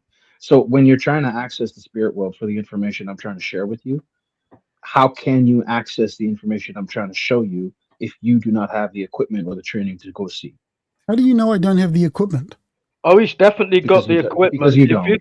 If He has the biological your dog equipment. would It's just come not out- oiled. It's not working properly. if your Hang on dog a would minute, but come round this to to my me, house, this and to me do sounds a like you're massive bit of saying. This to me ayahuasca sounds with like you're me, saying what I said before. his equipment to perceive other dimensions would become abundantly apparent. This goes back. You're Yes. saying that I don't have the equipment to perceive what you perceive. No, Is that correct? it's more like you do. You just didn't turn it on. How do you know I didn't? It's clearly you only perceive. Are you a materialist? Like you only believe in the material physical world? In the sense that I haven't seen any evidence that there's anything beyond it. So if you were granted evidence, you would see that there's something beyond, right? That's what I'm asking for. I'm inquiring Okay, into so your that- beliefs. That's why you're being so crass about it, right? But the thing How is, am I how being can I crass show when you I'm that asking you? evidence if you don't have the so you have the engine in your head, the pineal gland, right? Whoa. How can I show you if you don't look? I am here. I am asking you directly for evidence of your claims. What part of that makes you think I'm not being genuine? Well, first of I all, know that you're not being there's genuine this, because you won't Are go you down sure? to your local church of Santa Daime, and you really honestly, anybody can do this. It's right. You've got one. There will be one somewhere in Japan, right? The Church of Santa Daime is worldwide, and you walk in there and go, "Look, Can I say I'm this? not interested. I'm not interested in any of you lot's mumbo bloody jumbo and blah blah blah. Just give me a really good hit of ayahuasca." And then afterwards, I'll give you 30 minutes to talk about mumbo jumbo. I'm pretty sure that after that massive hit of ayahuasca, 24 hours later, you'd be more willing to listen to the 30 minutes of mumbo jumbo that they spout than you were before. Inspect, may I say this? So I may not be able to give you the evidence, but I have a witness. Spec, the other day I mentioned and asked the questions of a false prophet who kept talking on here, claiming to be the second coming. Greasy was basically, we were arguing with Greasy. That was the last time I was on the show. He kept claiming to be the second coming, blah, blah, blah, and we argued. And I know you were there, Spec. And then I put out the question, who was I in a past life in the Crusades? Spec, right here, went out of his way. He prayed to God, got the answer in his head, and said the correct answer. So Spec did pray to God, asked for clarity on the answer of the question of who myself, Peter, aka Alexander, was in the Crusade era. The answer is Baldwin the Leper. Okay, so that happened on video screen. He prayed to God and got an answer. This is why I told you, you need to believe in God and ask a question. That doesn't. There's other explanations for that. Your dog, you do not need to believe in God. God does not need Yeah, God. okay, speak, mate. Listen, just can not I an go at it with Al for a bit, please? Al, all I'm doing is I'm asking you to demonstrate something, and you say that my biology isn't developed enough to comprehend. You don't have the faith. Maybe you have a kernel of faith and it will grow in the future, but faith. You don't have the faith. So I need faith to believe the thing that I don't have faith in. Again, that's language I don't understand. Do I need to develop faith to believe, and that's the only way I can see it? This is like an alien. It's like. So I know you're not a Christian. I don't think you are, but it's like when Christians say you need faith to believe in God. Okay, so but that communicates to me I need to believe first, and that gives me faith to believe in God. Okay, so you completely sidetracked what I said. So Spec. Okay. The other day you did ask the question, right? And then you got the answer correct. So Spec answered the answer. You asked the question. You asked the question. Yes. I went looking for the answer, and I got the answer. Yes, you did. You displayed that you have the ability to access the ethereal realm and get a question. No, that doesn't demonstrate that I have the ability to access another realm. It doesn't demonstrate that. I'm not the one here that's disputing that pigeons have a wisdom all No, of their no, own. I know That's you're why not the one disputing that's spec. an I'm open. saying you are already a witness to ethereal answers. Okay? But you're here. He didn't do that. He didn't pray for the answer. He didn't ask the answer in the spirit. I spent a good number of years praying and it just didn't work, mate. There was nothing. It's like babbling into the nothingness. You don't know who I am. You have no idea of my past, where I've come from, what I know, what I do now. You just don't know. So you can't attribute all these horrible things to me. The Lotus Show is a very interesting show, my friend. Mm. Okay. I'm going to ask you again. You said that reincarnation is true. Do you have a demonstration of that? And can you please do so without informing me that my biology isn't capable of understanding? Before you do that, have you noticed how about you do expected? On the screen in Ask the front of question. us, there is actually a picture of the third eye right in between us right now. That's so funny. How you talking about the third eye and there's a picture on screen? Yeah, most people don't know that the third eye, the eye at the top of the pyramid, is the cornerstone, right? It has to do with the man who has the pine cone. Okay, so we won't do reincarnation. How about God? What is this God? Can you demonstrate that this God exists? We can't even get to the simple bit of the soul yet. No, but the point is, if you're going to say that God is a him, my Father in heaven, and I know how I now know how aliens feel when they're trying to explain technology to a human. The spark. So you have access, aliens, bro. You have access to esoteric knowledge that I can't access. Is that what you're saying? I'm incapable of accessing the knowledge that you access. I think even if I told you, you wouldn't believe. So there's no point. What I'm saying is that this particular incarnation that you're experiencing now has no need of any access to the higher dimension, the fourth dimension, the blur. You just don't need it, and you don't need it. Right, it's not going to feed you. That's actually a good theory. It's not going to protect you from harm and suffering. It's not going to give you any physical benefit whatsoever having access to a higher dimension. It won't. And it doesn't even matter, because if reincarnation is real, you've got forever to access the fourth dimension at your own leisure. Well, the question is you very wouldn't simple. want to go to the fourth. Can you please demonstrate that this entity you call God, which you've attributed as a him and a father in heaven, can you demonstrate that entity exists? He's everywhere and everything. That's not that doesn't demonstrate. It doesn't prove anything. He's the world you live assertion. He's your relatives. God's everywhere. Okay, so God is my God. God is other people. No, everybody is of God. That's my point. Can you stop speaking in riddles? So you said that your God is a father. No. You're asking me. You're asking me to stop speaking in parables. Not going to happen. Riddles. No, I don't. Yeah, okay. Just speak directly. You talked about a father in heaven. Where is that father in heaven? How do you know he exists? He's everywhere. Do you understand? He's everything. Do you understand the question? He knows everything, hears everything, hears your thoughts, okay. everything. How do you know there's a he there? What is that he? He knows what porn you like, he knows what food you like. What is that everything. He? Who are you talking about? Some people call him Jesus, some people call him God. Right. How do you know that entity exists? How can you demonstrate that apart from what's inside your head? He's saved my life multiple times. Okay, that doesn't demonstrate he exists. No. Literal hitmen and kidnappers tried to fuck over my life in horrific ways. Whole cults. You're just avoiding the question, mate. It's such a simple question. This is a testament. I used to have a testimony as well, how God saved me. Every Christian, everyone, or every spiritual person, everyone's got their testimony about God. I get that. I am asking you not to give me your testimony.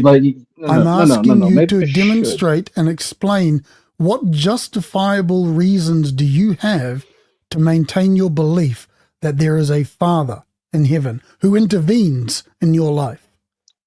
Every breath I take. Okay, you don't know how to engage the question. Either that, or you're just being a dick. Those are your two choices. I mean, you want to have a respectful discussion. You're the one letting the discussion down at this point. Respectful. You're the one insulting people's fathers. No, I was quite happy to explain my relationship to God with your dog earlier on this program. Well, look. Here's one piece of my relationship with God, Spec. Cannibals were literally trying to fucking eat me in a Kaitan God ritual, and God saved me. What do you mean, God? What does that mean? How did God save you? How did God intervene? 2 words: war angels. Oh, Jesus Christ! Well, now you want to take his name in vain. Wait a minute. Objectional Ethics tells this famous story, and I really like it. And he loves kayaking. In fact, his picture. Yeah, hold on. Yo, you're thug. You're thug. Keep my dad's name out of your fucking mouth. He says that he ended upside down. I'll say what I want, but that's okay. By me. Thanks he very hit much. his head, and he was discombobulated.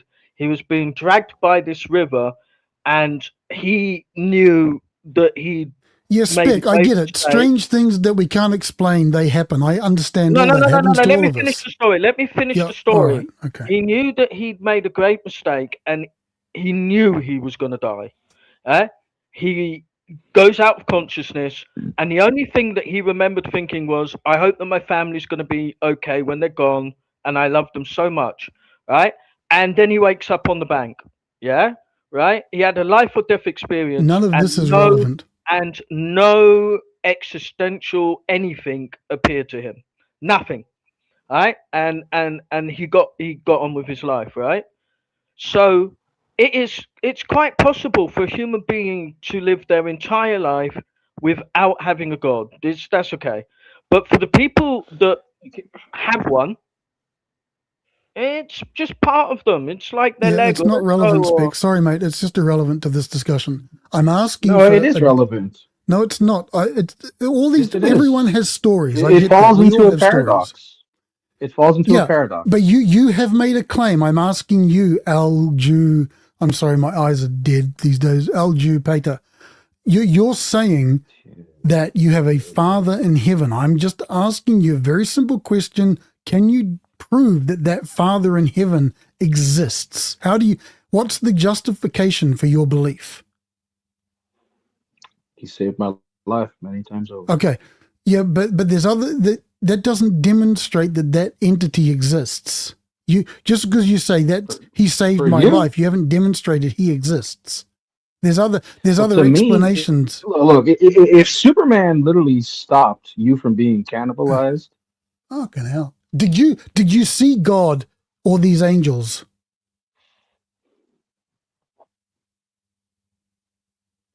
Not what my physical. Like, how do you know? You talked about war angels. What are these war angels exactly?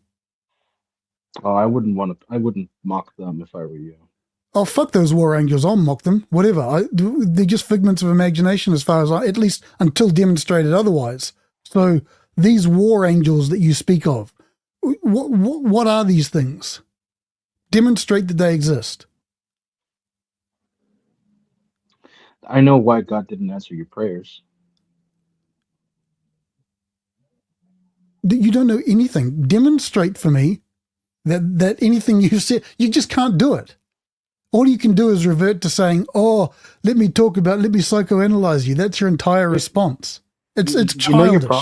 It's infantile and it's nonsense. I can give an example. Can I say this? Tesla said Spec, I need to say this because he said something very pertinent. Spec, let me say this.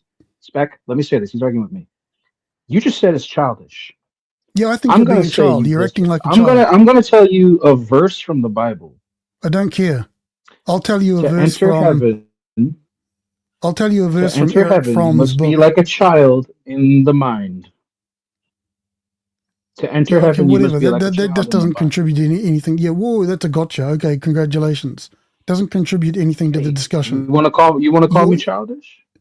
Yeah, I think because what you're doing is you're not engaging the discussion in an adult manner. No. If someone asks you to demonstrate your truth claim, then either demonstrate Let it or me just tell say, you the truth. why don't you just say it's a personal belief that can't be demonstrated? Why don't How you say that? about I tell you the truth of what my personal modus operandi is with you right now?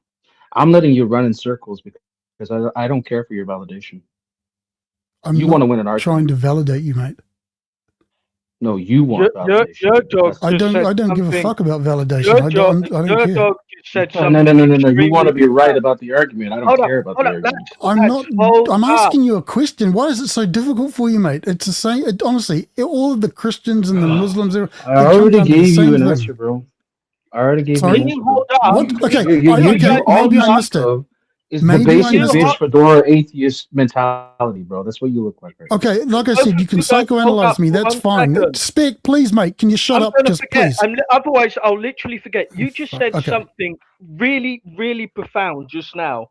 You said that God is something that you can't be given to somebody, and it can't be taken away from them. If they have it, it's that. You don't need to agree with it, but one part of you seems to be wanting for other people to validate that experience that Why they've. don't you stop And when they projecting on me can't, what you think the when they motivations can't, for my questioning is, and why don't we just engage the discussion?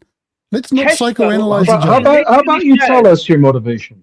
Tesla literally I'm said interested. that I would like to. My interest. Shut the fuck up, Spec, please. Can you just back off? Now, I'm honestly just asking you. You made a claim. I'm just interested in you providing evidence for that claim. It's a very straightforward question.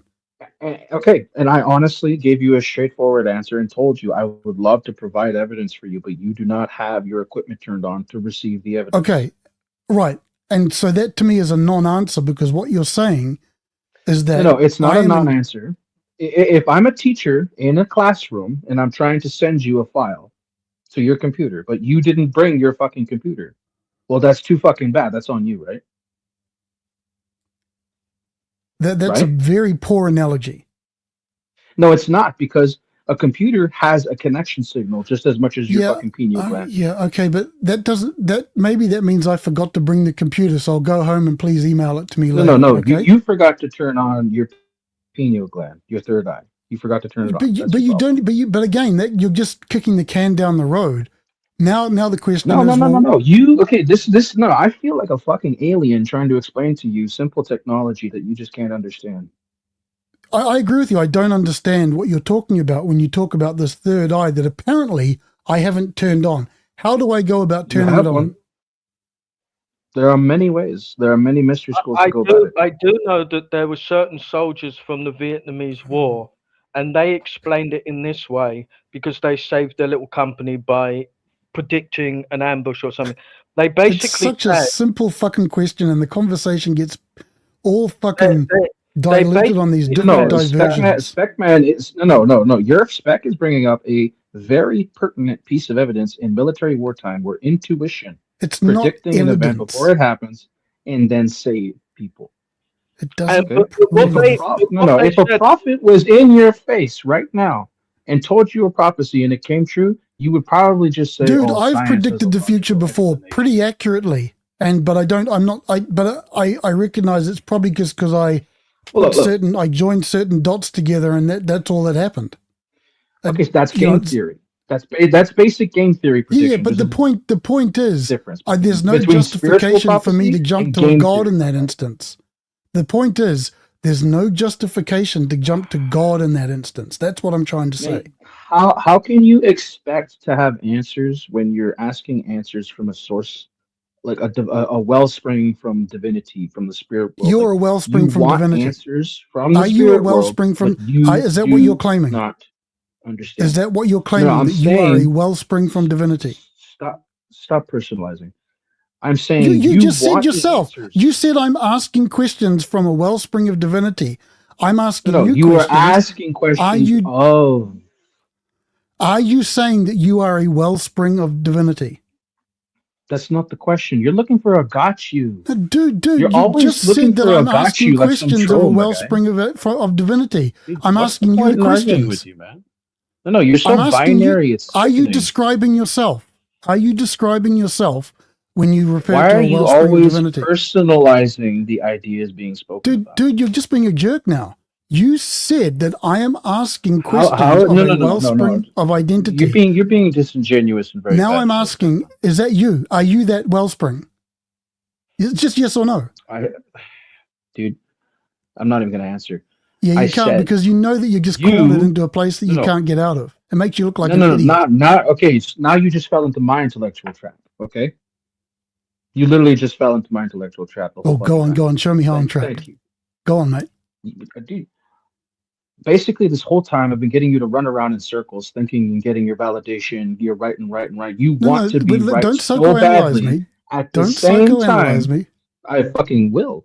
You want to got you. You just want to got you, and you want to feel superior. That's what you want. You don't care about ideas. You don't care about talking. You don't care about being in the fucking villa talking to people about real ideas. Right. You don't care. Okay, you know so much about me. No. Is that because you have access to God? Is God telling you this? The psychoanalysis of your character is you don't care about sure, talking like I said content. before, I'll grant you everything that you're don't saying. I'll care grant you all about of the talking shit that about the ideas. I'll grant You you. wanna got Let's you. grant it. Let's You do it. Let's just say want that I'm as bad got as you. and as poorly motivated as you say I am. I don't even and care about. let's about you grant all looking that. bad. Let's just grant all that. How Why does are that you- invalidate why the are questions? You saying this is a look? You are literally like painting this as if it's bad or something. I'm just saying you're looking for a gotcha moment. It does make you look bad, and you know it makes you look bad. 'Cause No, you're arguing. I'm not looking for a gotcha. And I'm not looking for. I don't think anything I've said And now you makes me just look lied. bad. Now you just lied, my dude. You But it's want your just- gotcha oh. moment. You want to laugh at the face. How did you say? You want to Well, mock you and just said I belittle. lied. What's your basis for No, saying that I you lied? did lie. How You do- said prove you it. don't want a gotcha moment, but that's the whole. You Right. literally just acted like I cornered you. I cornered you. You just lied, but then 2 minutes ago you said I No. cornered you. What do you mean? That So behavior you're is saying when? disgusting. So you're calling me a liar when I say that I don't want a gotcha moment? Do you frequent the Lotus podcast? No. Just a simple. It's just a yes, no. Don't run away. Is it true that you I'm not just running said away. that I'm a liar because you think that I Dude, want a gotcha dude. moment? You You're not literally gonna just answer, 'cause you know that you're just gonna look like a wanting dick. A gotcha moment. No, I don't care if I look like a dick. That's what you don't understand. Well, you obviously don't because you're doing a pretty good job of it, pal. Dude, I could be the worst villain in the room. I don't give a fuck. Okay. How about this? Let's make it even. Let's say that we both think the worst of each other. No. Okay, let's just let me grant let all me say that. this. But before you go into your analogy, let me say this clear, succinctly, okay? Point by point. You said, aha, I cornered you, right? You thought you had me in a corner. Then I said, you fell for my intellectual trap instead. And then you said, okay, show me how. Then we continued in progress. Then so you wanted me to be cornered in the intellectual verbiage, right? We spoke again and again. And then let me finish. Then you said, I don't want a gotcha moment, but you just celebrated the idea of validation that I was cornered. You're not trying to communicate with me. You're trying to corner me. Yeah, no. That is my point. I don't care if I look like the So hang evil on, lion in the corner. No. You're just turning this into something it need not be. I'm just going to go back to what I said earlier. It's your behavior Can you being demonstrate your challenged. claims? I'm painting a big You've fucking made mirror in your knowledge face claims. right now. I've asked you to demonstrate them, and you refuse to do that. That's all this boils down to. There's and a if difference the only between way that refusal you can and you demonstrate your lacking claim the is by technology forcing to receive people, the information. No. If you the lack only way the that you can information to demonstrate receive. your claim is by telling people they don't have access to the information inside your mind, then your claim can be rejected. That's my entire point. Spirit world, not my mind. Like, what's wrong with you, bro? That's it. You cannot demonstrate that your beliefs exist outside of your mind. That being the case, they can be rejected. In the room, But I they do. believe That's the thing. I believe that both of you are secretly looking for a got you moment. I don't give a fuck about the question. I'm don't making this guy think- go around in circles. I don't think that either of you have the tools to physically demonstrate either Christ. of your positions. Yeah, And whatever. Can you keep- I can you haven't keep made a that claim. name I haven't out of made your mouth? knowledge claims. I haven't made a knowledge claim. I don't need to No, validate. you've made a lack of knowledge claim. Lots of them. No. I've just said okay. My lack of what's my go? Keep going. Be specific on that. I think that you've had this conversation. Be specific. You said I've made lack of knowledge claim. Be specific. What lack of knowledge claims have I made? I was trying to get there. I believe that you've had this conversation with other people that believe Holy that shit. God, why can't people just answer the question? In there. And I believe that you've asked more than one person. I don't want a story. What lack of knowledge claims have I made? Give me one example without going into a story. Lack of knowledge of God. That's one knowledge that you lack. No, I didn't claim that I have. I didn't claim that. I said that to me, God is incoherent. To me too. All right. Yeah. So your claim that I made a lack of knowledge claim is therefore unsustainable. That's my point. But why are you asking others to put their God on the table so that you can poke it, prod it? You know, isn't that what ideas are for? To be poked and prodded? I'm talking metaphorically now. You know, nobody can put God on a table and go, here it is for you to dissect. Yeah, okay. Chat, okay, speak. I want you steel man what I'm trying to achieve here. What you're trying to, what I believe you're trying to achieve is that each and everybody's personal God is their personal God, and it does not affect any other living thing other than them. No, that's nothing to do with anything I'm saying. Okay, then I have misunderstood you. What I'm trying to achieve here is I'm trying to demonstrate, and I think I'm doing a pretty damn good job of it, is that of course she would say claims can be, yeah, but you do as well. So, you know, my fundamental point is that you can reject a claim that someone makes, but they can't justify the belief in that claim in a way. You can object to it even if they can. If I say that lead is heavier. No, he has a point. He has a point. You couldn't prove me wrong even if you wanted to. A feather, you can say that's a whole load of bullshit. Right? You can reject any claim anybody makes, no matter how much proof there is, 2 or 4. That is the human special ability. Our special ability. If there is absolutely no proof given, then it can be rejected. If there is no proof given, it can be rejected. That's my point. That's my sole point. And I agree with you. Even we have not heard any evidence of any of the knowledge claims that this person has made. You don't have the equipment to receive the evidence. And there you go. There it is. What you're saying is, I don't believe what you believe, therefore I'm incapable of understanding truth. That's what that means. Oh, yes. Okay. If that's the case, then the discussion's done. Well, see, I never cared to be right. That's where you got me fucked up. Well, but do you think that when people make claims in the public arena of ideas, because we're here discussing ideas, are we not? That there is an obligation to justify those beliefs. So we could segue back to the topic of the story. Are you one of those people who think things are weird and you just don't understand? And I'm one of those who passed the evolutionary filter and understands the weird. What do you mean you're more evolved than me? Is that what you're saying? Yes. Okay. Fuck yes. Oh, fuck yeah. Yeah, you are. Yeah, good on you, mate. Okay, so you've passed the evolutionary filter. Can I ask you a question? Outside the topic? Sure. Just so we can find a place of cordiality, you know? Because we can be douchebags all we want, but we can also be gentlemen. Like putting down our want and need for validation or arguments or whatever the fuck. Yeah, don't preface it. Just ask your question. Right, we don't need to preface it. What do you think of the YouTuber Sargon of Akkad and the Lotus podcast? I don't follow it. I don't pay that much attention to it. I think I follow Sargon on X. You surprisingly sound a lot like the one who calls himself Sargon of Akkad. Surprisingly, you have a very similar. I don't know. Is that an insult or a compliment? No, he's wise. He also doesn't exactly believe in God either. He's got some good opinions. He's interesting to me. I've seen him. I do follow him on X, so there you go. But like I say, I don't watch the Podcasters Lotus thing. I don't watch it often, but like I just you sound an awful lot like him. I don't know who's going to be more bothered by that, him or me. I'm just saying, you could have been his brother. You sound like him. That's all. No, I'm not I talking agree. I about mean, the we can be historical. cordial, mate. My whole thing is just with these kinds of discussions. I just think I think No, that I if you see where bring you're coming from, ideas, and you know where I've seen your debate tactics before on the Lotus podcast from Sargon of Akkad, word for okay, word sometimes. okay, It's quite interesting. That's why I asked, right?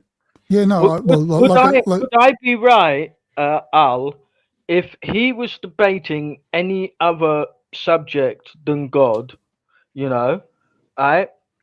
Because he uses the same logic and the same technique with everything, you know. If he were debating any other subject but God, would you be so antagonistic? are you talking to me?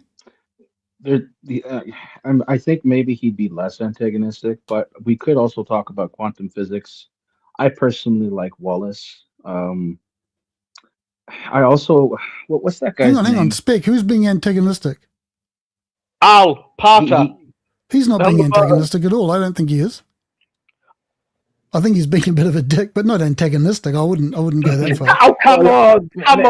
The word dick is a less sophisticated way of saying Spec, antagonist. you need to understand something, okay? Like I used to be a pub crawler, right? People will have their arguments, and the next second they'll have a cigarette and be like, "What's up, bro? We're cool." Like it's it's a guy thing. And look, we could argue about God all day long, but we could talk about quantum physics the next minute and agree on something. It's we don't need to be so one dimensional. We could psychoanalyze each other and see how we want a gotcha moment. And like to be honest, like outside of ourselves, like without personalizing the any single one of us, including DNW. I think throughout all these shows, we've witnessed a band of people who display the behavior of wanting to have a got you instead of conversing.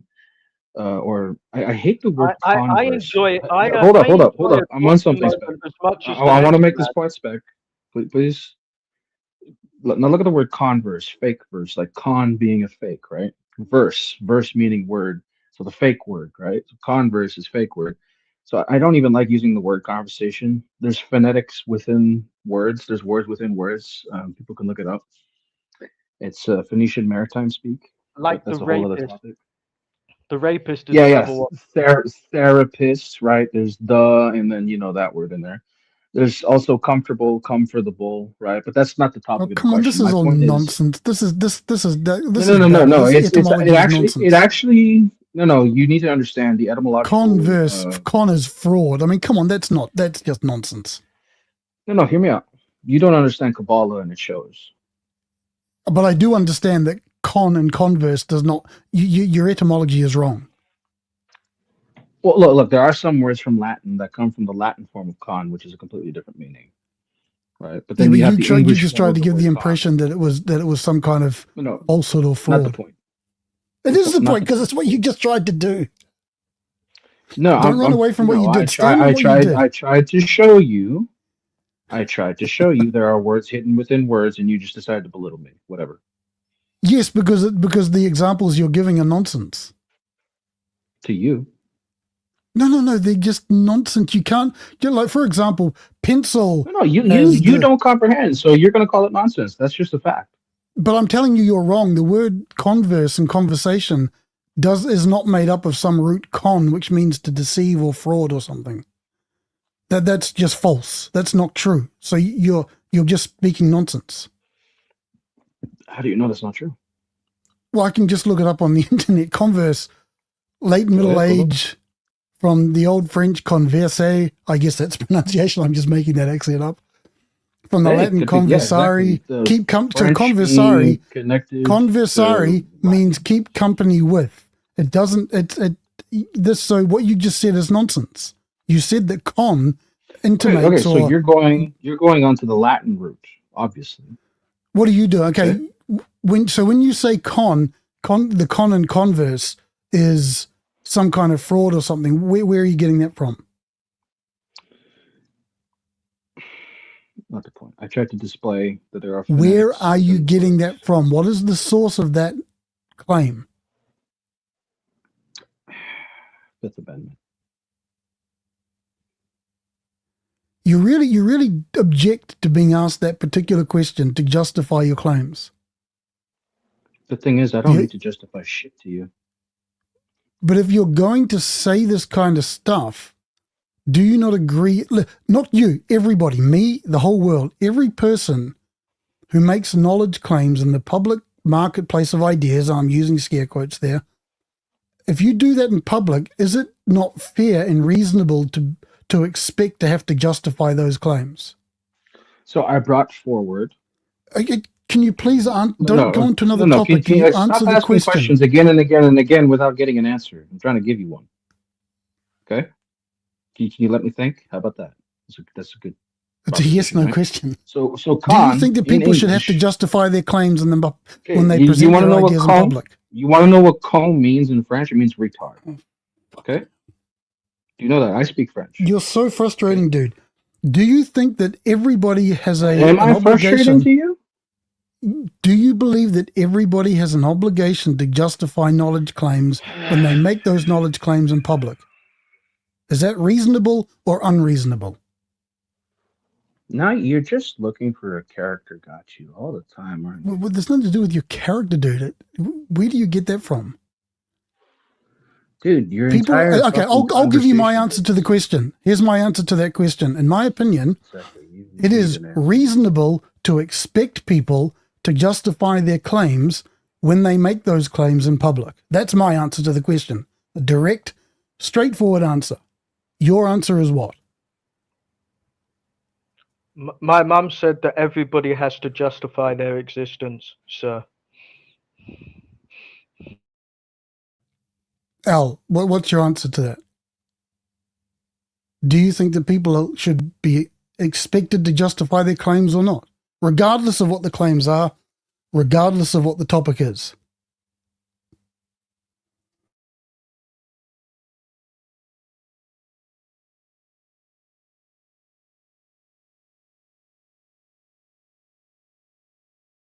You're on mute, just in case you don't know. We can't have dead air. And French is not the root of Latin. French is a bastardization of Latin. It's like a modern language built on top of Latin, like Spanish. Yeah, sorry, Al, you were on mute there for a bit, so maybe we missed a lot of what you said. Yeah, I'm dealing with some stuff right now. Okay. So what's your answer to that question, mate?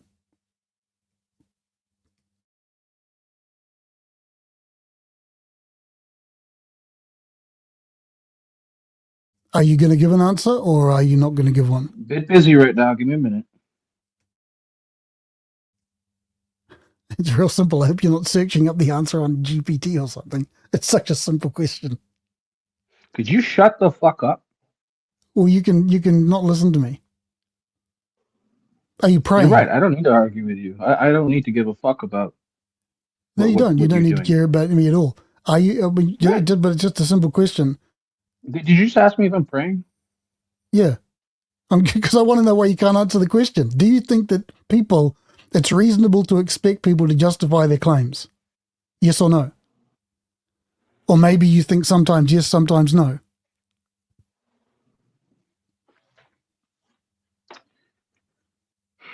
Sorry, I was dealing with somebody. Somebody was being a nuisance towards me. Sorry, what? Do you think it's reasonable to expect other people, to expect everybody who makes a claim to justify their claim? Your entire modus operandi is about proving a claim, right? My entire modus operandi is trying to understand specifically what people mean. So, for example, when people say... How can I tell you if I can't tell you? Like in a way, you don't have the process or frame of work or technology or biological technology, I should say, or spiritual technology, I should say, to receive the information. Okay, if you don't have the means to receive, I want you to demonstrate that claim, please. How can I? I don't need to demonstrate it. You don't see beyond the world. I don't have the spiritual or biological capacity to see the truth. Can you please demonstrate that claim? Capacity, you don't use it though. Okay, I don't use my capacity to see spirit. It's just so confusing. I don't have the spiritual ability to perceive truth. Is that a fair way?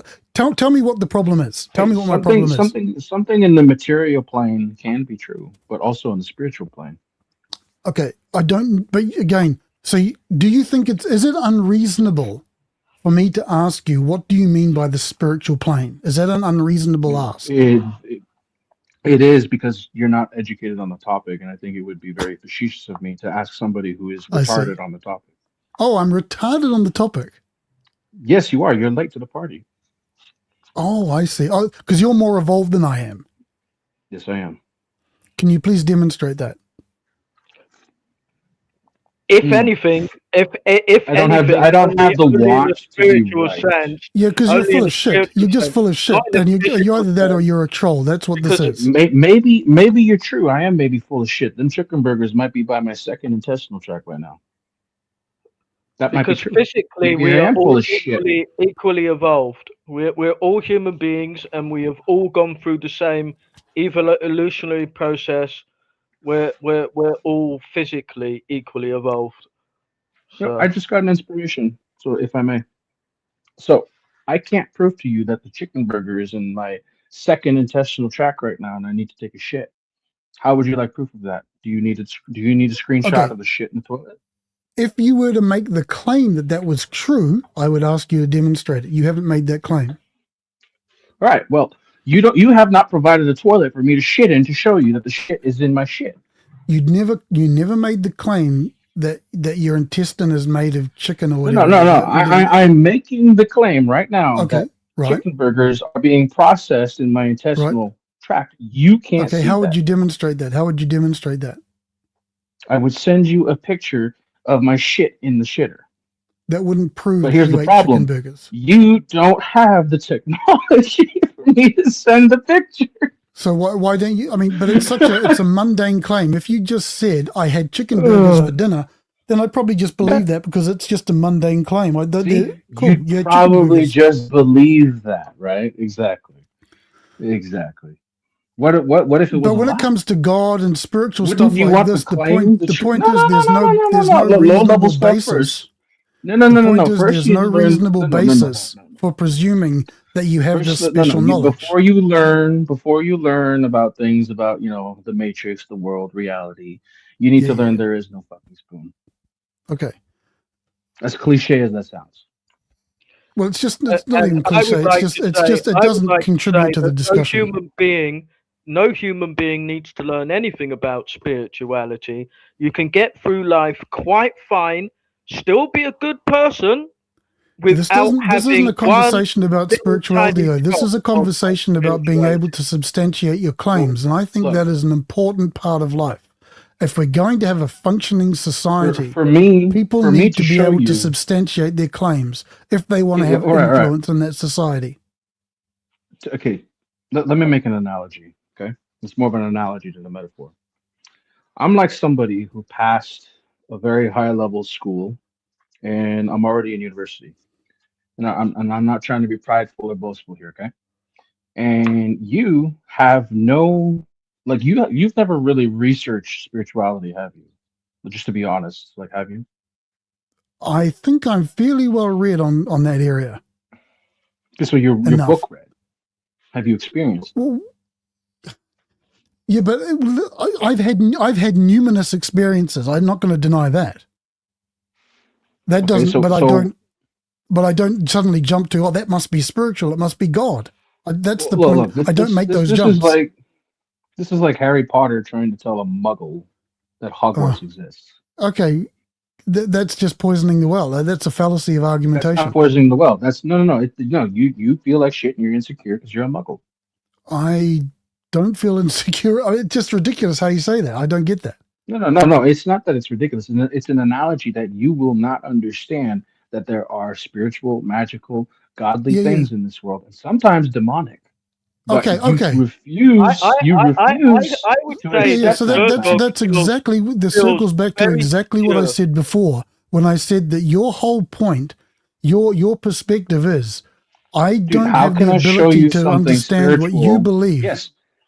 How can I show you something spiritual if you do not have the frame of reference? That an insecure person would be more likely to just take somebody's word for the fact that there is an omnipotent magical being floating in the universe. An insecure person would just take it on board without giving it a second. I think that your Okay, dog is how a very okay, secure let me person. just say this to Al. So if let's use an analogy of a physics professor. And I for some reason I end up in a postgrad physics course, which means it's going to be over my head. And the lecturer talks about stuff, and I'm just sitting there going, wow, I just don't understand it. I would ask that lecturer, can you please tell me what I need to do to reach that level of understanding? And I'm going to ask you the same thing. What do I need to do to reach the level of understanding that you have? Okay, simple. Step one, you need to believe in God.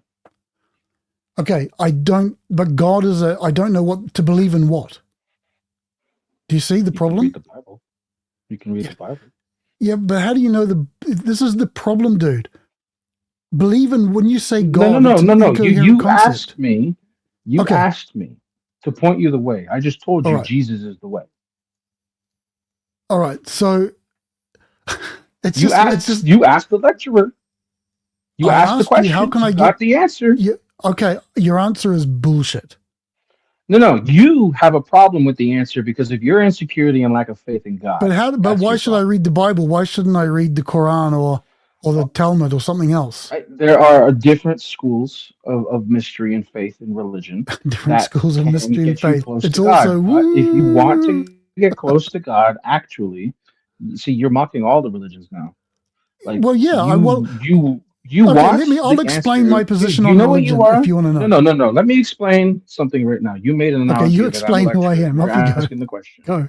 No, I'm not trying to explain who you are. Okay? Just calm your thoughts right now because you're not being very okay, just give me a minute. Deep breath, calm. Okay, off you go.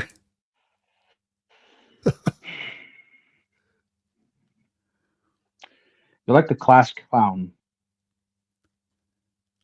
in the room asking the lecturer, Sir, I don't understand. How can I understand? And I told you the way is through Jesus. And now you want to laugh at me. You want to mock me. I would refute that way. Okay, so no. Spec, Jesus Spec, is shut not up. the Spec, only shut the path fuck to up. God. Jesus is the way. I refute that claim. You have no idea. You either don't understand how to engage this stuff, or you do, and you're just being. Maybe you are just antagonistic. But what I can do, your dog, and this I can do, and I can prove that it's a fact.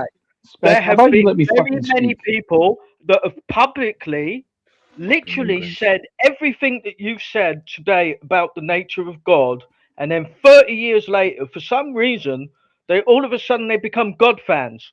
I don't know how it happens. It's a miracle. But they literally have your stance on God. If you can't pull it in front of me, if I can't taste it, smell it, touch it, and lick it, it's not going to be part of my life. And then 30 years later, they're all fucking, they're the most fucking God-zealous idiots on the planet. Doesn't demonstrate any truth. That makes no sense to the whole fucking situation right now. Look, you asked me, okay? You asked, how do I begin to understand this situation if I'm the lecturer and you're the student in the class who doesn't have the experience or the knowledge to understand the equations on the board? Okay, I gave you the method of solving, the way to understand. You need to understand Jesus. You need to comprehend Jesus. Okay, how can I show you? The physics professor would tell me about this. Be in good faith about this, and not an. I am. I'm being very good faith about this. I'm listening. You to haven't been so saying. far. I've been acting in bad faith now. Is that where we're going? Fuck yes, you have. Fuck yes, you have. Oh, You've I see. Okay. Douchebag the whole fucking time, and you call me insufferable when that's exactly what you are. Okay. The physics lecturer would say to me, No. Stop saying what he would say. You're asking me. If I was to, no, we're going back to the analogy I presented. Okay, Cougar Doom is in the chat. If I was to say to Cougar, can you explain to me what I need to do to get to an understanding of AI and all that kind of stuff, the same level he has? He would advise me, theoretically, basically, here are the steps you need to take. You probably need to take this course. then you need to go down this road and do that, get qualified here, read this, read that. There's a specific path to doing it, right? Because we know that the question about physics, etc., is not asking about woo. It's asking you about stuff that is actually real. Your answer to me was to understand to tell me how do I need to get to your belief is to believe in God, to believe in Jesus. But that's the thing that I don't believe and I don't accept. You're asking because me to you don't believe because you don't believe in the math equation. Okay, so we have an equation on the board, right? I'm giving you the method of how to solve it, and I'm You're not testing giving you me a to math see if you equation. want to solve What it. you're doing is you're giving me the belief. I need to believe in something that I don't believe in to believe in that thing. No. We're trying to find the value of X. I told you it's God. Okay, yeah, but but you what don't is give the a God? fuck about the equation. No, whoa. It's not that I don't give a fuck. It's that I don't understand the concept. When you say God, I don't know what that is. So exactly. That's why it's a you problem, bro. Okay, it's a you me problem. problem. I gotcha. Yes, you specifically made the free will decision to not believe in God. You don't, and I told you the first step. That's a knowledge to claim. Can you understand the please spirit. demonstrate that claim? No. Stop saying it's nonsense. Demonstrate that claim. Let me You just explain. said I made the free will choice to not believe. Can you demonstrate that, please? That's a knowledge claim. You've mocked God and claimed he's not real the whole fucking show so far. That doesn't demonstrate the claim that I made a choice to not believe. That doesn't demonstrate the claim. No, it doesn't. Now you're lying. You don't know how it works. It's not how it works. Now you're fucking lying, dude. You're lying. No, I agree. I mocked your God. I mock your Jesus. I mock your belief. I do agree. I do that. That doesn't demonstrate that I made a deliberate choice to not believe. No. You made a deliberate choice to not believe in God. That's a fact. Prove it. Prove it. Are you fucking insane? I'm asking you you made a knowledge claim. I'm asking you, what's your evidence for that claim? What's my evidence for the claim that you don't believe in God? No. What's my evidence? What's your evidence for the claim that I made a deliberate choice to not believe in God? The moment you mocked him. So how do you know that I didn't once believe in God? I tried my hardest to, and the more I investigated, the more I realized, hey, this doesn't make a whole lot of sense. And maybe I struggled a lot over the years with that disbelief, with that realization that there isn't enough there. So to say that I chose it, I don't. I think you're so providing proof of my claim that you don't believe in God. Thank you. No. That's not the claim I'm asking you to demonstrate. You specifically said. Yeah, I don't believe in God. I know that. We can take that as granted. The claim you made was now I'm going. Pause. You made the claim that I made a deliberate choice to not believe in God. Demonstrate that claim. Okay, it's 10:17 p.m. You just made the claim that you don't believe in God. It's already proven. You said I made a choice to not believe in God. Yes. Please demonstrate that. Not that I don't believe in God, that I made the choice to not believe in God. You made the choice the moment you mocked him. You literally just said you don't believe. The reason my mockery. You're asking a man. You're asking a man to prove the claim that you don't believe in God. I don't believe you're this obtuse. You're being a gaslighting psychomaniac right now, bro. Wait a minute. I believe in God and I mock God. Your claim was right? that I made a choice to believe in God. God created human teeth, right? They don't work properly. He only gave us 2 sets. We need at least 3, right?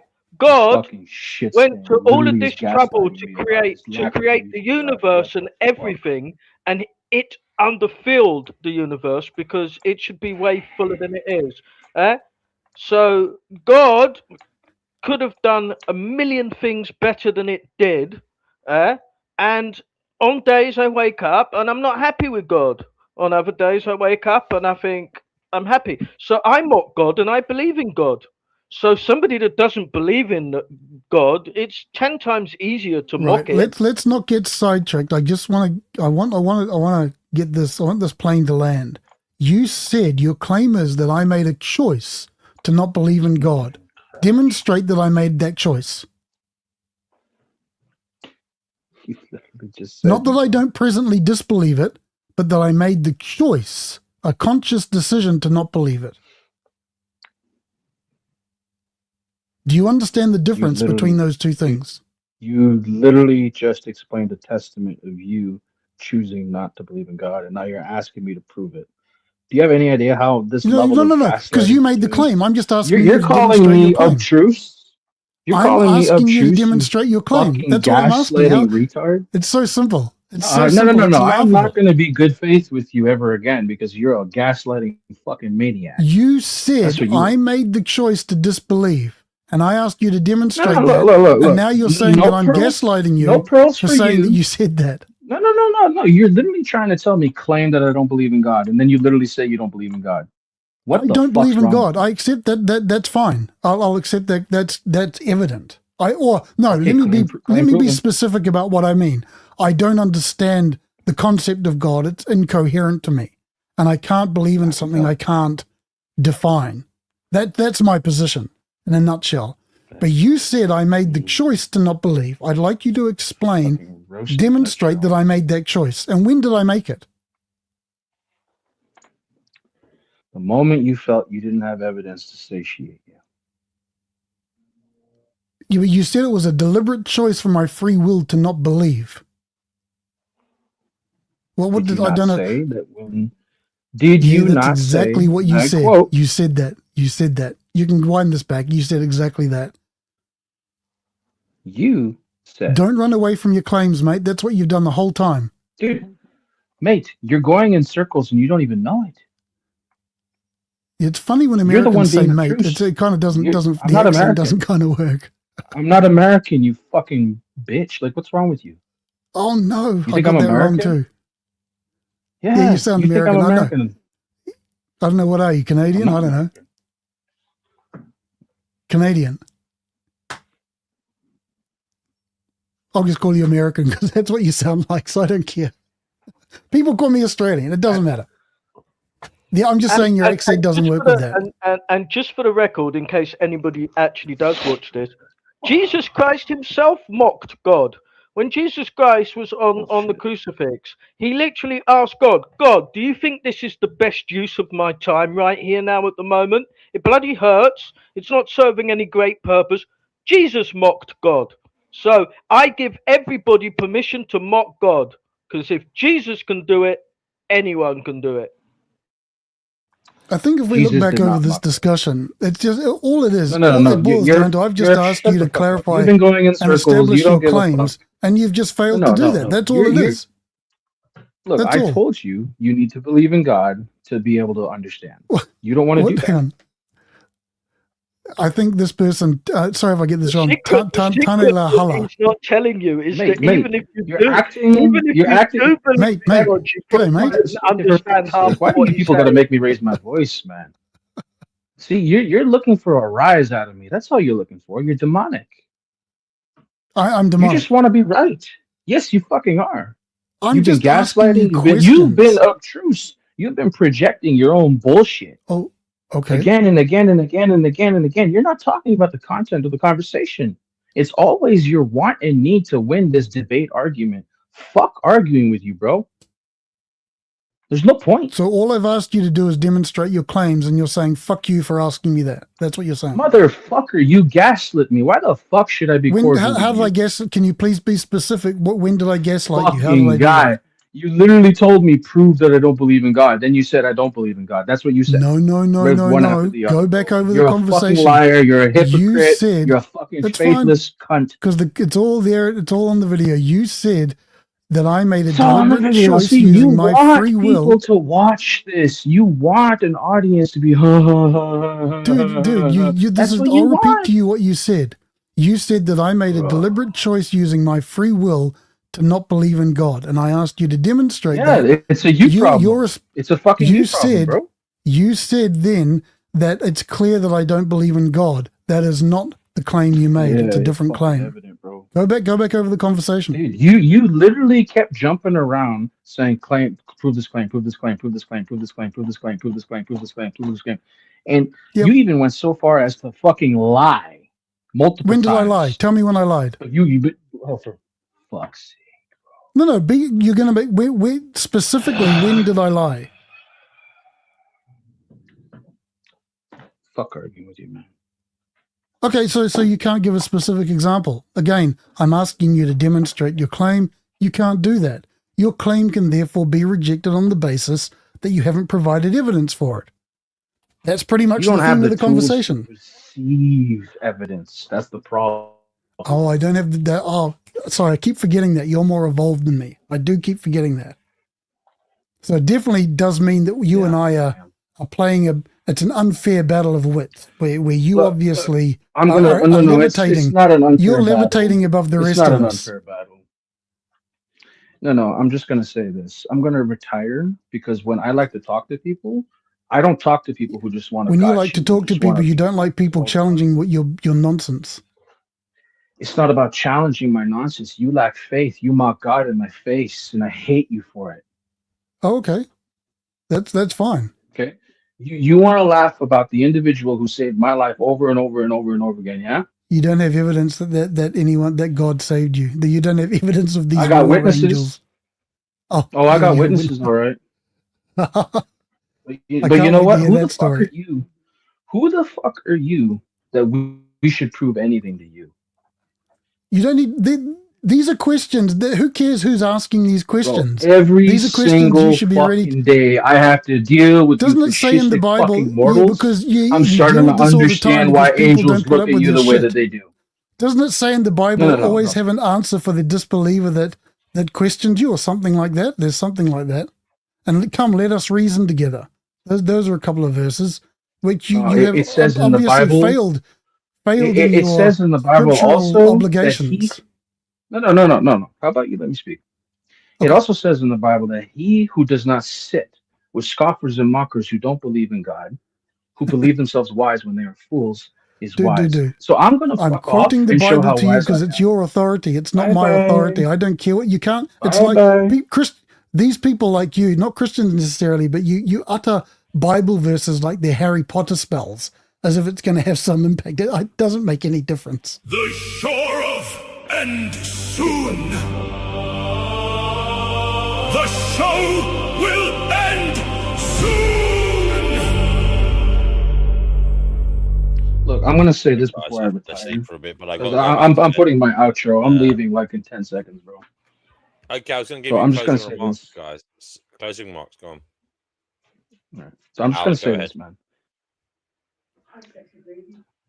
It's unfortunate that all you wanted to do is debate and argue. You just wanted to got you. You lied at least 3 times. You gaslit me on your lies. I don't want to converse with you ever again. You're very facetious, and I don't have to say you're beneath me. You displayed so. And you want to use the Bible. You want to use the Bible against me, huh? Well, I'll say this: the Bible says, "Those who do not sit with those who mock God, with the atheists who think themselves wise but they are fools. Those who avoid those people, they are wise indeed." So, good day, gentlemen. Sorry, I've got a question before you leave. He's gone. He wouldn't listen to Yerf Dog's closing remarks. We'll give them last. We'll go to Wildheart next. Wildheart, do you want to give your closing remarks? Yeah, come back and give your closing remarks. Go ahead, Wild. Yeah, I was just going to say, just answer his questions. You can't just say the Bible's true because I believe it's true, and if you disagree, then I am right. You can't do that. Thank you, Wildheart. Okay. Thank you for coming on again. Yerf Dogs, mate, do you want to give your closing remarks? That was just good. That was pretty funny. I have to say, I enjoyed that. I enjoyed listeing to you guys go. Oh, you were listening? I thought you'd nodded off. I listened to some of it at the beginning, but then I did fall asleep. Yeah, but I did enjoy it from at the beginning. Yeah. I just think it's I just have a very simple rule, and this rubs a lot of people up the wrong way. If you make a knowledge claim in public, then I think you're obligated to establish the veracity of that claim. That's it. I think that's fair enough. I think that's fair enough. And if you don't want to do it, well, people can judge you accordingly.